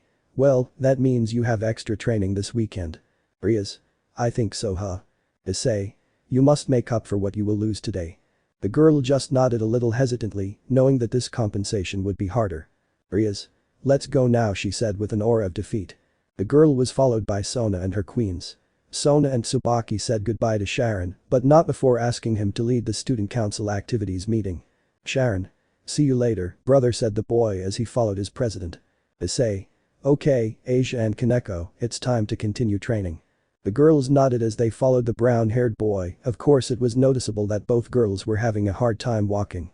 Hyoudou Mansion. In one of the steam baths in the Hyoudou family mansion, we see the girls who were enjoying that moment of relaxation. It was an enviable scene to see the four beauties as they came into the world. Rias. Okay Sona, what's going on? Sona. You see, today 2 emissaries from the church arrived at the school. This clearly alerted Rias and Akeno, who looked seriously at the Sitri heiress. Rias. What were they looking for in the city? Sona. They didn't tell me, in fact, they requested an audience with us for tomorrow, there they will reveal to us what they have come for. Iridi thought about it for a minute, since the letter she had received today took away her status as owner of the territory. Rias. I don't think they'll let me be in that meeting, remember my sister is arriving tomorrow, and I don't think she'll let me join you in that meeting. Sona. If she doesn't want, I'll say that you're coming as my companion, the girl commented seriously, I won't let the safety of my beloved servants be affected by her whim. Rias. Thanks Sona, the girl commented as she thanked her friend for the gesture. At that moment the atmosphere changed from calm to a sacred aura. Akeno. But you. Rias. I know, we have to go quickly, she replied while putting on a towel to leave the room. Sona and Tsubaki were also the same and ran after their friends to leave the bathroom and go to the first floor of the mansion, where they had felt that sensation. The girls expected to see a catastrophic scene, brought on by the fight between the Sekiryuutei and the wielders of that aura. But they never expected to see the following scene. Rias. Ice. Issei. Hello Rias, he said happily as he subdued a person wearing a white robe, in front of them was Sharon hiding behind the sofa. On the other side, Asia and Kaneko were perplexed to see what was happening. Rias. What does this mean? Issei. Let me introduce you, he replied while getting up from the person on the ground. He or she, I still don't know what's going on, but he or she is my friend, his or her name is Shido-kun. Shido. I already told you I'm a silly girl, he commented with a tantrum as he got up from the floor. Sona. Hey, what's wrong with you? She asked her boyfriend, who was behind the couch. Sharon. I'm staying away from this pair of crazy people, he replied with heaviness in his voice. You may be wondering what's going on in this home, well for that I have to go back a couple of minutes. Moments before. We see the brunette arriving home with his partner, well, he still doesn't know what Rias is to him, and vice versa. The boys were arriving with Asia, who looked more tired than usual. Asia. Issei-san, this was a bit heavy, she commented while taking something off her back. Issei. What? This will help you with training. Asia. But carrying a stone on your back all over the city. Issei. Well, seeing that you and Rias are the ones who need the most training, I came up with this. The brown-haired boy just calmly stroked the blonde's head. Issei. You are doing well, soon you will see that it will no longer be necessary to do so much exercise of this type, but I must put them in a place where the Kai energy they occupy does not exhaust them quickly. Asia. I understand. Issei. Also, I know that when you are able to use Kai with your sacred gear, you will achieve a greater and faster healing factor. Asia. Do you believe? Issei. I'm sure so. The girl smiled as she walked into the living room with the chestnut tree, but the sight she saw there was a little strange. Issei. Brother, what are you doing hiding behind that chair? Is-kun. A shout that grew louder as the person from whom the voice came got closer, then tackled him on the ground and applied a wrestling hold. Issei. What's wrong with you? Asked a boy angrily, who tried to get rid of the person who had knocked him down, but when he touched a specific area, he felt something strange. Wait, this is soft and big. Pervert. Issei. What's up? Who the heck are you? At that moment, the person wearing the robe took off the hat that covered it, revealing a beautiful girl with a pair of pigtails grabbing her hair. Silly, I'm your beautiful childhood friend. Don't you remember me? I was your neighbor when we were 4. Issei. Wait, are you Shido-kun? The girl nodded, her vision going from seeing the brunette to being obstructed by her own hat. Shido-kun. Look bro, Shido-kun is back. Sharon. Yes, I noticed it, he said heavily. Issei. Let's play like old times. Sharon. I'll pass, he commented while remembering those bad experiences that the pair of friends had made him go through, then reaffirming his answer when he saw that his brother was on top of the girl applying a wrestling hold. Shido. Get down, fool. Mickey.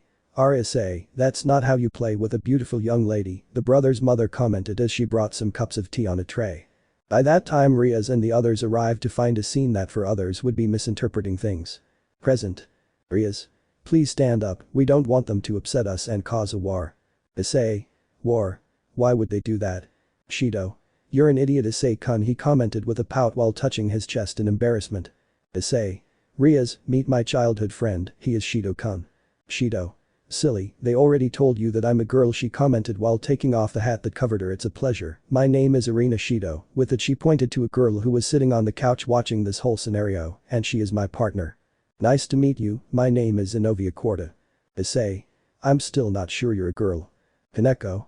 You touched one of her breasts, senpai, she commented with her characteristic expression. Issei. So that was it, well what does it matter, she is my childhood friend, she was our neighbor before she moved. Irina. I still remember how we played with your brother. Sharon. If by playing you mean that they used me as a pinata, then it was fun. Issei. Don't be like that bro, it was really fun playing in the park. Rias and the others looked at the older brunette who made a huge X with his arms that all of this was a lie. Irina. Well, it's better to go, we have to go rest and I have to rub off the key you applied to me. Issei. Yes, I hope we see each other very soon, he commented with a smile as he hugged her by the neck and pressed her against his chest, causing Irina to blush. Zenobia. I hope we can talk more calmly tomorrow, she commented as she got up from her seat and headed for the exit. Sona. Tomorrow afternoon we will wait for you at the entrance of the academy, I comment seriously. Zenobia. Okay, excuse me. Irina. See you, Issei-kun, Sharon Nai-san. Issei. See you later, the boy said goodbye to his friend but suddenly felt an aura of death behind his back. Rias. Okay Issei, how's it going about you touching her breasts? Issei. Well, in my defense I. Bakeno. Ara, so Kohai is a fan of breasts. Asia. Issei-san, if he wanted to touch breasts he would have told me and I. Hineko. Perverted senpai. The boy was surrounded by the girls who were going about their daily life while the older brunette was grateful that the girl had already left his house. Sona. Was it so bad living with them? She asked when she saw her boyfriend's reaction. Sharon. You have no idea, at that moment a contract arrived on the coffee table where the Sitri family symbol was, noting that it was a new contract. Sharon. I'll go, the boy commented while reading the contract that arrived. Sona. What is it? Sharon. It's a contract, they're asking a male demon to spend man time. Issei. I'll go with you, brother, he said as he walked out in the middle of the group of girls who had covered him. Rias. We should talk about your friend's ice, the girl commented with clear jealousy in her voice. Issei. We'll see later, princess, although I still don't understand what's going on, but I know my life is in danger here. Sharon. Sona. Sona. As long as it doesn't interfere with the contract, there's no problem. Sharon. Well, let's go, brother, the boy commented as he went to the transportation seal. Issei. We'll be right back, the boy commented as he arrived with his brother and they transported towards his contract. Rias. That boy, she looked at her bishop, by the way, Asia, how was training today? The girl's eyes began to fill with tears. Asia.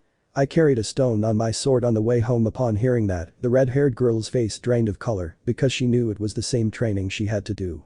Apartments. The Hyoudou brothers had arrived at the place where the contract for the eldest chestnut tree would be. Issei. Wow, what a luxury for just one person. Sharon. Don't say anything reckless, we don't know what this person is like. Issei. Hey, I'm not an idiot either. Sharon. But it seems like you're doing it on purpose, he commented while ruffling his hair.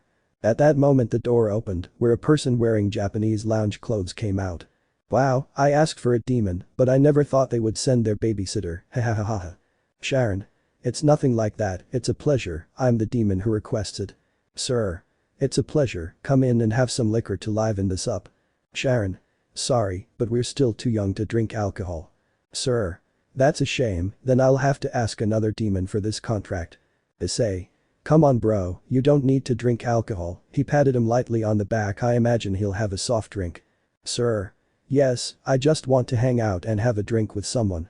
I just arrived in the city and I would really like to spend time with friends, but I don't know anyone. Sharon. Well, if it's a soft drink, we can drink it. Sir. Okay, then come in. The brothers nodded and entered the apartment to begin the Sitri family's demon contract. The next day. It was lunchtime and the boys were at the occult club enjoying the food the girls had made in the morning. Issei. This is all delicious, he commented as he finished his 20th plate. Rias. Glad you liked it, Ice. Issei. Hey, were these marks on my neck necessary? He asked while pointing at the kiss marks the girl gave him. Rias. It's so they know you already have someone. Issei. Okay. The others just laughed at the brown-haired boy's ignorance, but they let him pass. At that moment the doors of the club swung open, revealing a group of 6 people who had entered without any invitation. Rias. What's wrong with you? Kiba. Kiba. Good afternoon, by order of the new owner of the Kuoh territory, Gremory, we, her peers, will occupy this place. He didn't finish speaking because Issei's staff had hit him in the stomach, bending him over in pain. Issei. We're eating, the boy commented seriously. Saji. Hey idiot, we said that the new owner of this territory has ordered us to take this place as our ba. The same result happened, only in this case it was embedded in the wall. In the middle of the floor the seal of the Mao Lucifer appeared, showing his queen coming out of there. Grayfia. One moment, gentlemen, I have come by orders of Mao Lucifer, since he was warned that his sister would take command of the city, she commented with that voice that defined her as someone of power. He has said that there is no problem for his sister Multi and her parody to arrive at the city and at the Kuoh Academy. Of course the young lady will teach classes at Kuoh University. The boys just smiled arrogantly, however the smile he had disappeared after hearing that you have no right to run Miss Rias and her parody out of the old academy building, so order Multi's parody to take another place for their meetings. What the hell?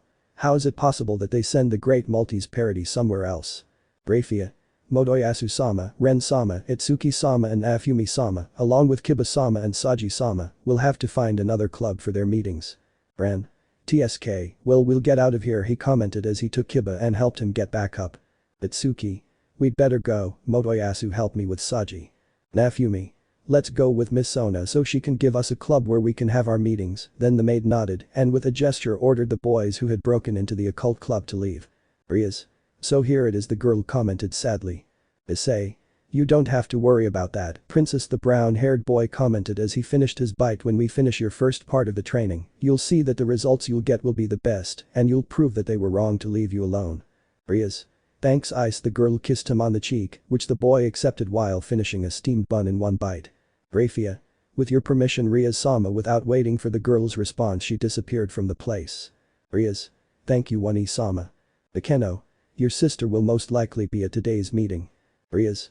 What worries me most is Kiba's reaction, said the girl. If he is present he might do something crazy. Issei. Why? Rias. It's because of something your friend and her partner had in their hands, she replied while looking at the brunette. Please trust me about what's going to happen today. The boy didn't understand much, but just nodded as he took another steamed bun to eat. Akeno. I'd better tell Sona-sama. Rias. I don't think it's necessary, because they're going there, you heard it yourself, they're going to ask for a space for Multi to have her meetings. Issei. Then let's hope today's meeting isn't a disaster, the boy replied as he finished his last plate. Wow, the food was delicious, I'm satisfied. At that moment, the brown-haired boy received a message on his cell phone, which he quickly answered. Rias. Who was it? Issei. It's the man my brother made a contract with yesterday, he wants me to go fishing with him tonight. Rias. Well, it will be fun. Issei. Yes, I want to go with him now. Later. In the student council room were Rias, Multi and Sona along with their peers. On the other side were the 2 girls sent by the church who were wearing the same robe as yesterday. Multi. May I know, what is the Gremory family's disappointment doing here at this meeting? Sona. I invited her, you're just getting started here in the city and she knows a lot about what's going on here. Multi. TSK. Zenobia. Thank you very much for giving us the opportunity to have a meeting with you, the topic is simple. Arena. We would like your permission to temporarily stay in this territory while we conduct a search that the church has requested of us. All the demons were surprised by that while Issei just leaned against the wall, but still paying attention. Sona. What happened? Arena. A traitor of the church stole the fragments of the Excalibur sword that the church kept. Upon hearing that, Kiba changed his face to one of anger. We, who carry a fragment of that weapon, were entrusted with finding the others. Zenobia. That's why we ask for your permission, since the research we've done tells us that those fragments are in this city. Rias. Who was the thief of that? Zenobia. We still don't know that, we only know that an exorcist is helping him. Arena. But we also don't know the identity of that person. Sona. Well, if it's for the safety of my parody, I'll give them that permission. Rias. Me too, Multi. Hey, you are no longer the owner of these lands, so you have no say. The younger red-haired girl just looked down. For my part, I will just let them do this, but I must be aware of their movements. Arena. I don't think we can accept that demand. The church doesn't want them to interfere beyond just their approval to investigate. Multi. So I don't. Sona. Don't get involved in this, Multi. Like I said, you're still soaking up what happened in the city, so it's better if we don't get involved in this.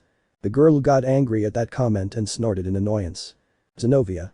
So, with this we really appreciate your cooperation. Both girls stood up with the intention of leaving the room. On the way, the blue-haired girl stopped in front of Asia. I've had this doubt since I saw you yesterday at Arena's friend's house. Are you Asia Argento? Asia. Yes, I am, she replied with her characteristic shyness. Arena. Wow, no wonder you look so familiar, so you're the ex-nun who joined the renegade faction. Zenobia. The saint who cured a demon and was excommunicated for it, she said seriously. Now, from what I see, serves a family of demons, but I see that she still feels love for our lord. Asia. Arena. That would be impossible, Zenobia. If she is already a demon, there would be no point in that. Asia. I will always treasure the words I learned from the lord. At that moment her head hurt. Zenobia. I understand. At that moment the girl took out her sword that was covered by a cloth. It is my duty to end your life as a heretic, so our Lord can grant you forgiveness when you see him. At that moment the girl tried to hit the blonde, but the same scene that Multi's servants experienced happened. Issei's staff hit the girl, sending her far away. Arena. Zenobia. The girl shouted as she saw her companion fly off in the opposite direction. Say who Issei? Issei.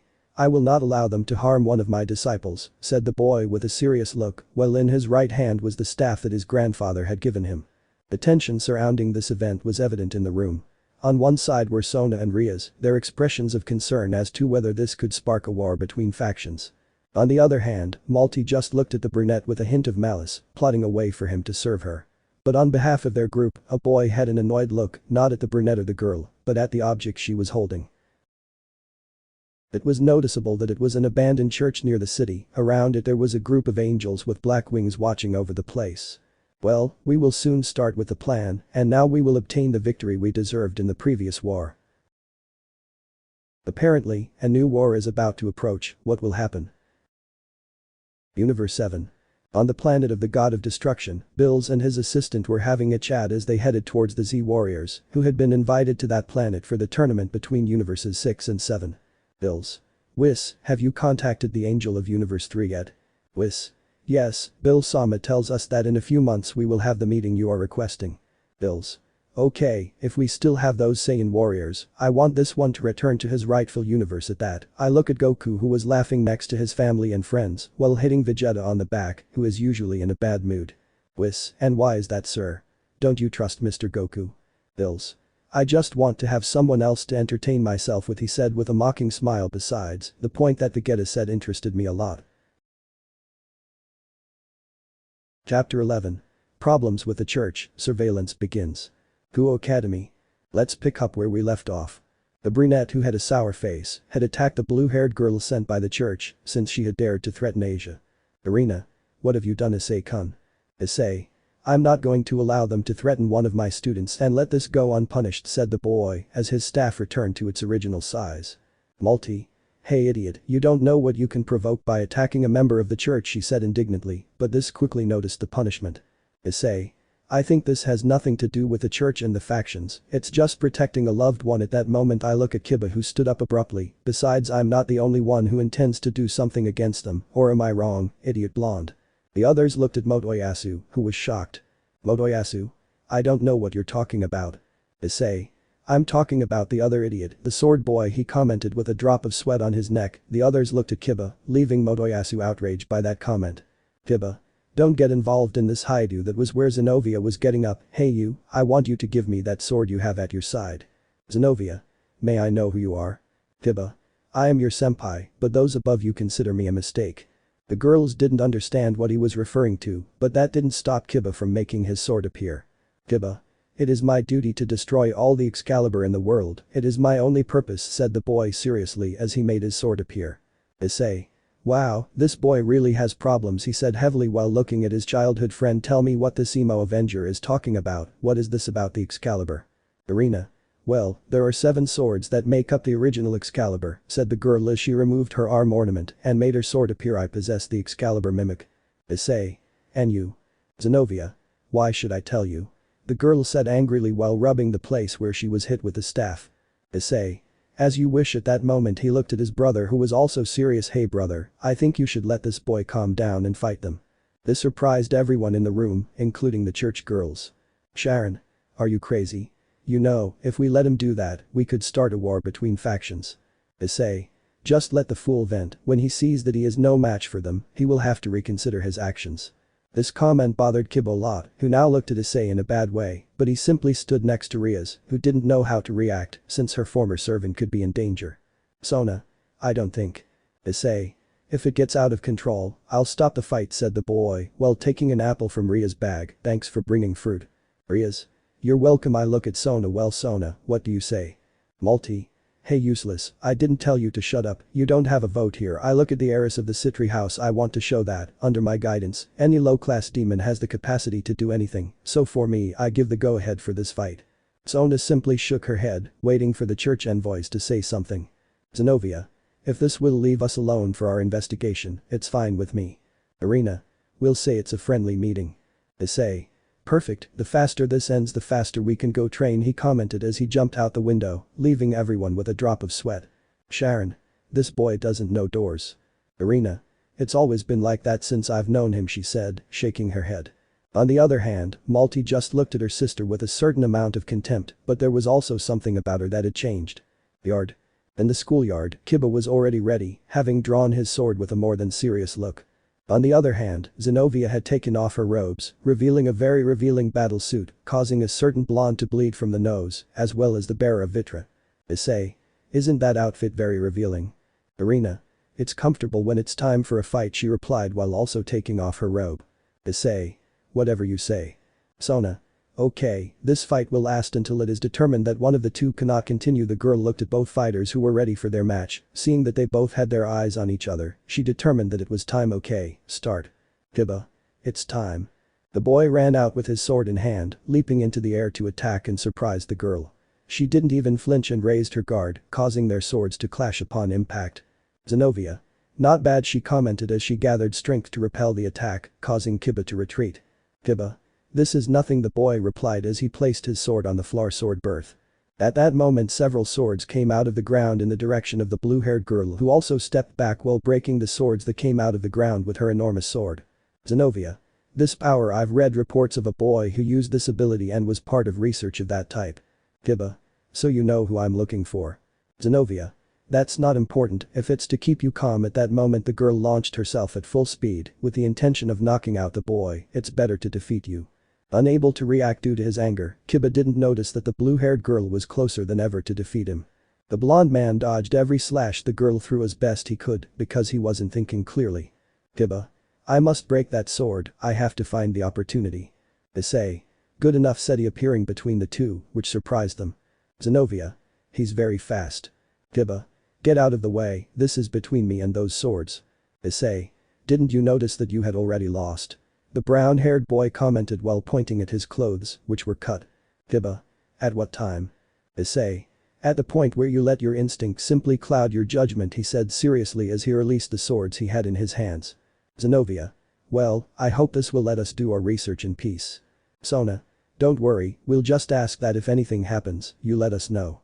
Even with permission, you're still in demonic territory and we need to be alert if anything bad happens. Arena. Yes, we'll keep that in mind. The girl gave the robe to her companion to leave the academy. Kuoh. Wait, I want to go with you, it's my day. The boy fell to the floor from a blow he received from Issei. Issei. They already told you not to get involved in this. He simply took it and threw it to his new companion. Your Gremory, take care of this idiot before he causes his own death.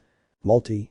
Don't talk to me like that, she said seriously as she saw how her new piece fell quickly. Let's go, my dear. Without saying anything else the six left with a defeated Kuoh. Sharon. Don't you think you exaggerated, brother? Issei. I don't know, but if that boy doesn't control himself, he'll end up dead from his own idiotic impulses. Sharon. Says the boy who kept riding wild pigs in Grandma's village. Issei. Hey, that's different. At that moment a message reached the boy. Wow, that old man never stops bothering us. Sharon. Who? Issei. The man who hired you wants to go fishing at night. Sona. Wait, wasn't that Sharon's contract? Issei. Well, let's just say that he did get the contract, but my brother isn't sociable. The older man simply looked away in embarrassment. Rias. Well, it's time to go home, the girl commented calmly. Issei. I don't think so, he said with a smile while taking the Redeed's shoulder. The others can zigzag to the house, taking the usual route. Asia. Again. What will Rias-sama do? Issei. Remember the stone? The Redeed changed her face to a blue color of fear. Well, it's time to go back. The Sitri family was left with a drop of sweat as they watched the girls leave the school in a zigzag pattern while Rias carried a huge rock on her back. Sona. This training is inhuman. Tsubaki. Well, we are demons, I think it would be normal for us. Momo. Are we going to do that training too? Sona. Of course not. Well, it's time to go home. At that she looked at her boyfriend, who thought he had already gotten rid of the scolding Sharon. We need to talk about a deal and the communication you should have with the clients. The brown-haired man just snorted in exhaustion, knowing that this conversation could end in another scenario. The next day. The morning at the Hyoudou family mansion began, and with it a new training for the girls. Issei. Well, before we go to school, I want to start a new training with you, he said calmly while the girls were in front of him. In the mornings we will practice so that you can awaken your Kai. Asia. Our Kai. What is that? Issei. I mean the internal energy that each of us has. At that moment the brown-haired man joined his hands and began to create a small sphere. First we must reach this point, and from there the possibilities will be endless. Rias. That's the energy different from the magic power we have, right? Issei. Indeed, in the afternoons we will begin with her physical training to fight. At that I look at the albino Kaneko-chan. I will need your help for this. Kaneko. Yes, senpai, in whatever way I can help. Issei. Well, now let's begin. Concentrate on taking your power out of your body as I taught you. You must be very concentrated. The girls began morning training, where concentration was the key to understanding the power of Kai. A few hours passed and each of them, except for Kaneko, who already had an idea about this, fell silent. Rias. Yes, all this is difficult. Issei. Well, we'll continue with this tonight. Rias. Well, it's time to go to class, the girl commented as she got up from the floor. Issei. Should I go? Rias. Yes, we all must study since I don't think we will have the support of the Gremory family for future events, and that includes daily life. Issei. But it's just so boring. Rias without thinking took Issei's hand and entered the house, followed by the girls from the Redeed's entourage. Without further ado, everyone went to school, which for the brown-haired boy was wasted time as he was not training properly. Lunch. The first hours of school had passed, and the chestnut's only favorite time when it comes to going to school had arrived. The boys were quietly enjoying their lunch when suddenly the club door swung open, revealing a more than angry Multi, followed by Saji. Multi. Tell me where that idiot is or what you did to him, said the angrily girl who headed towards Issei. Issei. I don't know what you're talking about. Multi. That boy has been acting strange since yesterday, said the Redeed seriously. He didn't pay attention to me and disappeared from the house where we are staying. Issei. Maybe. Multi. Well. Issei. Princess, I think I'll miss the second block of classes. Something tells me that idiot will get into huge trouble, the brown-haired boy commented as he went to the window. Please tell my brother and Sona-san that I'll miss classes. He looked out the window and with a shout called his cloud. Those in Multi's group were left with a doubt when they heard the boy scream. Issei. Kaneko-chan, I'm in charge of today's physical training. Start with the most basic things for a fight. Kaneko. Yes, senpai, she said. She is in soldier form. Issei. Well, see you. As he finished the sentence he jumped out the window, leaving the Multi boys in shock. Multi. What's that idiot doing? Rias. He did it again, she said with a tired voice, while taking her cell phone and sending a message. Okasama is going to get angry in seconds. She received a message with an emoticon of a face hitting its forehead. With Issei. We see the chestnut tree flying high above the city, where its golden cloud was more than visible to everyone below, and for many this cloud was associated with good fortune. Issei. Where is that idiot? The boy looked down when he noticed a scene that surprised even him. Please help these sisters of the church in their mission. We need your support to carry out our Lord's plans. It was none other than Zenobia and Irina begging for alms in the middle of the street. Issei. You may know what they are doing, he said, surprising the girls as he appeared behind her coming out of some bushes. Irina. Where did you come from, Issei-kun? Issei. From above, I commented, pointing at the sky. Zenobia. For a demon, you're not very discreet. Issei. Well, that's because I'm not a demon, he said simply as he looked at his almost empty alms box. The church isn't supposed to send its servants with money during their missions. Zenobia. That's not you. She didn't finish speaking since the growling of her stomach was heard loudly, causing embarrassment in the girls and disbelief in the brown-haired boy. Issei. Come on, I'll buy you some food, said the boy as he walked towards the north of the city. Universe 7. The tournament between Universe 6 and 7 had ended with the appearance of the most powerful god of all and who rules the 12 universes, I mean the great Xeno-sama. He had come with the intention of giving a warning to his gods of destruction for doing this kind of things without his permission, but the duels had caught his attention, which motivated him to want to hold his own tournament. Already scared, Bills and his brother Champa had ended the tournament with Universe 7 as the winner. The wish that Bills made with the Super Dragon Balls, which were the prize of said tournament, was none other than to return the Earth of Universe 6 to normal. After returning the Z fighters to Earth and giving the reward to a mysterious fighter named Manaka, both Bills and his guardian angel left the place. Whis. I thought I would make a wish to recover that Saiyan who belongs to our universe. Bills. No, first I want to go to that Zumo guy and tell me more about what we're looking for. With this tournament between universes that the king of everything wants to hold, it wouldn't be a bad idea for Goku to find a rival to entertain him. Whis. I see, he will inform Moscow-sama that there is a warrior like him in his universe. Bills. I'm just saying it would be fun to watch that fight. Whis. Although we don't know if that guy is like Goku and Vegeta or if they are like the others of his race who were just looking for a fight. Bills. That'll be interesting. Whis. So here we go, Bulma told us that that guy was at the center of the universe. I don't think it will take us long to get there. Patient Planet, Universe 3. Returning to the universe where the chestnut tree was located, we headed to the planet of E, the location of this place. E. Well, I've finished my research, it took less time than I thought, the boy commented upon seeing his results. I think it's time for me to look into that topic that the North Kuoh and the giant monkey told me about. Then he takes out his tablet to see if he can create a new folder on it. E. Well, it's time to go. Planet of Kuoh-sama. We can observe the Kuoh of the region by looking closely at one point. E. Good afternoon, Kuoh of the North. Kuoh-sama. E-sama, it is an honor to have you on my little planet. E. I haven't been here in a while, I hope you're doing well at your job. Kuoh-sama. You shouldn't worry, I've been watching the growth of the planets. E. Well, I want you to show me that mortal you're talking about. Kuoh-sama. Of course, the planet is Earth. Both turned their gaze towards the ground where they searched for the presence of the boy. With Issei. We see the brown-haired boy and Kiba in church clothes who were in the abandoned temple that Issei had been in not long ago after Asia's rescue. Issei. This cassock is too tight on me. Kiba. Is it necessary for you to be here? The boy said seriously while looking at him angrily. Issei. I remind you that your stupid actions caused them to get into trouble.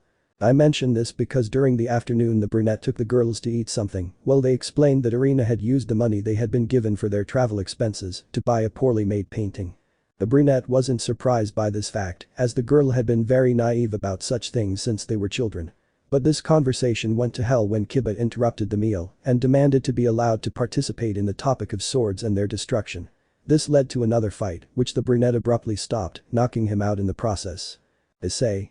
You just have to not let the girls die and not interrupt their mission. Kiba. All I want is to destroy the Excalibur. It's my only purpose in the life I have left. The brown-haired boy just sighed in denial and let the boy go the other way. Zenobia. Well, if you happen to meet someone from the church, you should let us know. It's likely that they're one of the people we're looking for. Issei. Do you know what one looks like? Arena. Look, this is it, she said, showing the photo of an old enemy. His name is Fred. Issei. Fred. Didn't that guy already defeat him? Remember that as such we did not find her body, said a new voice. The others turned to see Kaneko. Issei. Wouldn't you be supervising Rias and the others' training? Kaneko. I left them work with it. In Hyoudou's mansion. Rias. This must be a joke, said the girl tiredly, since in front of her there was a practice dummy and it was being hit by her. Asia. The instructions are very clear, if the cat meows we must kick it 5 times. The Keno. And if he wags his tail for any reason we have to punch him 10 times. Rias. Yes, I know, but Kaneko's familiar is very playful and moves a lot, she said when she saw the little cat that was the albino's familiar play with it for a while and meow from how happy she was having it. Asia. My hands hurt now. The Keno. Mine are the legs. But Issei. Kaneko. I left them physical training like you told me, the girl commented while also borrowing a robe. Issei. And did you tell them what time they should finish? The albino remained silent as she continued dressing. Issei. Okay, I think that's a no. Kaneko. Well, you have to have common sense and know when to stop. The brown-haired boy thought about that and nodded. Zenobia. It's time, we have to find those traitors, said the girl seriously as she went to Irina's side. Kiba. Just don't get in my way, said the boy as he left to go the other way. Issei. This will end badly, she said with regret as she was followed by Kaneko, who just looked where Kiba left. After a few hours of searching the city, the boys arrived at the city park, where they continued their search for any clues about the church traitors. Kaneko. Senpai, I feel sacred energy in that place. Issei. We must be alert, said the boy as he looked around the park. At that moment the boy carried Kaneko, who blushed at being near the chestnut's chest. A surprise attack, I didn't expect it. Wow, so he's the one who drove the stupid curator away from me. The two turned to the person responsible for the attack. It was none other than Fred, the traitor exorcist. Issei. You do I know you? Fred and Kaneko were left behind because of how absent-minded the boy could be sometimes. Fred. You're really an idiot, said the guy as he raised his sword and removed the hood that covered him, showing his face. Issei. It's you, I won't allow you to continue with your actions, the boy commented as he got into a combat stance. No Fred, we can't use your normal sword with this guy, it's better to retreat for now. A new shadow appeared. This one was an elderly man, and he was wearing a church outfit. Zenobia. So it was you, commented the girl who had arrived with Irina. Kiba. Damn it. The boy who didn't even wait a moment to arrive at the park and attack to death the person who was next to Fred, who used his sword to protect him and repel the blonde's attack. Issei. Who is that guy? Irina. His name is Valper Galilei. He was a member of the church who until recently was investigated for unauthorized experiments. Valper. Everything that is done is for glory and to be able to eradicate the damn demons from this world, he said with some mockery, but at that moment everyone felt how the brown-haired man began to give off a white aura. Issei. I won't let you hurt my friends. Those who were not on Issei's team or knew him were surprised to see this. Valper. This is something different from magic. Fred. That aura around him again, he remembered that's how he had defeated him before. Zenobia. This isn't magic or anything like that. Irina. What is this? Planet of Kuoh-sama. It's the same thing I'm wondering, said the god seriously while adjusting his glasses. It's supposed that on that planet magic dominates more than anything else, and this is clearly not that kind of power. Kuoh-sama. Also, when he turned into a giant monkey, he released an aura of great power, he commented seriously. I know this is not all his power, I will stay here for a while to see who this boy is. It seems things could get more complicated for the chestnut tree. It could be that, or he could receive help from someone unexpected. What is this kind of energy? Said a large guy with black wings on his back. AC1. This energy is coming from where Valper and that guy are. I don't think she's from any of the Mass Sisters. A smile appeared on his face, but if she participates, the war will be reactivated, it will be a good benefit for us. Hyoudou Mansion. We see Sona, who had a huge drop on her head, and even Sharon, who did not believe what was happening, since in front of them was a peculiar scene. Kaneko's kitten and familiar kept playing, and the girls kept training. Rias. Until when will this cat go to sleep? The Keno. I don't know, but since they didn't give us any training time, we have to keep going. Asia. My arms and legs hurt, she said with watery eyes. Sona. What's going on here? Sharon. I don't know. Chapter 12. The attack of the renegades of the church. Park. We see the brunette surrounded by a white aura, greatly surprising the church girls and Valper. It caused Kiba to become serious since it was with this same aura that he had defeated the patriarchs of the Gremory and Phoenix houses. Fred was the one who changed his state of madness to a more serious one. Fred. This aura again, that same one was the one that sent me flying that time with a blow, he said angrily while holding his stomach in pure reaction. Issei. I won't let them hurt my friends. The boy launched himself at Valper, who covered the blow with his sword. Valper. Impressive, he said, surprised for a demon. I'm impressed that he's not damaging the sacred. Issei. I already told you that I am not a demon, he said as he wanted to kick, but quickly stepped back when he felt two presences coming towards him. AC1. We won't let them kill this guy. AC2. It is important for Gabriel-sama's research. Zenobia. Gabriel. Irina. That fallen angel level cadre, why do you mention his name? Valper. You better stay alert, those swords will sooner or later be under our power, he said with a smile as he watched a bunch of swords go towards him. You're still very arrogant, kid. Kiba.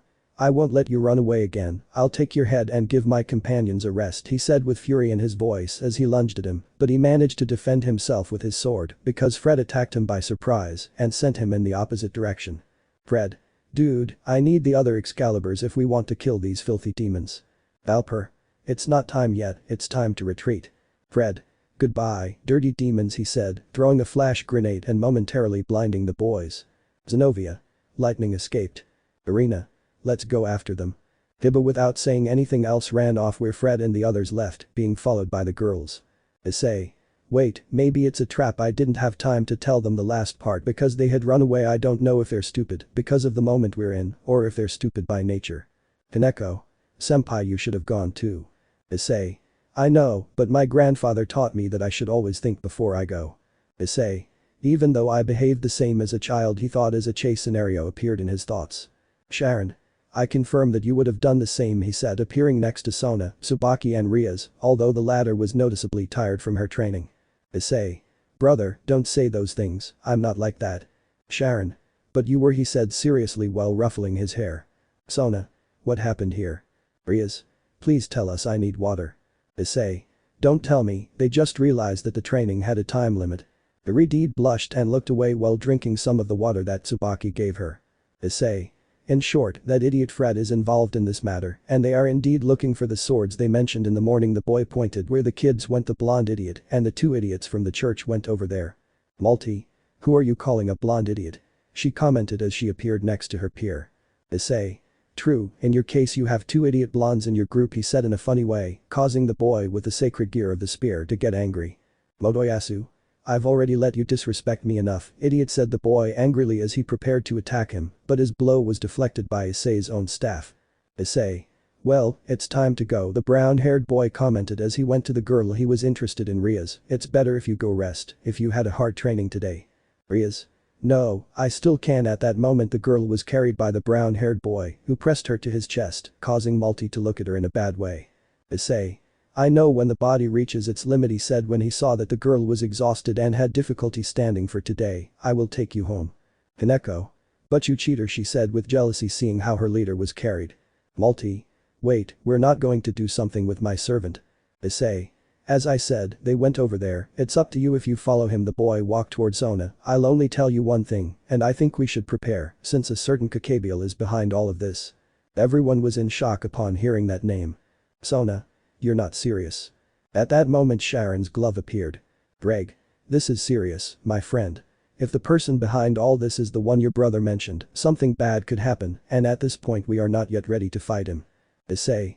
Is he that strong? Sona. Look, at that moment I noticed that Multi was also nosy. It would be best to talk about it at the mansion, I'll give you the details there. Multi. Hey idiot, I also want to know, said the girl angrily. As the new owner of the city, I should know what's going on. Issei.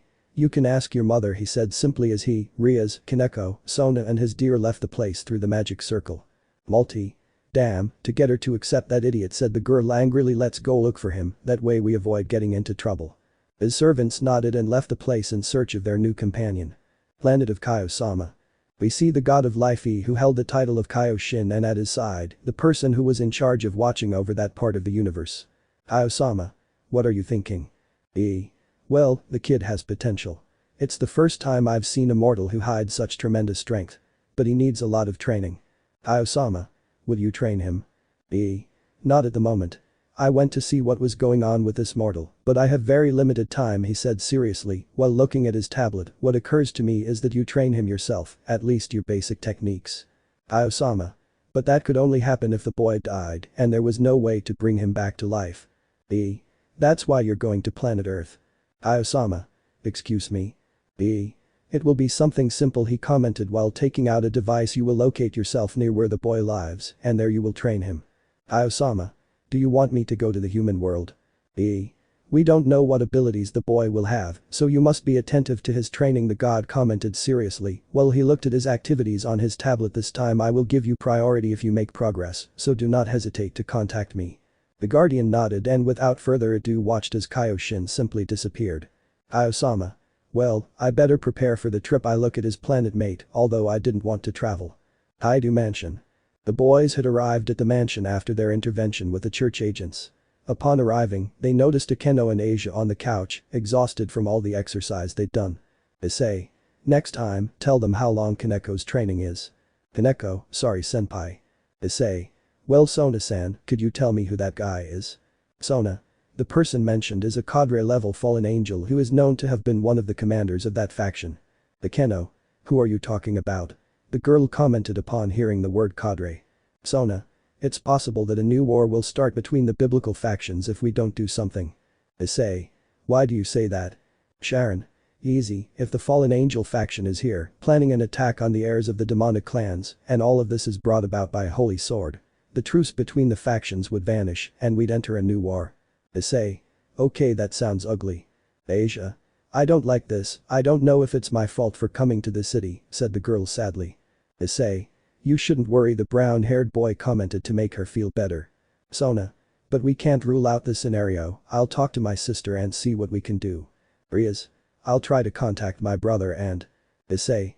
Oh no, you three should rest well after this training and know that everything has a limit, commented the brown-haired boy while carrying Akeno and Asia on his shoulders.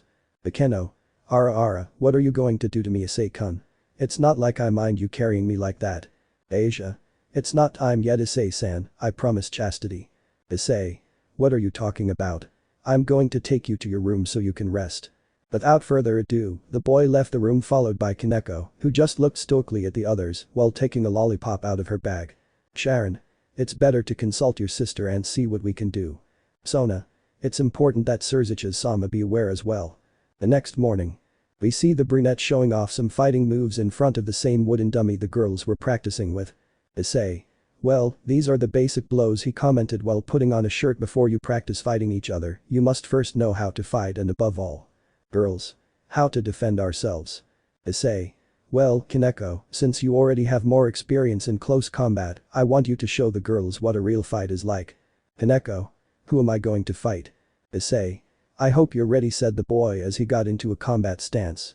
The two of them launched into a fist fight. The brunette threw punches at the girl, who instinctively dodged them or parried them with another blow. Kicks and punches came out of each boy, impressing the girls greatly. Rias. I've seen Issei fight before, but this. Akeno. And it's just training. It really is very impressive, said a new voice alerting everyone. Issei. Who are you? Calm down, boy, I'm just a person who has passed by here to see a promising fighter. The person in front of them was none other than Kai-sama. Let me introduce myself, my name is Kai. Issei. Well, I already know your name, so it's a pleasure. The girls, upon hearing this, stepped back. Kai-sama. So, why are you training? Issei. Well, the main thing is to defend ourselves from Rias. The people who bully us, the girl said quickly, so that the brown-haired boy wouldn't put his foot in it. Kai-sama. I see, well boy, there is something about you that caught my attention, and it is your way of fighting, the god commented, while giving him a paper. If you dare, I can help you in your training. Issei. Not at the moment, I'm helping my friends and I wouldn't like to leave this halfway. Kai-sama. I don't see the problem, he said while looking at each of them. I see that you have potential for this, I hope you accept my invitation. Without saying anything else, the person continued on his way, leaving the boys with a lot of doubt. Issei. What was all that? Rias. I don't know, but let's continue, said the girl as she stood up from her place and began hitting the doll. Issei. Good, remember that you should get used to the presence of Kai, and that with physical training, said the boy while looking at the girls. Let the energy flow through your bodies, then the blows will be more accurate and the impact on you will be less. Asia. Will we be invincible? Issei. Not as such, but they will have greater resistance to pain. The girls listened to the brown-haired boy and began to notice the change that the brown-haired boy was saying. Kaneko. It's true, I only used my energy to throw punches, but you can feel the difference when I hit. Issei. Always try to concentrate, distraction can make the difference between a fight won and a defeat, try to free your mind and stay focused. At that moment Issei turned to see Rias, who kept hitting harder and harder. On the other hand, the Redeed's thoughts caused her not to listen to her teacher's advice. Rias' thoughts. Venelana. You are a disgrace to the Gremory family. Multi. You are worthless, you only cause our brother's title to be tarnished. Grayfia. Please, you must always take care of yourself, your lack of power could work against you. Sirzechs. Sorry Rias, I can't help you with your training right now, it's better if you tell our mother. Sirzechs.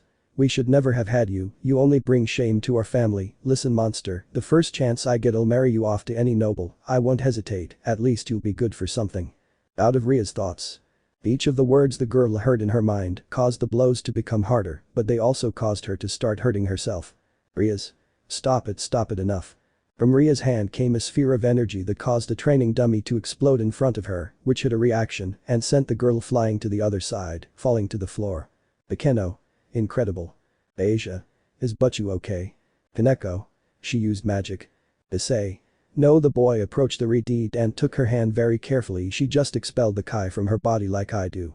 The girl looked at the brown-haired boy who had a smile. Rias. Was I able to do it? How was it? Issei. What were you thinking?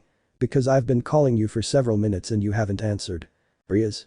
I was just thinking that I had never received any support, only criticism and excuses, and I wanted to prove them wrong. Issei. Well, you demonstrated it, said the boy. I want you to now create a ball of energy, but without throwing it from your hand. The others must concentrate their Kai in their body and then do what Rias did and expel it. The girls nodded as they continued their training and using the energy within them and not magic. Issei. Remember, I'll know if you cheat. Asia. What would that be like? Issei. Do a healing act. The girl nodded and created a healing magic seal. Time. You create seals to manipulate your magic. With this I will know if they cheat, so let's continue with the training. Later. The occult club was enjoying the afternoon after a day of training, and of course for the brown-haired boy a hard day of school. Akeno was serving her signature tea, while Asia was slicing a piece of cake she had made. At that moment the club door swung open, revealing a wounded Saji entering the main room. Saji. We need your help. The boys were alarmed to see Multi's pawn in that condition. Rias. What happened to them? Saji. We were ambushed by the fallen angels and those exorcists in the park where they were attacked yesterday. Issei. Don't tell me. Irina and her friend's swords were stolen and Kiba is also injured.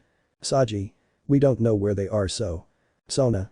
It's good that you're here, she said, entering with Sharon, who was holding Irina in his arms. We found her near the city's viewpoint in this condition. Issei. And yes, they stole his sword like I said, he commented with a smile that reflected disappointment. Rias. That's not funny. The girl looked at her new piece. Asia, please help her heal it. Asia. Yes, Butchu. The girl began to heal the church envoy with her healing magic. Sona.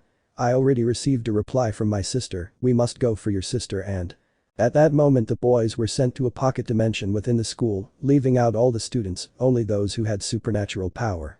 Wow, so here is the sister of the male Leviathan, said a voice from above. Everyone looked at an angel with black wings. Sona. Who are you? I see you have been well educated. Let me introduce myself. My name is Gabriel. In front of the boys was the fallen angel who was causing all this mess. Saji. Where are my companions? What did you do with them? Gabriel. You're talking about the sister of the male Lucifer. Well, my followers must be having fun with them, he said with a dark smile. Rias. Sister. You shouldn't worry, said a new voice that appeared behind them. You're fine. Padre Gabriel, in the name of my lord we have come to arrest you. The newcomers were Kiba and Zenobia, who looked tired. Rias. What happened? Zenobia. Several demons who proclaimed themselves servants of Lucifer made their appearance and helped their companions. At that she turned to look at Saji with contempt. This coward fled the fight with the excuse of seeking help, so I let him bring Irina with you. By the way, how is she? Rias. She's fine, she's being healed by Asia, she said, pointing to the blonde who was being cared for by Kaneko. Zenobia. I see. Gabriel. So, if they came to her rescue, pathetic, he said mockingly, and to think that it was only low-ranking angels that I sent, but well, one of my purposes was fulfilled, that the male Lucifer interfered. At that moment he looked at Sona. With the death of Leviathan's sister, war will be imminent. Sharon. I won't allow that to happen, said the boy seriously as his glove appeared. Gabriel. With the Sekiryuutei also here, this should be entertaining. Snapping his fingers, two circles appeared, showing two three-headed beasts. Bekeno. Cerberus. Gabriel. It's not the original, but it's still a good pet. I looked to the side where Valper was with a sword in his hand. You finished the ritual to bring back the Excalibur. Let it be that weapon that ends the lives of the Ma sisters. Sona. We must stop the creation of that sword, said the girl seriously. Zenobia. That's my job, you guys take care of Gabriel. Rias. What did your sister say? Sona. I will arrive as soon as possible, she replied while looking up at the sky. Sharon. Issei, please take care of the girls, he commented seriously, while the energy increases coming from his glove were heard. Issei. I don't think it's necessary, said the boy confidently. Akeno-san, try to combine the Kai with your magic. I know you'll succeed. Akeno. Yes, Issei-kun. Issei. Kaneko, take care of Asia, she will be our support. Kaneko, yes senpai. Issei. Rias, it's time to see the fruit of your training, said the boy while taking her hand. Rias. Are you sure? Issei. If something bad happens I'll help you, but I'm sure you'll make it. Kiba. I'll go after that bastard, he said without thinking about the others to fight Valper. Fred. Your opponent will be me, you filthy damn demon. Sharon. Okay, it's time. A crimson aura covered him, and his gaze was towards the cadre balance breaker. The Red Emperor dragon armor appeared and flew toward Gabriel, who didn't even flinch at the sight of his challenger. Instead, he created a throne where he sat and waited for Sharon to attack him. As for Rias, she threw herself at one of the three-headed dogs that appeared, waiting to see what the creature's first attack was. Issei. Remember that you must anticipate the movements, observe your surroundings, just like I did in the fight against your father. Rias. Easier said than done, but here I go. The girl watched as one of the dog's heads went in her direction, so she jumped to one side, causing the head to hit the floor, angering the other two. Issei. Well, look for the opportunity. Rias nodded and dodged each of the attacks from the dog's heads, as well as their paws, looking for an opportunity to counterattack the beast. At one point, two of the heads collided, leaving the middle one a little disoriented. Rias. Now the girl, without thinking, attacked the side of one of the dogs, concentrating her kai in the fist with which she would hit. This caused the dog to be thrown several meters. Saji. How did she do that?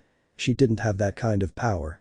On the other hand, Akeno began to launch rays from her hands. These were her ordinary spells, but little by little they grew. Akeno. If I put kai in my hand the lightning should increase its power more, or well, that's what Issei-kun expects, she said to herself as she began to concentrate the kai in her hand, but it didn't combine very well with her magic. He reached a point where he stopped concentrating on his spell, and a ball of pure kai came out of his hand that hit the other Cerberus and seriously damaged it. Akeno. Ara, I didn't think it would turn out like that, but I see the training is working. At that moment the Cerberus Akeno was fighting was sent flying by another blow. Kaneko. Sorry, but I got bored. Akeno. Shouldn't you be taking care of Asia? Kaneko. Asia-sen is fine, in fact, she went to help Butchu, she commented as the blonde went to where Rias was. Akeno. And the girl. I looked where Irina was unconscious, who was pecked by a stick, this caused by Issei. Issei. Hey, wake up now. Akeno. Well then help me finish this. On the other hand, Kiba was fighting Fred, retreating further and further.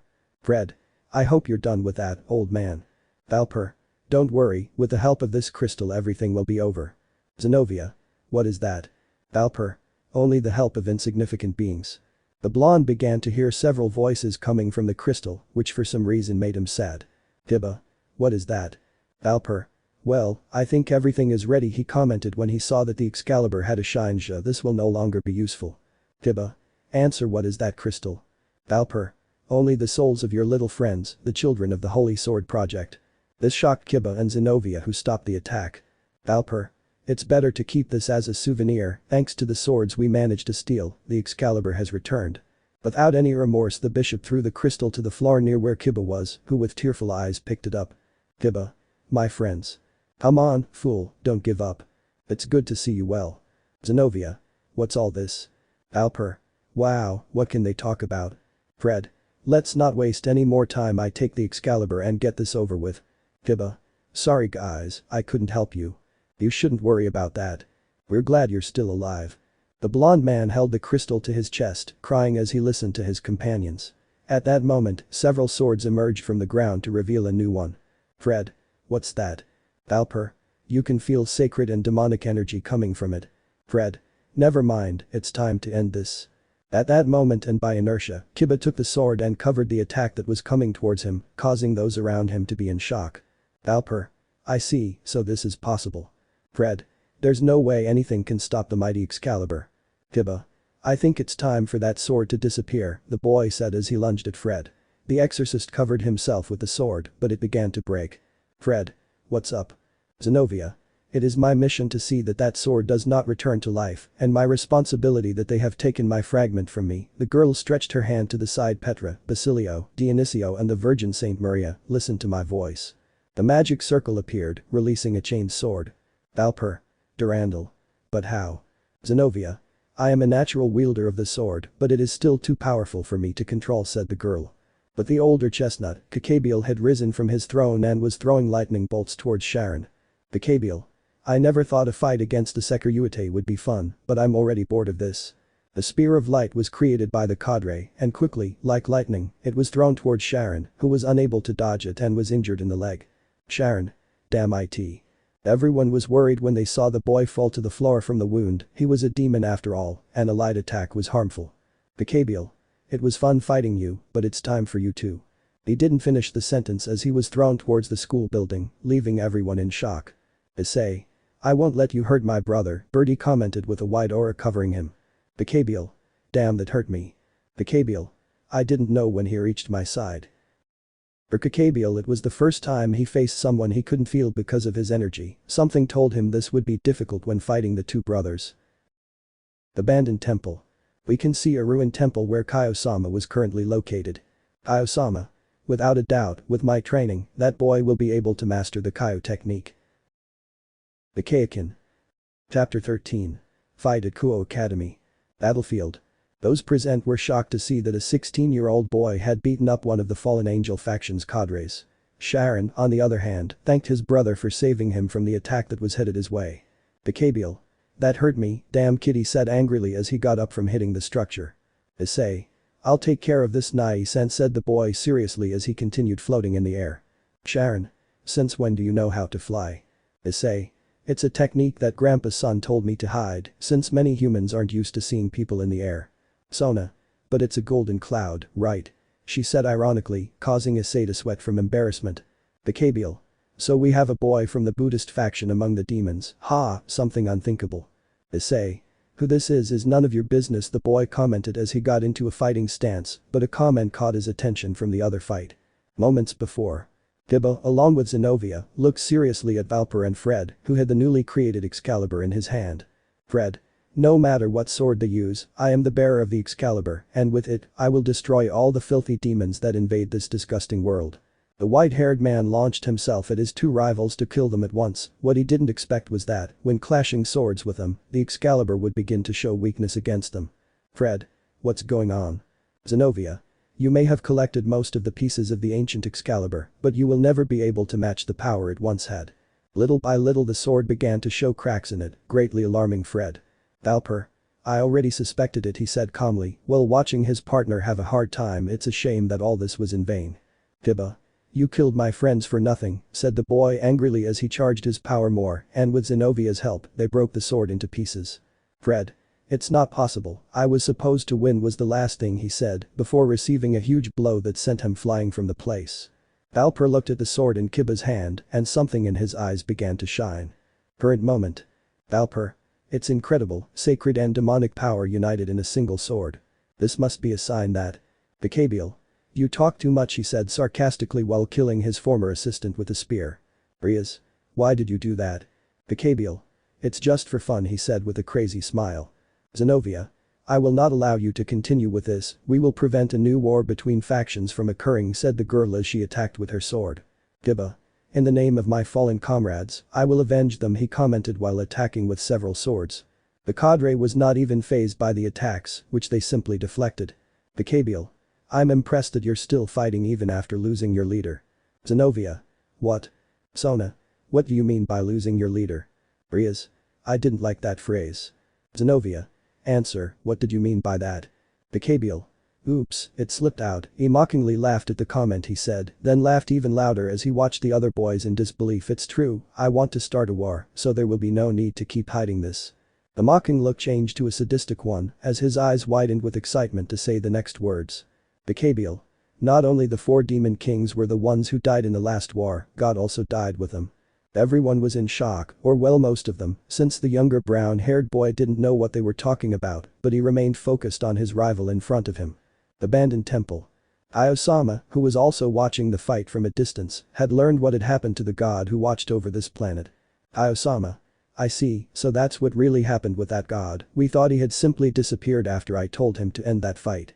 At that moment Kuoh looked where God's base was supposed to be and saw that there were only angels and the door to the top floor was still closed.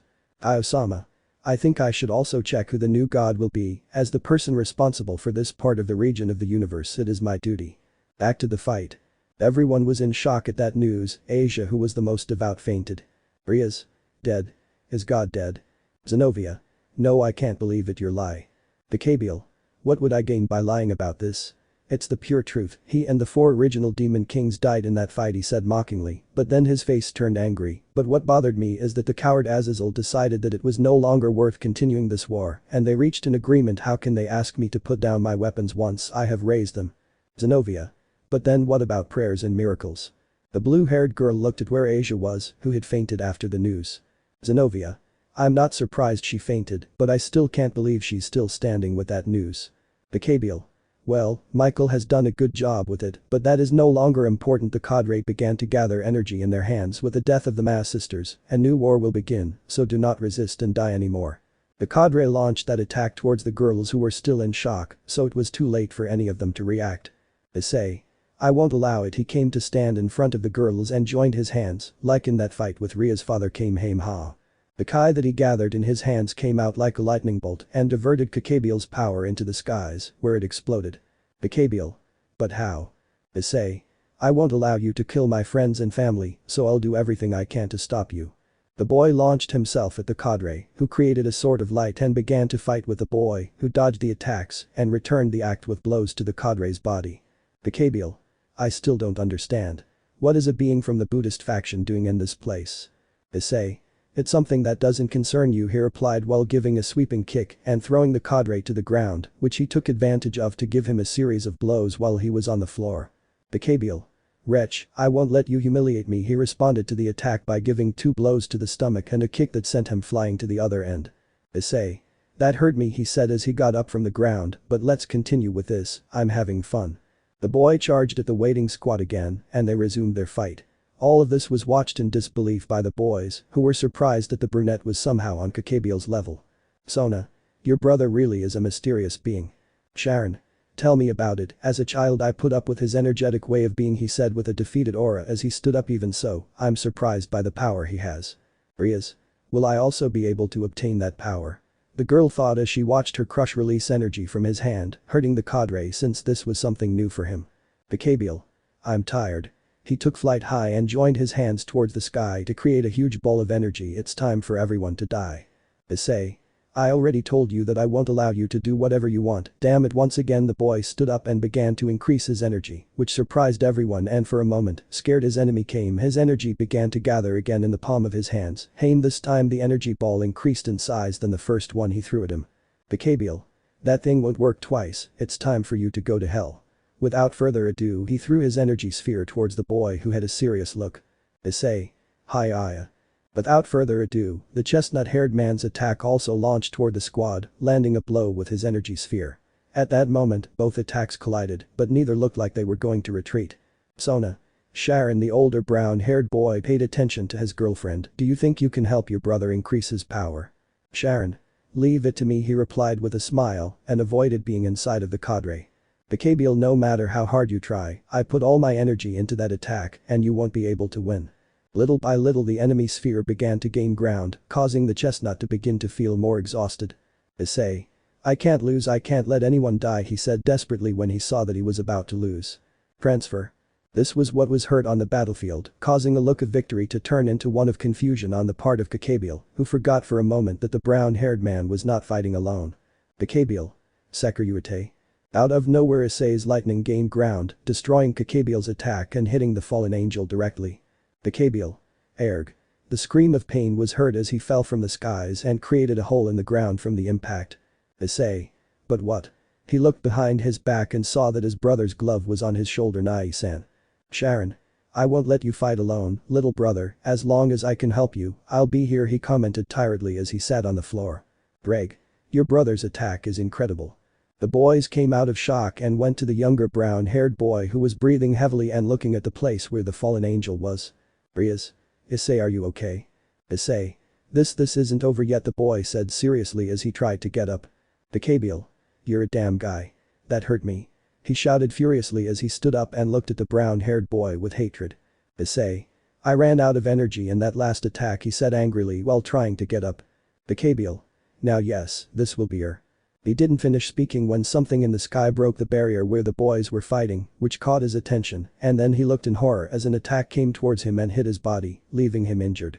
I won't let you do what you want, said a new voice that arrived at the place. Azazel told me to take you with him, and he didn't care if I had to drag you. Rias. Who is he? Sona. I don't know. Greg. I see you've arrived, White, but why are you ignoring me? White. So Red has woken up. Zenobia. It's not possible, it's the White Dragon. Sharon. Who are you and what are you doing here? Blanco. It's not yet time for us to meet, it will be for another occasion. Hyoudou. Sharon. The boys were shocked to know that this guy knew the name of the older brunette, but you and that boy will see each other soon. Gabriel. Damn White Dragon, what are you doing here? Blanco. As I told you, I came because Azazel asked me to take you to him. Without further ado, the boy took a Gabriel whose eyes were blank after the attacks he had received and carried him away from the place like a sack of garbage. Rias. What was all this? Sona. I don't know. At that moment she looked at her servants and Rias calmer ones next to Zenobia who was on her knees. I'm just glad we got out of this. Hey, she called the Redeed's attention. I was surprised by what you did with the Cerberus. Rias. This is the beginning, she said while looking at her hand. I know, my dear, and I will be able to go higher. Issei. Not there. He fell to the ground face first, scaring the boys. Rias. Ice, are you okay? At that, a huge noise that came from Issei's stomach answered everything. Issei. I'm starving, he said with teary eyes, causing everyone to laugh, except for Kiba who was just walking towards the academy and Zenobia, who was away from the group. The next day. We met in the garden of the Hyoudou mansion, where the girls had advanced in their training, which, at the request of the brown-haired boy, was to move a huge rock from one side to the other. Rias. This is difficult, said the exhausted girl who barely managed to move the rock a few meters, but I am able to feel the increase in strength in my body. Bakeno. I just hope my body doesn't show too much. She imagined herself with big muscles. Rias. Well, I don't think there's that much of a problem there, we can solve it with magic. Asia. We just have to focus more on this, commented the girl, who was trying to create an energy sphere in the palm of her hand and it exploded in her face again. Ouch. Hineko. By the way, where is Senpai? Rias. He's supervising the training of my new piece. Sona. New piece? Asked the girl as she arrived with her queen and her boyfriend, who was wearing a tracksuit. Rias. That's right. By the way, what are you doing with that suit, Sharon-san? Sharon. This last battle made me see that I can't only depend on the power that Drake gives me, I also have to strengthen myself physically, and that's why. Issei. And that's why I'm going to train him alongside our new partner, he replied, entering with a Zenobia who had some milk boxes in her hands, and on her wrists and ankles, she had the same seals as Rias and the others at the beginning of their training. Zenobia. I didn't think that the training would be this hard, said the tired girl who, despite being used to training, this was something new for her. Sharon. Is it that difficult? Issei. Come on brother, let's start with you two. The brown-haired boy's hands shone, then he grabbed his older brother's wrists and out of nowhere he fell to the floor, then he touched his ankles. Sharon. I can't move. Rias. So you've learned how to create seals from your grandfather? Issei. Yes, I practiced a lot and I must say that sometimes I failed. Bakeno. Now I understand why she fell from her room to the first floor abruptly. Issei. Okay, the first thing you're going to do, brother, is get up and walk around the block at least 5 times. You'll have to get used to moving with that weight. Sona. How much is it? Issei. Well, the boy thought he put 15 kilos on each of his wristbands and about 20 kilos on each of his ankles. Sona. 70 kilos. Rias. That's nothing, commented the girl who began to walk, but the heiress of the Sitri house noticed how she also struggled to walk a little. We carry 120 kilos in total, we must continue to strengthen ourselves every day. Zenobia. Then why do I weigh 10 kilos more than the Sekiryuutei and have to deliver milk all over town? Issei. You already have training and he doesn't, he only has the strength that Drake gave him. At that he looked at his brother's hand. By the way, Drake-san, you are forbidden to help my brother. Drake. Sounds good to me, he replied while making his glove appear. It's the best thing for my partner to get stronger. Issei. Well, it's time for you to take a break and please Rias-chan, help my brother and your new piece with the beginning of their training. Rias. Where are you going? Issei. The funny console guy wants me to go see him, he said he had to show me something interesting. Sona. By the way, please help me with tomorrow's matter. Issei. If you don't worry. The boy began to enter the mansion, but I haven't said anything to her yet, so tell her. Sona. Yes, I'll tell him. Rias. What do you have to tell me? What favor did you ask of him? Sona. Actually, the favor goes to all your members, the girl commented as she watched her boyfriend try to get up. Greg. Come on buddy, you can do it. Sharon. I'm going to lose my breakfast with this. Apartment complex. We found ourselves in the apartment complex, which was painted crimson, indicating that the property belonged to the Gremory family. In one of the apartments, we can see Kiba, who was kneeling and being scolded not only by his mistress, but also by Sirzechs Lucifer, with a serious demeanor, and next to him was Grayfia. Sirzechs, do you know the trouble you could have caused with all this commotion that arose between the three factions? Kiba. I'm sorry Lucifer-sama, I wasn't thinking clearly, I just wanted to avenge my companions. Sirzechs. And tell me, what brought you here? The blonde looked up because that question threw him off. Multi. Come on bro, you mustn't. Sirzechs. Don't say anything either, Gremory. The tone of his voice caused fear in the girl. I'm also aware that you acted recklessly in this case, look at you going after your room without knowing the situation, you were about to be killed. Multi. But I wasn't the only one who acted that way, the useless and foolish people of the Sitri house also acted without thinking. Grayfia. I'm sorry Multi-sama, but they notified Serafal-sama, who asked them to only act in case of an attack by Gabriel and resist while support arrived. This made the red-haired man sad, since his younger sister preferred to ask for support from her friend's sister than from him. Sirzechs. You'll be getting a warning for this being your first offense in the human world, but listen carefully. The atmosphere turned serious. I don't want you to make decisions without consulting us again or without knowing the consequences of what could happen to you. Grayfia. It's time to go Sirzechs-sama, you have a meeting in 20 minutes with the leaders of the Asteroid and Valak houses. The Redeed nodded and they left the place, leaving his sister angry and helpless. Multi. And all this is because of you, idiot, said the girl angrily as she looked at her new knight, at which point a black cat came in and stood on her shoulder to whisper something in her ear. Damn it. Motoyasu. What's wrong Multi-sama? Multi. That idiot has a new room, said the girl angrily as she entered her room. Bren. Now what are we going to do? Saji. Let's not let those fools beat us, we have to train more. The original four deer nodded and all left the place, leaving Kiba alone, who only had a lost look. Kiba. What do I gain from all this? Sharon's customer department. Well, he's not actually his client, but he became good friends with the brunette, and as such we find ourselves in this person's apartment, where we can see the brunette and the man playing a fighting game in front of a huge television. Issei. Wow, I lost again, said the boy discouraged. I didn't think he would improve in the short time I stopped seeing him. Sir. It's nothing small, he replied while taking a drink from his glass of alcohol. Ever since you took me to that arcade the other time I got hooked on games. Issei. What surprises me is the quality of video games he has. I look at all the devices on his shelf, he must have consoles I didn't even know existed. Sir. Well, when I collect something, he put on a defiant smile, they say I can become obsessed. Issei. I lost again. Sir. Don't take it the wrong way, boy. The brown-haired boy became alert at that moment and stood up from his seat to look seriously at his brother's client, or should I say, Sun Wukong's student. Issei. Who are you really? I asked when I saw that the man had taken out his black wings. Sir. I am Azazel, the leader of the fallen angels. Nice to meet you, boy. Issei. What are you doing here?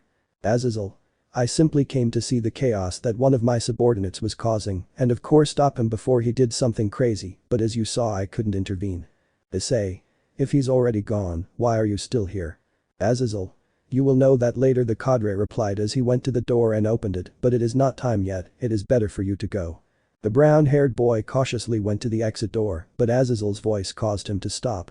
Azazel. I am also intrigued to see someone from Buddhism in the territories of the demon faction. The chestnut tree left the place very cautiously, leaving Azazel alone.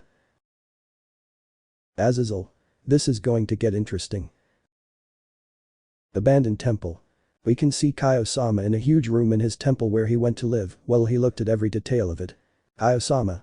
Good, with this I can start the boys' training, he said while he dropped a 1 kilo ball from his hand to the ground and it fell instantly. Now all that's left is for him to come to train and I'll know what'll convince him. Within his glasses, the Redeed was reflected, who was training air punches. Universe 7. We see Bills accompanied by his servant and master moving away from a somewhat unique planet. This was the planet of the Big Juice. Whis. Wow, so that's what happened, he said to the air as they were heading towards planet Earth. Who would have thought that more Saiyan warriors from planet Vegeta survived? Bills. What I don't understand is how that idiot Moscow didn't realize that something had entered his universe when he made the jump. Whis. Will you tell all this to Mr. Goku? Bills. I don't see the point. Maybe the other boy over there and that idiot Goku will do everything possible to fight him, he said seriously while taking a dessert out of his pants. We don't know if he can be a threat like Frieza was or if he's an idiot like this one. Besides, I don't have time to deal with this kind of things. Whis. It's better to return to the planet and see the progress of those two, he commented when he saw Goku and Vegeta training on their planet through his staff. Bills. I want to eat more pizza now. Whis. Yes, we must have more reserves at home, Jojoho. Without further ado, he quickened his pace to get home and enjoy the delicious food that planet Earth offered him. Chapter 14. A day at the school pool, meeting a new person. Rias Gremory's farmlands. A new day began in the fields that now belonged to Rias after the purchase that Issei and Sirzechs had made from the original owner. In the field we can see two lines of earth moving back and forth as they removed debris and plowed the land. Sharon. I can't believe Rias-san and her pieces were training like this, he commented while continuing to work in the field. Zenobia. Arms, legs, back, even the ears are trained this way while one works. I can't believe that the Vatican and the leaders of the exorcists have not trained this way, she commented to her training partner while doing the same as him. Near the place was Issei, and the others were training the spiritual part while trying to make all the Kai flow through their body. Issei. Okay Asia, you must continue with that concentration, he commented while watching the girl be calm and feeling the girl's Kai flowing through her body. On the other hand, Rias was clearly having difficulty concentrating. Rias. This is useless, said the girl in frustration as she hit the floor in desperation. Issei. Come on Rias-chan, you shouldn't give up so easily. Rias. But no matter how hard I try, I can't feel the flow of Kai through my body. Issei. Well, until now you have been able to expel with one blow, now you must concentrate all the Kai throughout your body and use it when necessary. The Keno. It's easier said than done Issei-kun, she commented tiredly as she dropped her arms to the ground, unlike a spell where the proper seal is used, here we must concentrate. Kaneko. But I know that if we succeed, we will have more advantage in a fight. Issei. Indeed, the brown-haired boy commented, his gaze fixed on a point into nothingness. Rias. What's up? Issei. I don't know, for some time now I've felt like we're being watched, but I can't feel anyone's presence. Rias. Isn't it Azazel who wants to attack us? Issei. I don't think so, he said while shaking his head. The presence of that guy, despite being powerful, feels calm. The boy looked away, where Azazel's presence was felt. No, it's something else or another being that is watching us.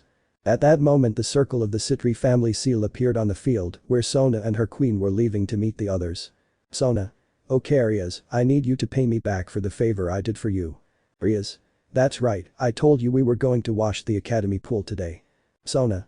And as a reward I will let you use it after you finish. I know we have one in the mansion, but so that your pieces can rest for a while. At that she looked at her brother-in-law. What do you say Issei-san? Issei. Well, you've earned a break. The girls were happy with that comment, and I feel like washing the pool could be a good workout. The aura of heaviness was present in the Gremory group. Well, let's go wash the pool. Rias. Sometimes I feel like you take the fun out of life, she said heavily, as she imagined the brown-haired boys training. Well, it's time to go. A Keno. The Keno. Yes, President. The girl created a magic circle to take everyone away. Issei. Oh no, if we're going to do this it'll be like at Grandpa's academy, we'll run over there. At that moment he jumped in front of his two new disciples. Okay Zenobia-san, you'll go with us. The girl stopped her activity and nodded as she stood up with her new companion's brother. I ask you to make sure that all this is done by nightfall. He showed the entire field that he had to work on. Sharon. Will I do it alone? The younger brother nodded and left with the girls in the direction of the academy. Greg. Come on, buddy, you can't give up so easily, he commented as his glove appeared. Sharon. Of course, since you don't do anything, he replied while continuing with his work. Lazy dragon and silly brother. Kuoh Academy. After an hour where the girls only ran with the weight stamps except for Zenobia, who ran in a zigzag, attracting the attention of the neighbors, they arrived at the academy. Rias. Okay girls, let's go change so we can wash the school pool. I looked at the boy who was still looking at the same point. Ice, will you help us? Issei. Okay. At that an idea came to mind, which was reflected in his eyes, something that Rias noticed. Actually, something just occurred to me. Rias. Oh no, said the girl fearfully. After a few minutes, the girls changed into their academy sweats, while Issei only had on his sweatpants, leaving his upper body exposed. Zenobia. It's normal to feel hot when seeing this scene, said the girl with a blush on her face. The Keno. Ara, Zenobia-san has already set her sights on my kohai, Yufufu. Asia. Issei-san, why do we still have weight seals on our hands and wrists? Issei. This activity will also be part of the training. The boy grabbed the brooms and placed stamps on them, which alerted the girls. Maybe it will take us a little longer, but with this we will make good progress in their training. Why didn't I think of it before? The girls just paled upon hearing this, at which point Kaneko took the initiative and took one of the broomsticks that the same brunette gave her in her hands to feel how the weight was about to overcome her. Kaneko. Senpai, they won't be able to handle this weight, said the girl worriedly. Issei. Don't pay attention to your weight, each of the brooms has a different weight. He gave her another broom. Check it out. The girl nodded and took the other stick, noticing that her senpai was right and that stick weighed less. Issei. Okay, let's get it cleaned up, and that concludes today's training. The girls nodded, knowing that this would be the last activity of the day and then a huge rest. After a while, the girls had finished cleaning the pool tiles, and with Akeno's help, it was quickly filled up to enjoy the day. The brown-haired boy kept his eyes on the girls at all times, as he remembered one of the conversations he had with his perverted friends. Flashback. It was lunchtime and our protagonist, as always, had fallen asleep on his bench. Issei. What time is it? Said the brown-haired boy as he woke up suddenly. Mitsuda. It's lunchtime, Hyoudou. In fact, we're already halfway through the hour. Issei. Damn, I'm late with Rias to eat what she brought, he commented while putting away his things. Motohama. You really make me jealous, kid. Issei. Why? Mitsuda. Are you kidding? You're surrounded by the most beautiful girls in the academy. Issei. What does that have to do with anything? Motohama. What do you mean, what does that have to do with anything? Those huge breasts, those slim hips, and those enormous legs you've got around you, and you're going to tell me you haven't thought of doing icky things with them? The brown-haired boy was very doubtful about what he said, putting on a face of I don't understand. Mitsuda. Let's put it this way. What do you feel when you see Senpai Gremory? Issei. Well, something unique and good with the other girls too. I feel like my stomach is happy, said the brown-haired boy as he started to think. Mitsuda. And her breasts, when you see them one of your parts doesn't respond. The brown-haired one understood something, since he looked at his brother, and when he was with his girlfriend in compromising situations, he had the same stimulus. Issei. It's not that I don't feel it, but I still don't fully understand, said the brown-haired boy with a blush of embarrassment. Motohama. Well, when you get the chance, take a look at Rias senpai's breasts and you'll see what we're talking about. End of flashback.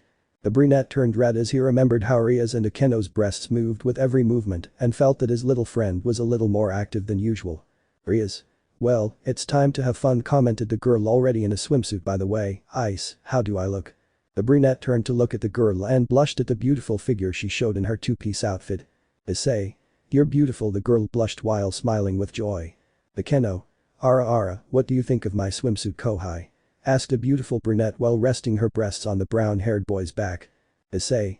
Akeno-san. He turned red when he felt the girl's breasts, and without being able to avoid it, something in her swimsuit appeared.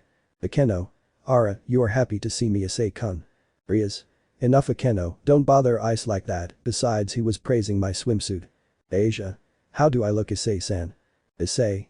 You look cute in your school uniform. At that point I turned to see Kaneko, who was shy, and you look good on her too, Kaneko-chan. Kaneko, thank you, senpai. Issei. Well, it's time for me to go swimming, said the brown-haired boy happily as he jumped into the water. Rias. Actually, Ice, I want to ask you a favor, the girl commented while joining her hands in supplication. Later. Issei. 1, 2, 1, 2, said the brown-haired boy calmly while he held Asia's hands, who was helping him swim. Asia. This is very tiring, the girl commented while she put her head in and out while practicing swimming. Issei.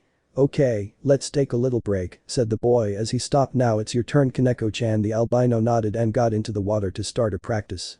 While that was happening, Rias and Akeno were in a swimming competition, the two of them moving spectacularly.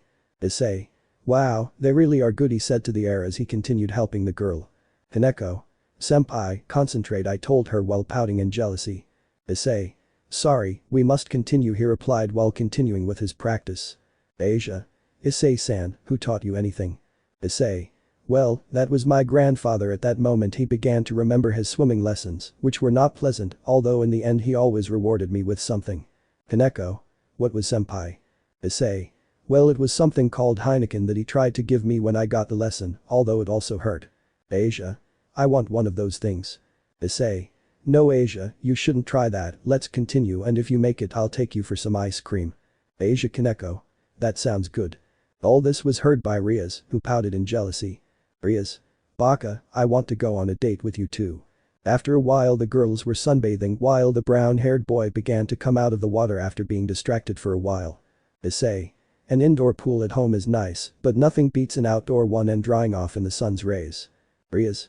Hey Ice, the brown-haired boy turned to see the girl who was lying on a towel and her back was receiving the heat of the sun. Would you be so kind as to put some sunscreen on my back?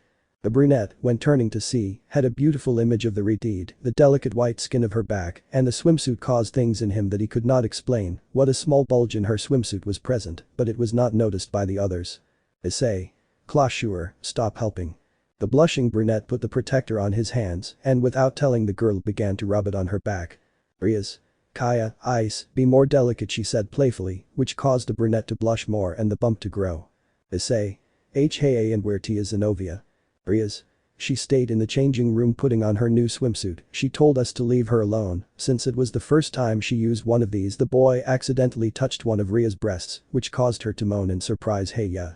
Issei. Sorry, I didn't mean to. Rias. I don't mind, I comment with a blush and a small smile. If you want, I can turn around and you can put a little on my breasts, I wouldn't mind. It was already clear that by this point Issei's bulge became noticeable and instinctively he bent down a little so that they wouldn't notice it, which didn't work since Akeno had hugged him from behind, feeling the softness of her breasts at the moment. Akeno. Ara, it wouldn't be bad if you place some on me after you finish with her. The girl playfully looked down and observed Issei's bulge. Ara, are you happy to see me or why that reaction? Rias. Akeno, stop bothering my little Kuoh. The girl stood up suddenly showing her body and taking Issei's head, she put it between her breasts. Akeno. I wouldn't mind if he saw me this way too, besides there's nothing wrong with it, said the girl with a mocking laugh as she removed the brunette from Ria's body and hugged him to hers. Rias. I won't let you take my Kuoh away from me, the girl answered while throwing a ball of kai out of nowhere. Akeno. It's not bad to share, besides it's clear that he likes us, she said while pointing at Issei's shorts, which caused the brunette to run into the pool to cool off. Rias. Let's decide once and for all who will be the first with my ice, said the girl seriously as she got into a battle stance. Akeno. Fine, so be it then, she replied as she got into a similar position. Asia. This is going to get ugly, said the girl trembling while Kaneko nodded. On the other hand, Issei left the other end of the pool towards the girls' locker room to try to calm down for a while. Issei. Down boy, he said jokingly as he looked towards where the girls were starting a practical fight. Zenobia. Sensei, said the girl who was peeking out from the locker room, calling the brown-haired boy's attention, could you come please? The brunette approached the girl, who quickly took him into the dressing room, closing the door, and stealthily sat on the boy's legs, who was lying on the floor, his hands tightly squeezing Issei's arms. Issei. Zenobia, what are you doing?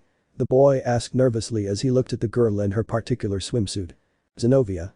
You know, before being a devil my only purpose was to serve my life to the church and its beliefs, the girl commented while her breasts touched Issei's chest as she lay on him, but after what happened to Gabriel, my conviction of life had disappeared. Issei.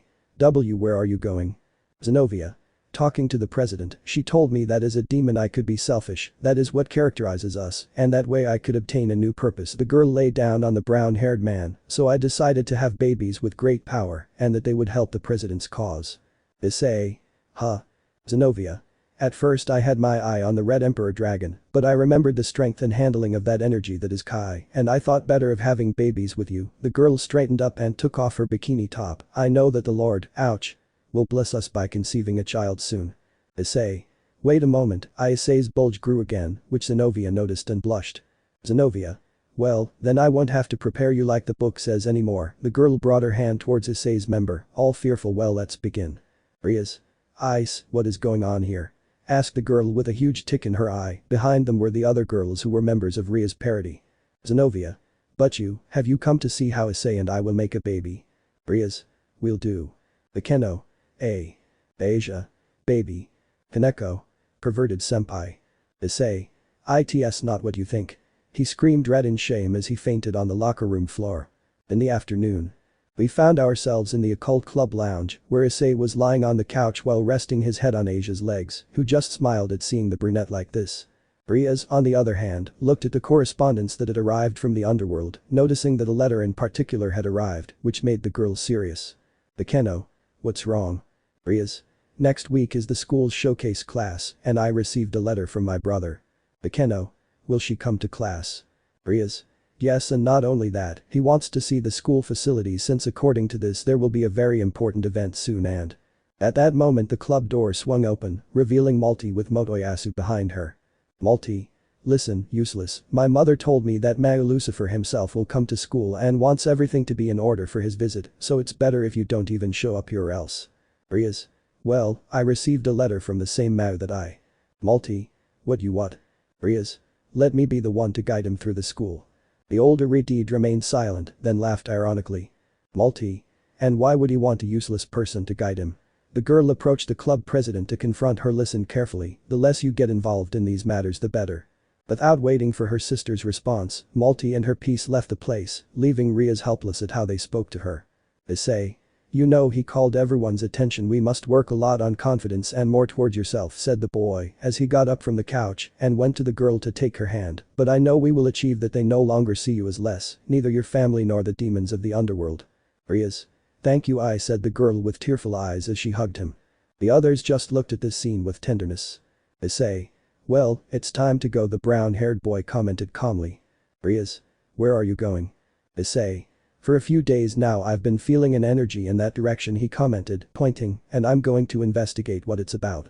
Bekeno. That sounds risky. Asia. Issei-san, we should go accompany you. Issei.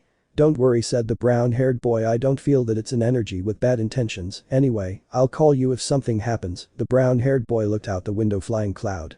Well, I'll come back as soon as possible. And Kaneko. Kaneko, yes senpai. Issei.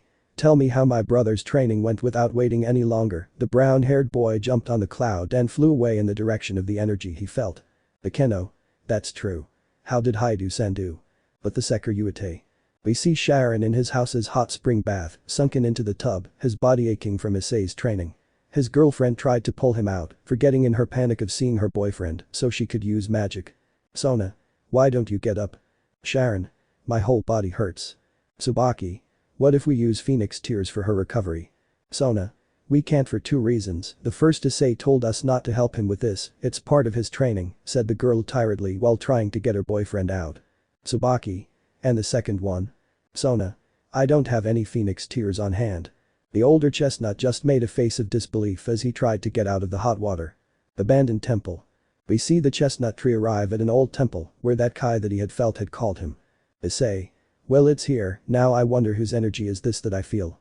I must be young, says a calm voice coming from inside the temple, so you finally accepted my invitation. Issei. You are the man who appeared in my house's courtyard that time when I was training the girls. Correct, let me introduce myself, my name is Kuoh-sama. The chestnut tree was very surprised when it heard that name, as it reminded him of one of his grandfather's stories. Flashback. We see a young boy in Buddhist attire practicing his punches while being watched by the Monkey King and the Jade King. Issei. Hey grandpa, a question. Son. What's up little warrior? Issei. Who trained you? Jade King. Well young man, we learned from our ancestors, for example, I received training from the Buddha himself. Son. And I copied them when I could, hahaha. Issei. Wow, but who taught Buddha-sama? The adults looked at each other as they did not know the answer. Jade King. Well, my master once told me that after having reached enlightenment, he appeared on a strange planet, although his physical body was not present, his spirit spoke with a god outside this planet, he introduced himself to him as Kuoh-sama, and he was the one who gave him the basis of the style of technique that we use. Issei. Wow, a god from another world, is it possible? Son.